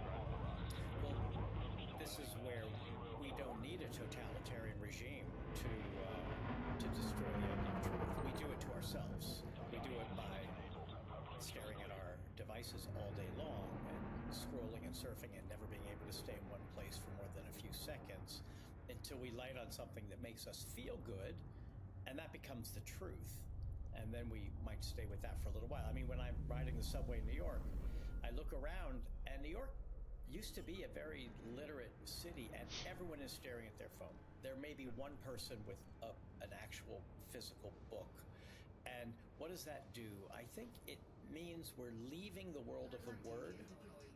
We are becoming more and more a society of images, of icons, of emojis, of auto writing by AI, so that we don't have to think of what we want to say because AI will do it for us, until we're almost in like a 4,000 years ago with hieroglyphs, where there's just a kind of system of symbols, and we all kind of know what this little face with the tear coming down means, and so you don't have to put anything into words. And there's a political consequence of that, which I think is a threat to democracy, because democracy, which relies on some sense of shared truth, depends on our being able to think for ourselves. And if you can't or won't read and write, you stop thinking for yourself. The auto-write thinks for you. And then you're no longer capable of participating in a democracy, and you're an easy target for a demagogue or an autocrat.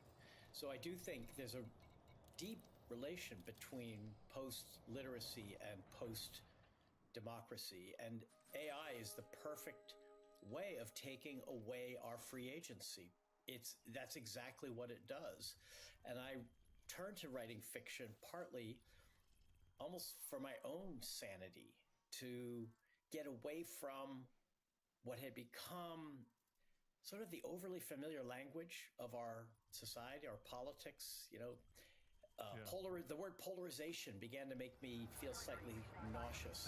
Yes. And instead, I wanted to create a world where you don't encounter that. You feel the feelings we have, but you may feel them in a more, a more clear way, in a way that makes reality come back to life for you, because we're also numb to it, because we're all reading the same things and scrolling through the same sites. There's another conundrum about superintelligence in these machines that I've been thinking about, to your point about how fiction can kind of clarify, make you think about things differently. For me, it's not reading, unfortunately, but watching the show Pluribus. It's on Apple right now. I don't know. What is it? It's interesting. It's worth watching. It's by the guy that did Breaking Bad. What's his name? Vince Gilligan. We're only on episode 3, so I don't exactly know, but there's some wavelength that comes from the aliens that makes allows every person's brain to become on the same wavelength, and they know what every other person thinks or thought, right? And so they all become the same, and then there are like 7 or 8 people who it didn't work on. It was a glitch, and so they remain as normal humans. So it's a story of those humans in a world where everybody else is basically an AI. It's really good.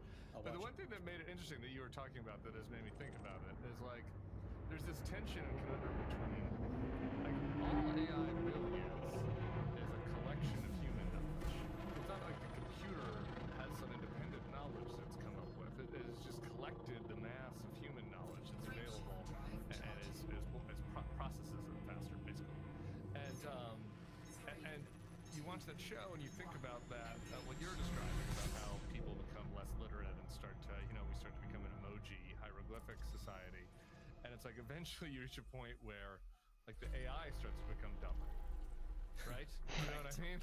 Like that's the super intelligence becomes dumber. Like that's the inevitable end game to this, it seems like. Because it's being trained on what we do, and if what we do over time is getting dumber and cruder in its language and incapable of complex thoughts and of holding 2 arguments in your head at the same time and seeing where the resolution might be, all those things which are part of democracy, once they're gone, the AI is going to sound like Trump all the time. Yeah. Hector Camacho, the president of Idiocracy. Okay, I have a couple other political things I want to end with, but is there anything else from the book I didn't ask you about? Any other themes you wanted to riff on? Well, I keep coming back to, the book, it doesn't take a political position. It doesn't come down on the side of, one faction or one generation, one class. But it does, for me, it's an attempt to say we have lost touch with basic decency, which is, for me, a very ordinary word that's very important. Because, there are a lot of ways you can criticize what is happening in Washington, but I would say the basic criticism is indecent.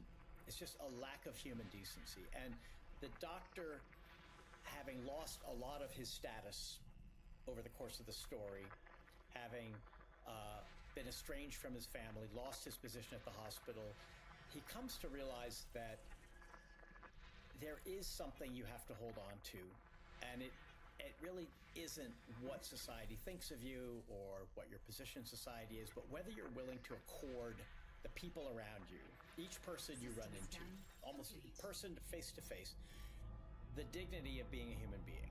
And it's very hard to do because we are conditioned by smartphones, by social media, AI, politics, everything, to reduce the other to something less than human. And it's, for me, a kind of a return to something basic that we seem to be losing, and that I think if we lose, it'll be the end of what I consider valuable about this country. This next transition to what I wanted to ask, you saw a lot of this indecency around this event, which was the Charlie Kirk assassination, and how basically everybody it's like how 80% of society responded to that. I found pretty noxious, frankly, across the board. And but last time, well, I guess it wasn't last time. I think 2 times ago when you were on the show, we talked about your piece about Arizona, and Arizona being a kind of representative of where America's going across a lot of different dimensions, the climate threats, but also kind of this right-wing populism that was sprouting there. And Charlie Kirk started DPUSA there, and you, I think, tried to interview him, but he didn't want to talk to the establishment Atlantic for that piece. Right. But I was just wondering, the elites. That was the elites. Yeah. I just wondering what you thought about all that, kind of in the context of your reporting from Arizona, and that scene is pretty striking. For some people, inspiring, nauseating. For some, I couldn't even watch it because just of my conflicting feelings about it. But like that scene in Arizona with his memorial. Yeah. The memorial. I have to admit, I missed several hours of kind of the more religious parts of the memorial, but it seemed to be a weird mix of the religious and the hyper-political. And once I got to Stephen Miller and Trump, it was some of the vilest rhetoric I've ever heard from national leaders, including Trump simply telling Erica Kirk, who had just done a kind of magnificent thing, forgiving her husband's killer. Trump just, I'm not into that, Erica. I hate my opponent. I heard Charlie Kirk speak at the TPUSA convention in Phoenix in December 2023 for the Atlantic piece on Phoenix. It was terrible. I mean, it was hateful. It was not charming. It was not, I'm going to listen to the other side. Maybe he did that on college campuses, but it was always in a bit of a context of gotcha, he's going to win that argument. It was set up for him to win. This was more demagogic and just whipping up 13,000 people in an arena into a state of contempt for the enemy. And then everyone who followed him was worse than the last. So I don't have a whole lot of affection for TPUSA or for that side of Charlie Kirk. Now, I think there was another side who tried to reach young men who were lost and help them to turn around their lives, maybe by becoming Christians, maybe by getting involved in politics, maybe by just becoming better people. And for that, and his willingness to go into the lion's den and duke it out with college students, I have respect. But the Charlie Kirk I saw in Phoenix was part of the problem, part of what's corrosive about politics, and he was doing quite well on that basis. So I guess when he was killed, I was horrified. Their political violence is absolutely unacceptable in every way, and I didn't want to say anything bad about him. I wrote a short piece saying, this is horrifying, and what he was doing was what we should want him to do, which is going onto a college campus and arguing. That's what we should want. But I didn't talk about what I'd written about in that Phoenix piece out of respect for him and his family. But that Phoenix piece will tell you what he was like in his sort of glory, in his full-throated leadership of a kind of testosterone-fueled young MAGA. I'll put that Arizona piece here. There's just something about Arizona and the nature of it, and it's just like watching the event in Glendale, and it was all there, right? Just like the rage that you see from the populist right, and there's the religious kind of element to it, but it was like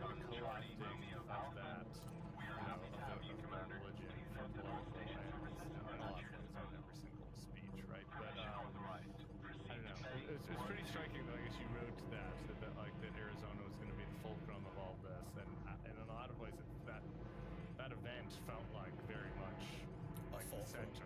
Yeah, it did, because you just felt a turbocharging of the rage and the hatred, and suddenly the federal government is going to start going after anyone who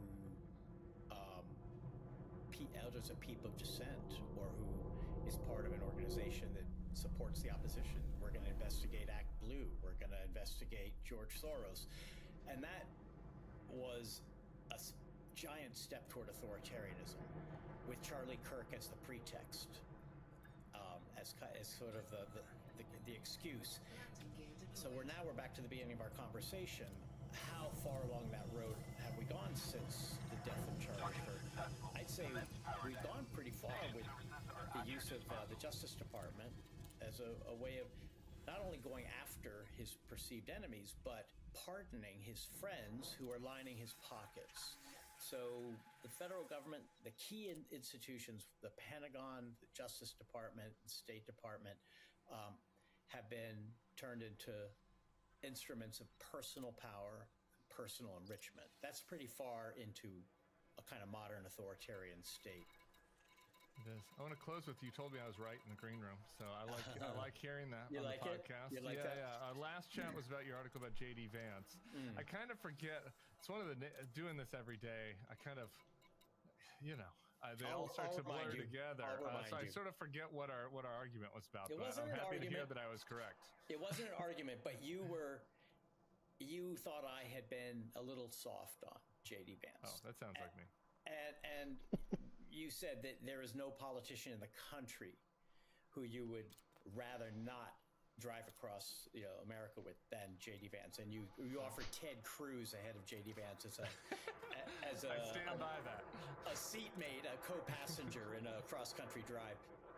So I had just reread Hillbilly Elegy, and I was still a bit in the feeling, the language, the thinking of that J.D. Vance, and I was still almost looking for him because he had so completely disappeared.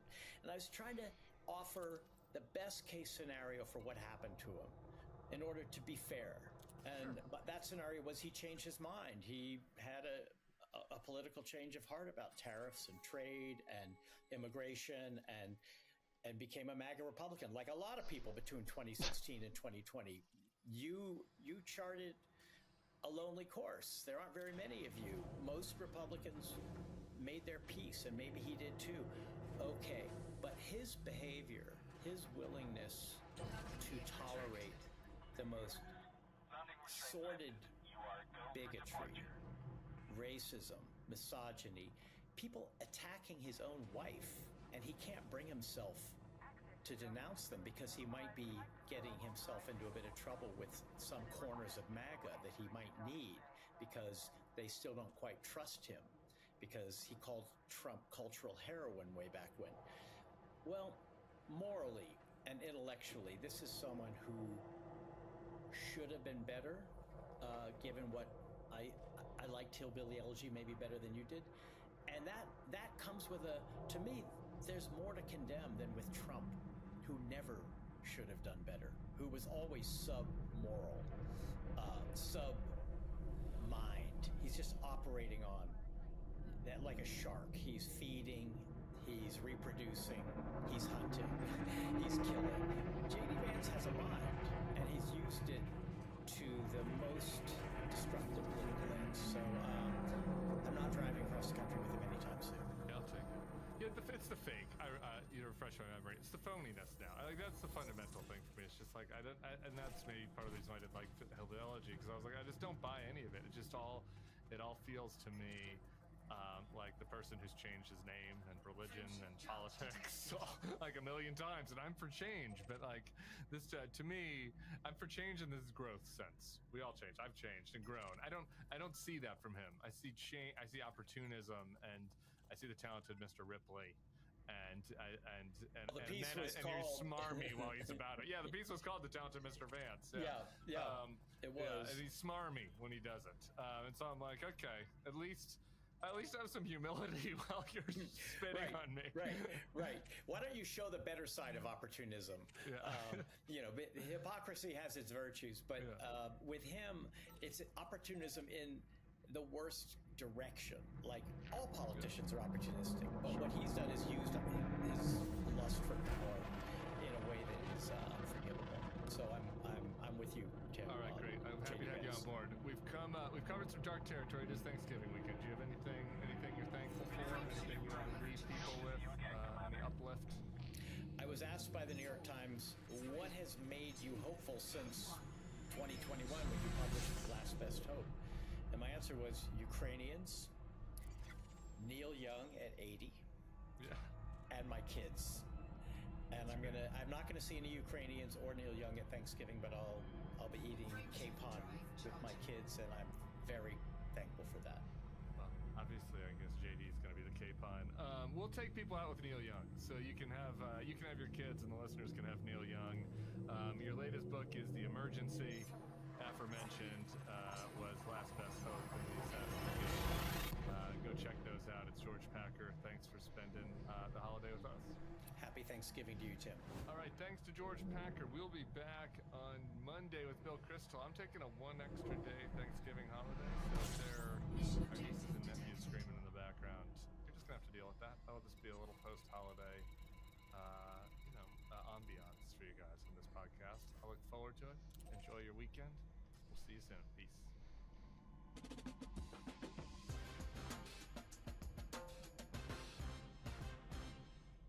Every day is Casual Friday.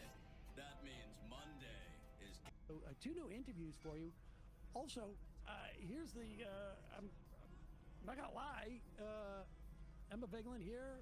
It's Casual Friday. It's so casual. We're not even here. Yeah. And you know what it also is?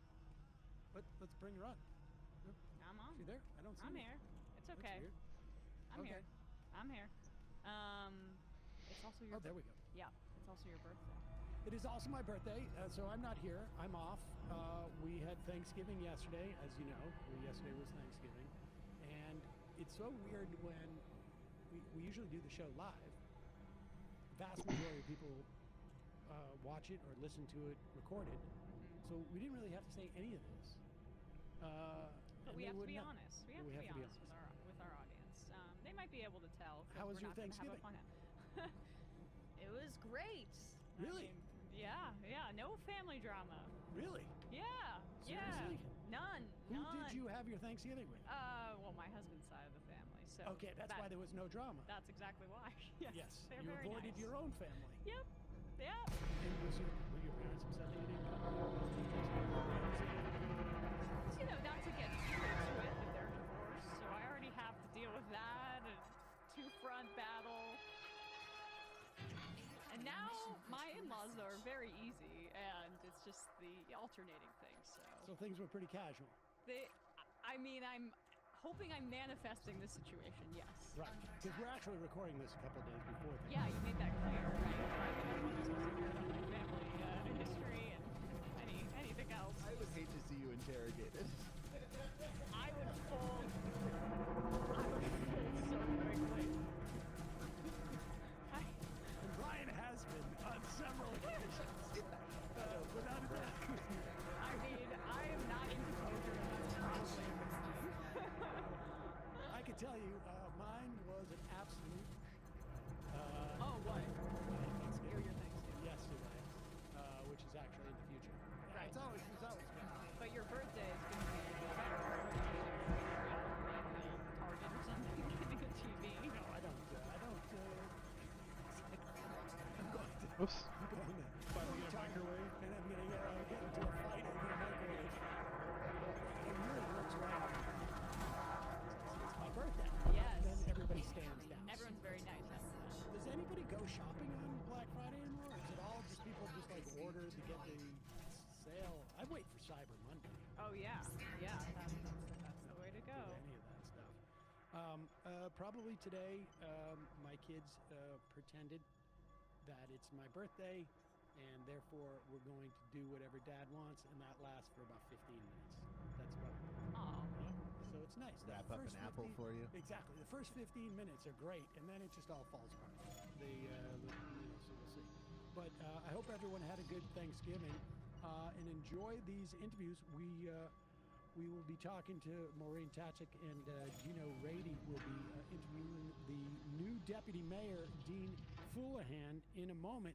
Just a word from one of our sponsors today, our favorite sponsor, SunsetLakeZebedee.com. Friends at Sunset Lake know that it's easy, or I should say, it's not always easy to feel thankful these days because, well, frankly, the country's in, I don't want to say a death spiral, but Yeah, there's some rough stuff going on. it's been better. So they wanted to extend their thanks to this show, our amazing listeners, and obviously always to Brian for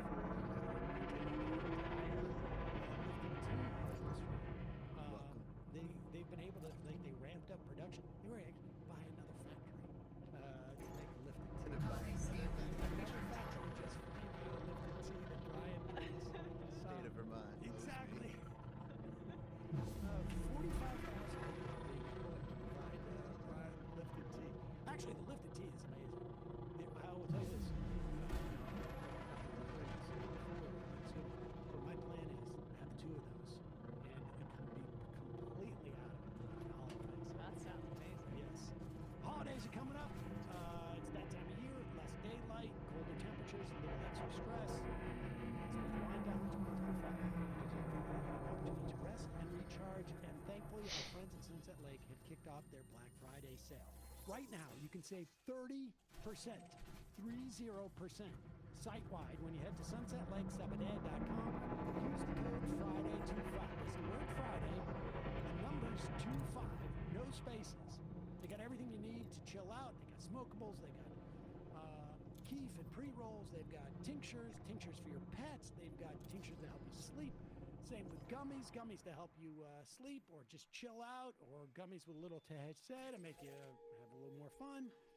They've got Zebedee coffee and Zebedee fudge. They've got lotions. All of their stuff is grown without pesticides, all using regenerative farming practices. These guys are a great movement partner. They've donated tens of thousands of dollars to strike relief funds, to carceral reform, to refugee resettlement, to food pantry. They just donated $5,000 to the Vermont Food Pantry. Just on and on and on. They have been great partners over the past, 4 or 5 years of this program. Maybe more, actually, at this point. But they're giving you 30% off with the code FRIDAY25, as in Friday, Black Friday 2025. And if you spend over $125, Sunset Lake will throw in a free citrus flavored Zebedee tincture. Head over to sunsetlakesabadee.com. Use the code FRIDAY25. Save on 30% on their wellness products for people and pets. The sale ends December 1st. I think that's Monday at 11:59 p.m. So see their site for full terms and conditions. Check it out. Also, as always, your support makes this show possible. If you want to help us survive and thrive and get the show commercial free, go to jointhemajorreport.com. All right. When we come back, Maureen Tasik, investigative editor at The Prospect and senior fellow at the American Economic Liberties Project, writing about the scam that is piggybacking the ACA, particularly in states like Texas and Florida that have booted a bunch of people off of Medicaid. And then Gino Rady will be interviewing the New York City's Deputy Mayor, Dean Fullahan, and you can check out Gino's blog on Substack. All right, enjoy the show, and we'll see you on Monday.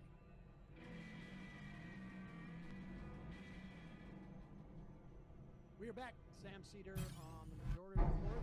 It is a pleasure for me to welcome back to the program a writer at the American Prospect and reporter, Maureen Tasik is with us, and Maureen is with a piece. This is important because right now we are weeks away from the last opportunity the Congress will have to extend the Obamacare subsidies that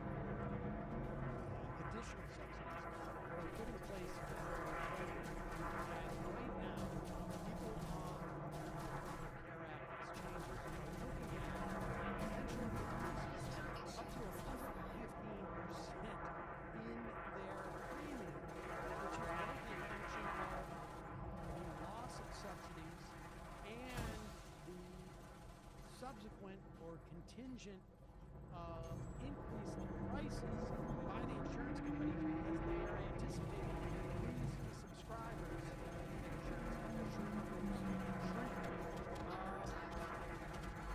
Maureen, let's talk about this. I mean, you're writing this piece to show but let's talk a little bit first with sort of like the broad strokes here that we have. Remind us about So, put simply, the Affordable Care Act created this supposed marketplace. In neoliberalism, we always have to create the illusion of markets, even where nothing resembling a market really exists. And so they created this pseudo marketplace. I really don't know. They created, I think, 10 categories of healthcare that you needed to treat if you wanted to be, an ACA, an Affordable Care Act certified marketplace insurer, and these were primarily designed for people who are between employment, self-employed, Uber drivers, small businesses, anybody who couldn't get an insurance policy before, and they weren't on the marketplace, sadly not in their employer. Right, who couldn't get insurance through normal means, through their employer or through Medicaid, what have you. And it subsidized those plans pretty liberally, up to 400% of the poverty line. And beyond 400% of the federal poverty line, which when the ACA passed was around $40,000, $42,000 a year per single person. Now it's around $62,000 a year for a single person. You got nothing. And that was, but you did get a chance to buy insurance if you had a pre-existing condition, which was something that had been extremely difficult for, there had been years of stories basically about self-employed or small businesses, small business owners who have a child who had a rare disease and had to go work as a cable guy, just to get insurance for their kid. I've read tons of stories about this was a huge problem. Right now, the problem, and I want to say, I will correct something. A lot of people are going to be seeing 300% increases in their premiums. And this is if you are in that 401 plus percent of the federal poverty line income bracket, and that is for family of four, it's $128,000. If you make $129,000 or $132,000, in 19 states, your premiums are gonna triple, and that's insane. Now, how is that going about? And I just want to just remind people that there were three major components, broadly speaking, to the actual name of the bill. People refer to it now as Obamacare, was the Patient Protection and Affordable Care Act. So there was a whole host of stuff that were patient protections, like you say, no rescission, no lifetime caps, no annual caps. You can stay on your policy to your 26th, but it's actually a list of things that actually qualify to be considered real insurance, as opposed to like sort of scammy insurance that really didn't necessarily support you. The other part was expansion of Medicaid, which the Supreme Court said was optional for states, and I think we were close to 80-90% of the states have expanded Medicaid since then. Many of those Republican holdouts succumbed to the pressure.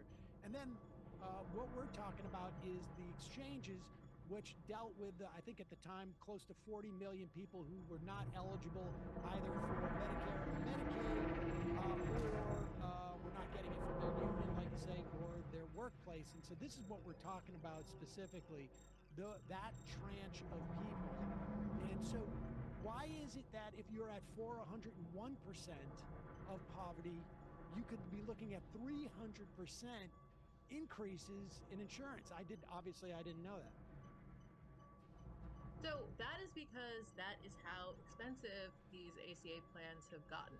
And I don't know, I have to, I've been meaning to do some historical research on just what the average plan was in the beginning, because I've been told that there are certain very high cost states. West Virginia is one, very unhealthy.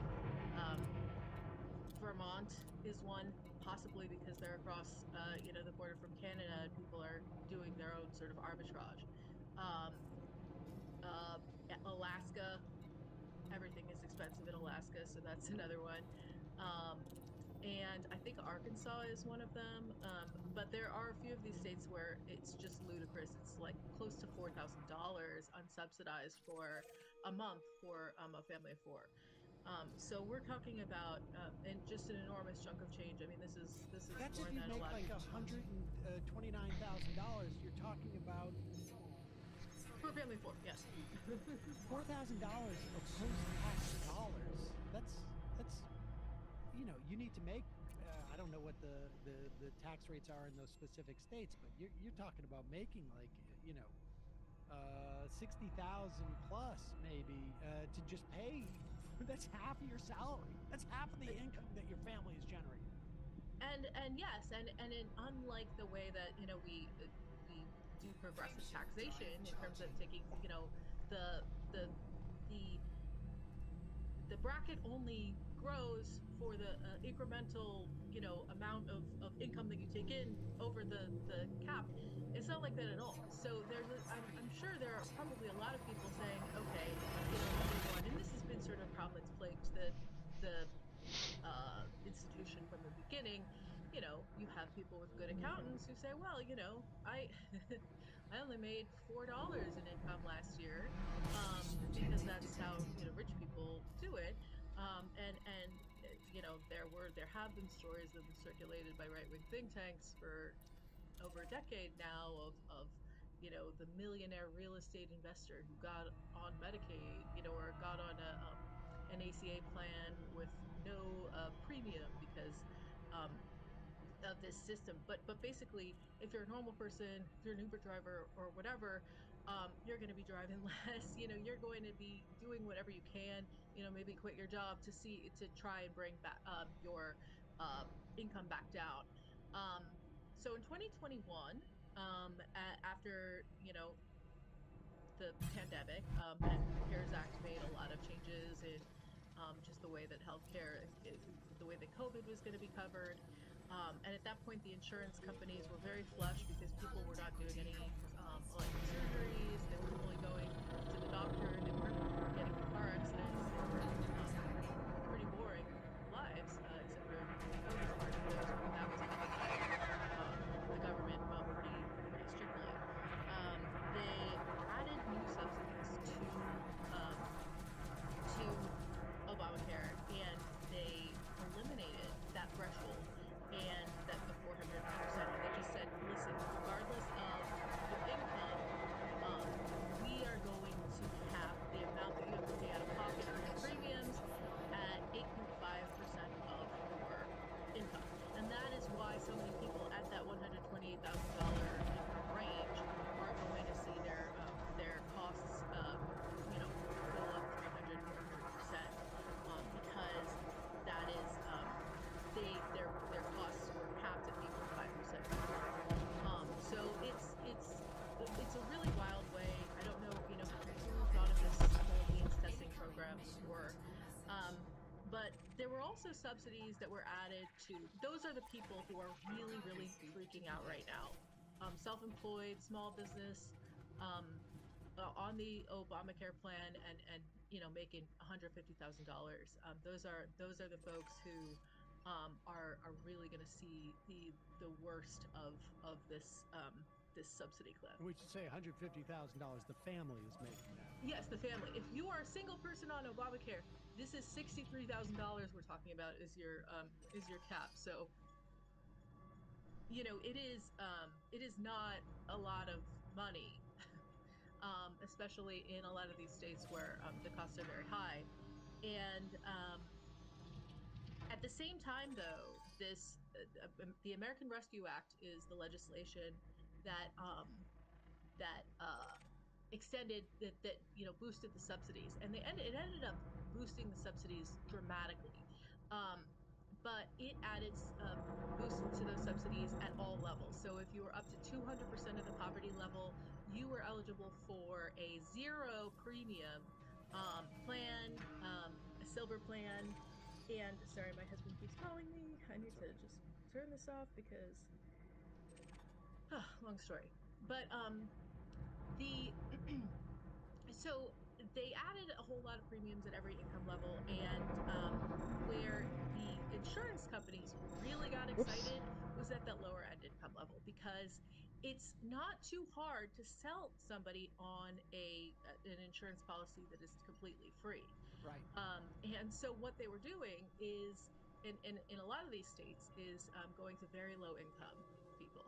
And in a lot of these cases, in Florida and Texas, which are non-Medicaid expansion states, they had all been barred by the CARES Act, I believe, from kicking enrollees off Medicaid during the public health emergency. So that was until 2023.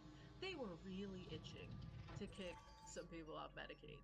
And Florida ended up in 2023 and 2024 kicking close to 2 million people off their Medicaid rolls. These are already very very limited rolls. And so they would find these people who were on Medicaid or were these are Medicaid eligible. insurance company brokers, essentially. Right. Brokers or street teams hired by these brokers. And the brokers are really not supposed to do this. They have this new sort of like reservoir of potential customers, as it were. All these people kicked off of Medicaid who are desperate for health insurance, but have really no means in which to pay it. So if you're selling them something, which is going to be fully subsidized. It's basically like an opportunity for a sort of a win-win for everybody. Maybe not so much the taxpayer, but that's part of it. And so then what happens? So yeah, and not again, a lot of these people didn't have any idea what they were offered. In this case, there was this little boiler room called Fiorella Insurance Agency, owned by was purchased during the course of this fraud by the private equity firm GTCR, which is a big Chicago private equity fund that whose principal is the former Illinois Governor Rauner. That's the R, GTCR, but they're huge in healthcare. So this agency was going to bus stops and homeless shelters and hotels. I think once I turn these missions in, I'm probably going to call tonight. I cannot get rid of this freaking headache. For their Obamacare plans. And oh shit, it's almost 1 o'clock too. It's late. To actually, because before 2023, I gotta try to wake up early. Medicaid wasn't actually supposed to be. Still got like 12 pages to write. This weekend, yay. The administrator to yay, homework. You had to sort of, supply falsified income statements or say that you had made a turn for the better. And these are people who are living in homeless shelters. In my back itches. Motels. Say no, you were about to come into a lot of money and you simply didn't qualify anymore. Oh man, can't reach it. They were doing that because they were getting, if you sell these policies, you get a commission of up to $30 per month for the year per enrollee. So if you sell, a household of 4, that's a chunk of change. I think it's like over $1,000. So an outfit like Fiorella would actually do all the paperwork to say this person's no longer eligible for Medicaid. They get bumped off. Then they sell this product on the for anyone who's stuck around this long, they get the fee. Just watch me play some Elite, watch some videos, appreciate it, but insurance at that point? Do they use the health thanks for sticking around. Or because it seems to me like if it's just a matter of like, okay, this person was booted off of Medicaid, which happened in Florida and Texas, like you say, and the person needs health insurance. I'm just functioning as like a community Looks advisor. like Liberty's still here. MX Matty B. Don't know who it is, but I've seen you on here a lot, so thanks. NGOs that were paid to help connect people with the Chaos Mosai. That's not all, that's a new one. right? I mean, they get them on. But if you're actually watching, thanks. And then what happens? What happens, and there's all kinds of variations on this scam. This was the scam where they go, find homeless people, poor people, and convince them to, bribe them into switching their insurance. And for the most part, those people did know that their insurance changed.